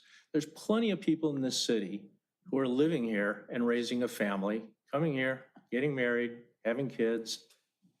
And they go through their whole life and the kids go off to college and, okay, they want to come back. What are the chances you're going to get one of those 3 affordable units?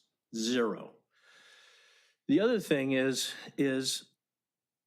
that's not how you buy your first house. You don't go to the neighborhood you'd love to live in. You get a starter house somewhere. So I'm really, and you work your way up. That's what people of my generation did. It worked great. Stop thinking you can cut corners and just jump into a $2 million house right out of college. It ain't happening in any community. It's certainly not happening here. So the parking is what kills this thing for the community. Okay, I hear all these people getting up and saying, oh, it's the community, the community. Okay, this project kills this community because it jams something that's way too big for this lot into a community that's already very high density. If you want this project to be good for Redondo, it's not going to be quite as good for you as you want it to be. You need to deal with this parking situation. You take 2 or 3 units out of this project to create more on-site parking, you solve the issue that is going to demonize you with the rest of the community when they can no longer find parking on the street. I mean, it's bad enough as it is.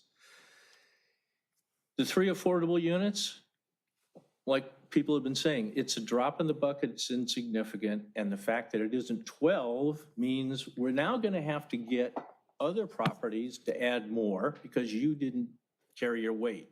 And then if we can't do that, then we gotta change zoning. You see the domino effect of what your project is doing to this city. It's kicking this can over to somebody else. Somebody else is going to have to pick up the slack for the affordable housing units you chose not to put on this property. Now, we can't make you do it, but if you want to be a good citizen in this community, you need to reduce the number of units to accommodate enough parking for the people who want to buy these condos. You need to be able to solve that issue. And I don't see a way, the way you've designed this thing, it doesn't even fit the way it's supposed to, according to the way Redondo has set up how projects work. Your setbacks are all violated. Your height is violated. You're blocking people's views that have lived in their homes forever. Okay, this is a bad project. You need to reduce the size of it to address the parking and perhaps the height of it as well, and put in a project, right size this project for that corner in this community. Matter of fact, why not have 4 or 5 affordable units? Anyway, that's what I wanted to say. That's my suggestion for you to make this work. Thank you, Mr. Boswell. Oh, one more thing. Or St. James could offer their parking lot, set up a permit situation where people who live in that development, or maybe the general neighborhood, that would be able to park in the St. James parking lot when it's not being used for church services. These churches in that area have huge parking lots because they want people to come to the church. Okay? They don't use them most of the time. Why are these churches not stepping forward and saying, we want to help the community? St. James will have, how many people are going to live here? 300 people? I don't know, hundreds anyway. Potential new parishioners. And what does that translate into as far as your bottom line? Quite a lot. So why not step forward and say, hey, we got a parking lot we're hardly ever using. Matter of fact, there's a church next to you. Why don't we talk to all these churches and talk to them about using this unused parking space to make this community able to absorb more housing units and help the city of Redondo Beach adjust to what's being inflicted on us by Sacramento? Now I'm done. Thank you, Commissioner Boswell. Anyone else on the commission want to speak? I hear none. Do I have a motion to close the public hearing? Motion to close the public hearing. I do have one question. Not One so more. I fast. realize once it's closed, I can't ask staff this. What if we say no?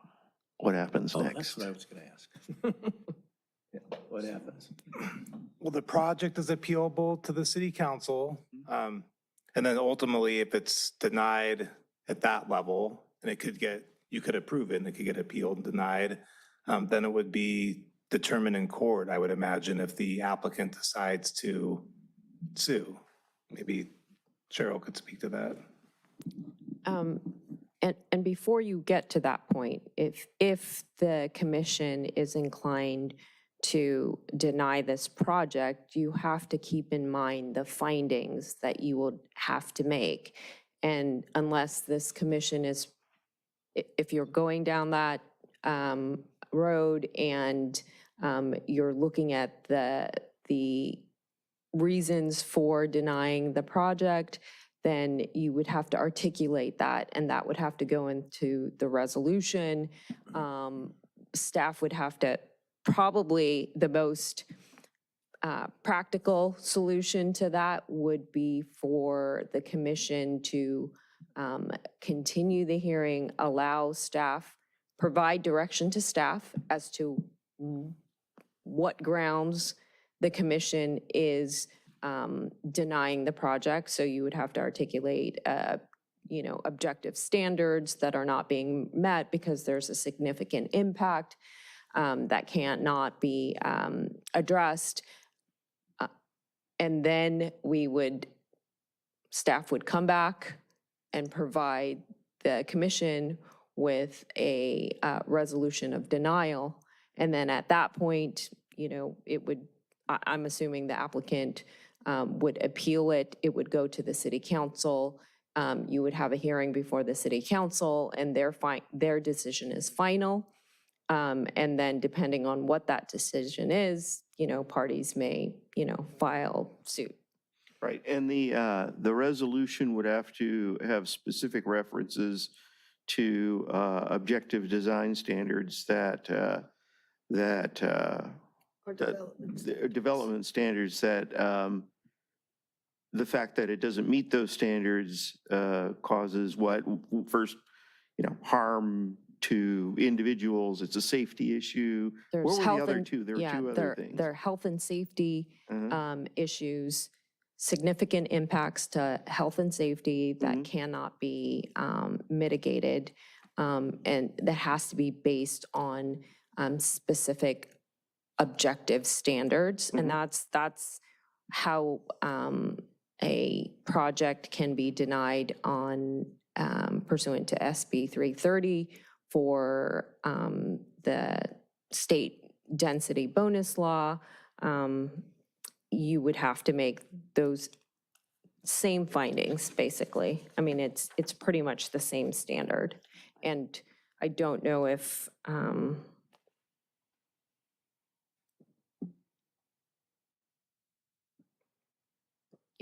so those are the types of standards you would have to make. I mean, findings, I'm sorry. Right. Okay. So what happens if we say no? Then what happens? That's what I just So- asked. What actually happens? It just gets appealed to the commission, to the So- city council, right? Excuse That's me, the only thing? Commissioner I'm sorry. Boswell. Okay, Yeah, let her speak. Okay, I'm going to wait for the chair.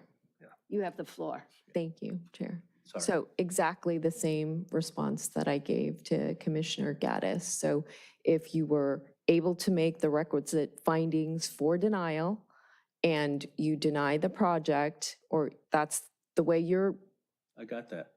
right? We would ask that the commission continue the hearing so that staff can come back Okay, with a that's what I was looking resolution. here. Okay. With a resolution that encompasses this commission's findings of denial, and then it would be denied, and then it would be left up to the applicant developer if they wanted to appeal it to the city council and so forth.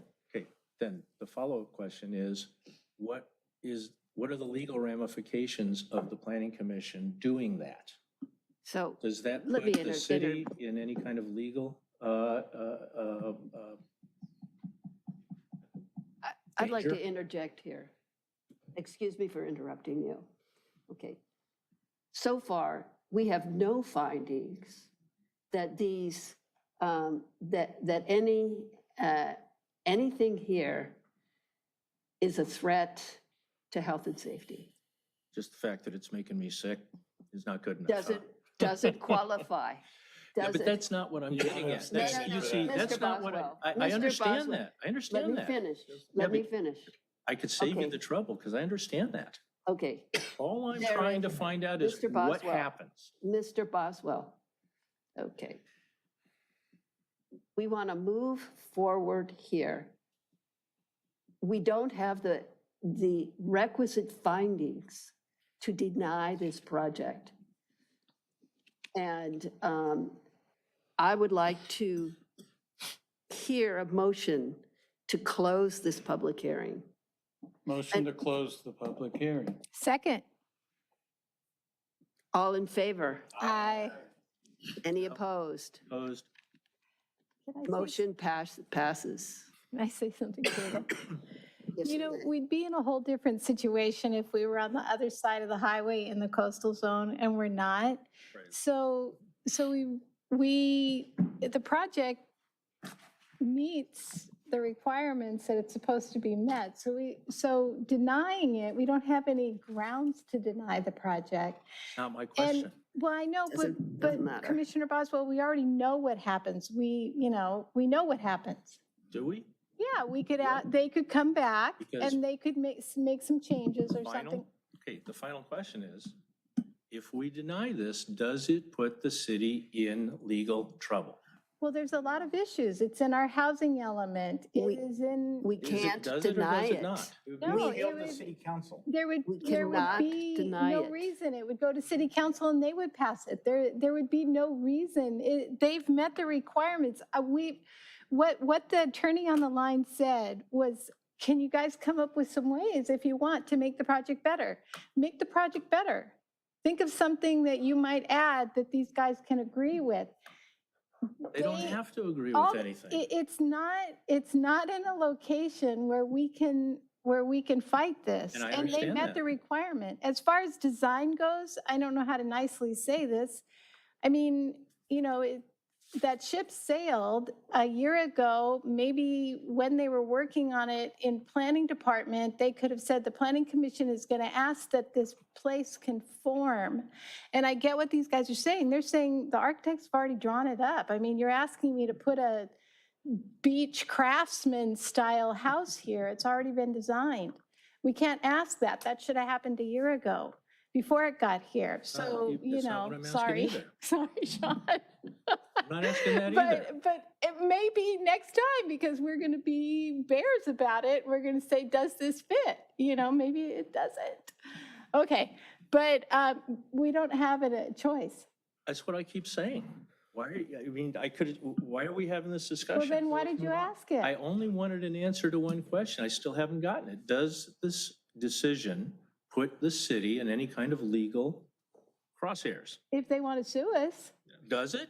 Do they have the right to sue us just because the planning They're not commission gonna sue denied it? anything. They're not going to sue us. They're not going to sue us because the city council's going to pass it. City council will pass it. So why couldn't I get an answer to that 5 minutes ago?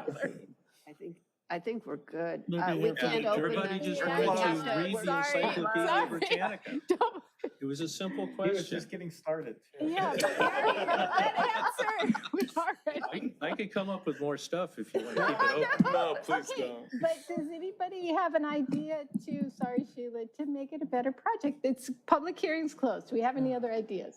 Okay. I gave a bunch of them. They're not going to do any of them. No. They Because actually they don't agree. have to. We put it in the conditions, a lot of things. All right. Okay. Okay. Okay, so we've closed the public hearing. Any other Um, discussion?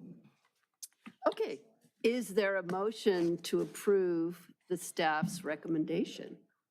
I have a motion, if it's time, to approve the project with the conditions that we added. Yes. With the conditions that we added. Yes, we can pull that up here. We've got a strike through track changes. Great, thank Pull you, it Sean. up, please. So we can walk through those. Can we add, though, this idea that the city council should address the more permanent parking? And this project brought up that this is always going to be an issue. At least throw that into the motion. Is there any, I guess it think wouldn't be the motion for that. It wouldn't be this It would be a motion. separate motion. At the end of the meeting, if you wanted to direct staff to ask, city council if they can look at Got the it. parking issues in the city. So I maybe think that would that's be the something. appropriate time. I would just like to interject here. Planning Manager Scully or Director Weiner. Last year, we had a conversation about whether or not the Planning Commission could make a request of staff. And it was determined that we cannot. So how does this, how do we do this today, making this request? So you want to make a request for staff to work on a planning document, or what type of request did you have in mind? Parking permit? Parking, anticipating future projects like this will have to do something that the city mandates some things. And in terms of I parking. might have an idea for the commission, but I think maybe we should do this first, and then we can have Okay. a discussion after Okay. this item is concluded. Please continue. Commissioner Hazeltine. Oh, yeah, well, we were going to discuss the conditions. Yes, okay, great. So here's the changes that we think are addressing the additional conditions and amendments that address all the topics that came up. We'll see condition 30, the issue with materials for all the units within the same building will be identical on the exterior and interior. Why same building? Why not Well, we've got, project-wide? because they all have different styles. So we don't want to require all the different style buildings to have the same, so it's per building. So, Then, do you want to say each building? yeah, maybe each. Yeah. I thought the buildings had all the same style, but perhaps some different colors or roof heights or something like that. They don't Some look, might have upgrades. they don't look independent. Some individuals, yes, They may have have different- upgrades over others. Styles. Within each So building. Within each, All Within each- units are consistent throughout the project? I don't know. within each building, Okay. Remember, the purpose of this. is- okay. The applicant, 31, the applicant get will it. discuss and investigate with staff where feasible, options for the design of the project to be compatible with the historical context of the surrounding area And I think it's for architectural features. and architectural. So let's see, so project be compatible with the, yeah. Okay.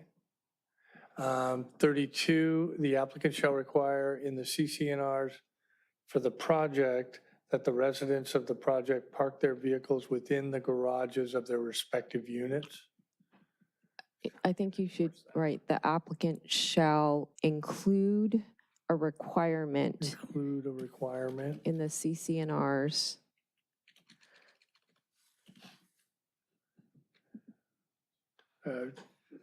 Yeah. That the residents, okay? Can I ask a question about that? Number 32? No. No, you So cannot. Sorry. We're sorry. They don't have driveways. If they park on the street, what are you gonna do? Confiscate their So, car?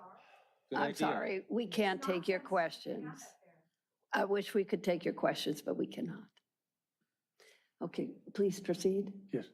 Condition 33, where feasible, the applicant shall implement passive recreational amenities such as benches and walkways throughout the open space areas of the project site. And then the benches and the native California, Oh, yeah, then we have that up. Landscaping. We've got the, okay. yeah, where's that one? We added that, yes. To condition 25, we inserted drought tolerant and California native plant species. This is Perfect. for the landscaping plans. Mhm. And then where feasible, the applicant shall work with staff to maximize canopy coverage and shading provided by the plants. And trees, plants and trees? The benches is in the other one. Plants and trees on that? Plants and trees? Yeah, What was we wanna that? add trees. Add trees, plants and trees. Plants and trees? Plants and trees. Okay, if you would add. All right. Okay, great. And I do want to say regarding the CCNRs, the applicant provides a copy of that to the city. It has to be approved by the city. So we would ensure that condition is in there. It would ultimately be the association that would enforce it. And I think that makes the most sense because in reality, I don't know if the city would be able to manage or enforce this on a regular basis. But we will ensure that it's in the CCNRs. Right, so the real, the only real mitigation to the parking issue lands partially with the residents and partially with the city, right? It will need to be the residents who come to the building and, no, not building and safety, come to the city to request a permit program for their area. Is that correct? That's correct. And we are going to talk a little bit about the recommendations to council, maybe once we close this item. But I think the commission could make a recommendation regarding these parking permits as surrounding the multifamily housing projects that we're receiving. Yeah, okay. Dr. Okay. Weiner? I see how the CCNRs could restrict the owners from parking around the property, and they would need to be in their garage. But I don't know that a CCNR can keep an individual from parking on a public street. No, so can you bring back that condition? Okay. Is that what it stated? No, it's not on a public street. Yeah, all you could do You is. can't. Oh, okay, I see. So we'd have to Um, open the public hearing. Yeah, I think the way that's worded, it probably should state that, that the garage shall only be used for parking, parking. because you're, Mhm. I think Oh, you're I right, we're not see. gonna be No able to. storage. Yeah. um, Can't tell something. That the And we could add a condition there that goes beyond the CCNRs, and I guess that could give the city some enforcement authority if it ever really becomes an issue and somebody wants to bring it to code enforcement's attention, but I think that would be challenging to monitor, and typically that's the purpose of a HOA, is they're kind of an extension. Yeah. These homeowners are going to be paying taxes, a part of which goes towards the upkeep of these streets. I imagine they would have the same access to park on the streets as. Yeah. It doesn't else, say they so. can't park on the street. It Okay. just They can't says, say that. Don't They put can't junk park on in the there. street. No, I know. Yeah. I'm with you on that. You don't have that. Because I what don't we- see where there's any additional. Well, because That's- you can that's have, you where can have a parking tenant that permits could have come 4 in, too. cars. Yeah, they couldn't get parking Yeah. permits. That's how they Yeah. keep them. Okay. Oh, they couldn't get parking. Right, that'd be weird. Yeah, because you could have, these, so there's a 3-bedroom units where you have 3 cars. They're going to be taking a parking spot. And a couple motorcycles and a jet ski. Yeah, I'm telling you. right. Where do the jet skis go? So, Front yard so is are your we, parking.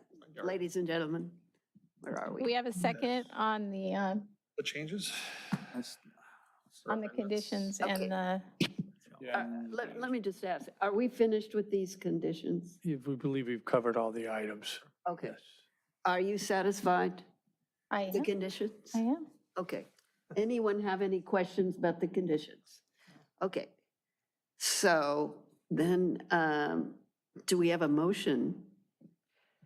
We have a motion, so we need a second. We have a motion to adopt a resolution. Right, with the right? Do we have a conditions. second? I have a second. I'll second it. Okay, all in favor? Aye. Aye. Aye. We want to do a roll call. Roll call, Sheila? Roll call. Yeah, roll call. Commissioner Light, Aye.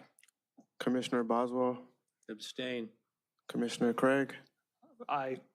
Commissioner Gaddis. So we have to, yeah. Commissioner an aye? Conroy. It's an Aye. Mr. Hazel, Mine sorry. is, mine is an aye also. We haven't denied any projects, just for FYI. I don't know why that rumor keeps getting spread. Things don't come in front of us. I think we make them better, but we don't tell them they can't build them. Yeah, exactly. Chairperson Lamb. Oh, your vote. Aye. Okay, motion passes. All right. Congratulations. Sorry. Sorry to keep you up so late. I want to see a smile from So I Patrick. think what-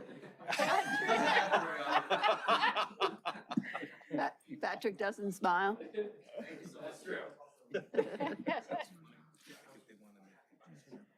All right, So I okay. think, We've been here so long. Here we are. Right here, so now we're. We are, items continued from Like previous. Brianna. Okay, items continued from previous agendas. None. Haven't you? Items for discussion prior to action? there's nothing. None? Okay, is there a motion? No. Okay, Items to staff. commission member items and future commission agenda topics? Yes, so. I think that's where we are. Yeah, I think what the commission can do is make a motion to have either staff bring up during strategic plan the commission's request to have the city council look at, parking and traffic and how to really address those issues in, the city, maybe in certain neighborhoods need to be concentrated more. Look at the permit parking requirements.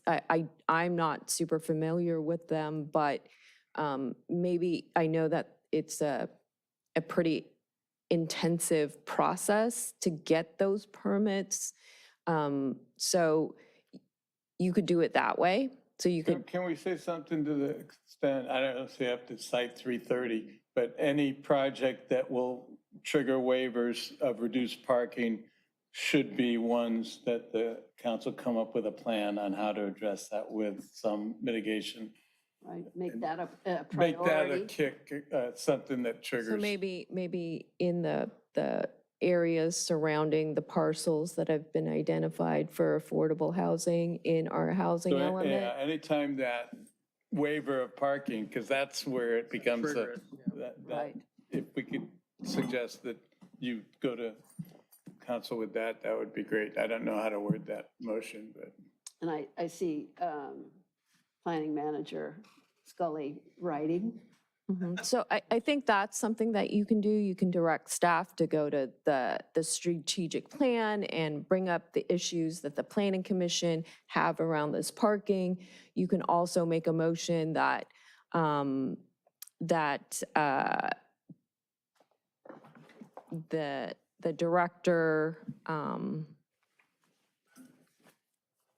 and I would have to look at, talk to the city manager so that under the city council items agenda, there's items from the city manager. So sometimes the city manager can report out to the city council about things that happened at certain commission meetings and so forth. So you can get it to the council that way. you yourselves can come to the council meetings and express what this council has been, grappling with and how they, how you guys address these really tough issues in the community, and that you would like, the city council to consider those. Yeah. There's a lot of ways to do that. So those are just some of my suggestions. I don't know, Mark Yeah. might have more. Yeah, I think so a few months ago, the commission had raised that you wanted to work on the objective design standards again, to revisit that. What I've learned with this project and some of the other developers that have approached us recently, they have shown a willingness to work with the city. So I think we could have some standards in there in terms of like compatibility with the neighborhood, and maybe they get some type of incentive to do that, to work with us on that. Maybe it's a reduction in building permit fees or something, if they will go the extra mile on working with us, even though they normally don't have to. So I would like to explore that. And I think when we get these projects in, it's a real learning experience. It's kind of a test case for these objective standards. And I think there is opportunity for improvement in getting projects that are more in the mold of what we want to see. So we could, it sounds like you were saying they could make recommendations tonight. We could put an item on the next agenda where we just discuss some of these items, and then you could make more of a formal recommendation to the city council.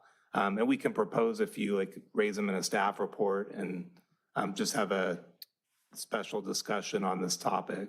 And just to piggyback on what the director said, you could do that. So you could add an item for discussion for this commission, and then maybe have staff draft up even a resolution, because then you're memorializing it. You're actually providing that to the council and letting them know, like, look, these are the issues that we're coming up with all these projects. We're having a hard time reconciling them because of state law, the constraints of state law, and what you as a body, staff and council and cities in general are having to deal with. And in order to address some of these issues, we'd like the council to consider studying, working on these areas. Question, you're suggesting that we, next time that we develop a resolution, where then does the resolution go after we make it? Right? How does it go? Does it go to the council? How do we get this in front of the council? You said earlier, right? You said earlier, one way to do that is to, and I know Brandy had a challenge with this. So, right? So do we write a letter to the city manager? How do we move this forward? Well, if you were to write a letter, if you were to do a resolution, whatever that may, whatever form that takes, I think, at the strategic plan, at, the council meeting, when the city manager is having a report out, if that's something that is discussed with the city manager and, it gets on the agenda, then I think that's one way to do it. You can come to the city council meeting and say, oh, last, commission meeting, we passed this resolution because we wanted you to be aware of all these issues that we're having. I mean, I think there's a lot of ways that you can alert the city council to the issues that you're facing. And okay. And do you think that the resolution, passing a resolution, has the greatest power, or as opposed to a letter? What has? I think we could, a letter, or if staff can summarize the comments made in your motion. Coincidentally, I actually spoke with the city manager about this topic last week, because we have an air commission that wants to make a recommendation on something. And we were discussing doing like a staff report that would explain it and actually putting it on the council agenda. So let me reconnect with the city manager on that. And I know for the planning commission in particular, it's one of your charges to give the city council, be advisory on land use matters. So I definitely want to make sure when it gets to council, it has some attention, and we can take a look at that in terms of like the broader context of the other planning projects we're working on. That's perfect. Okay. Yeah. Sounds good. Okay. Any questions, anybody? Any questions? Okay. All right. Is there a motion to adjourn? Make the motion to adjourn the meeting. Second. All in favor? Aye. Motion passes. Thank you.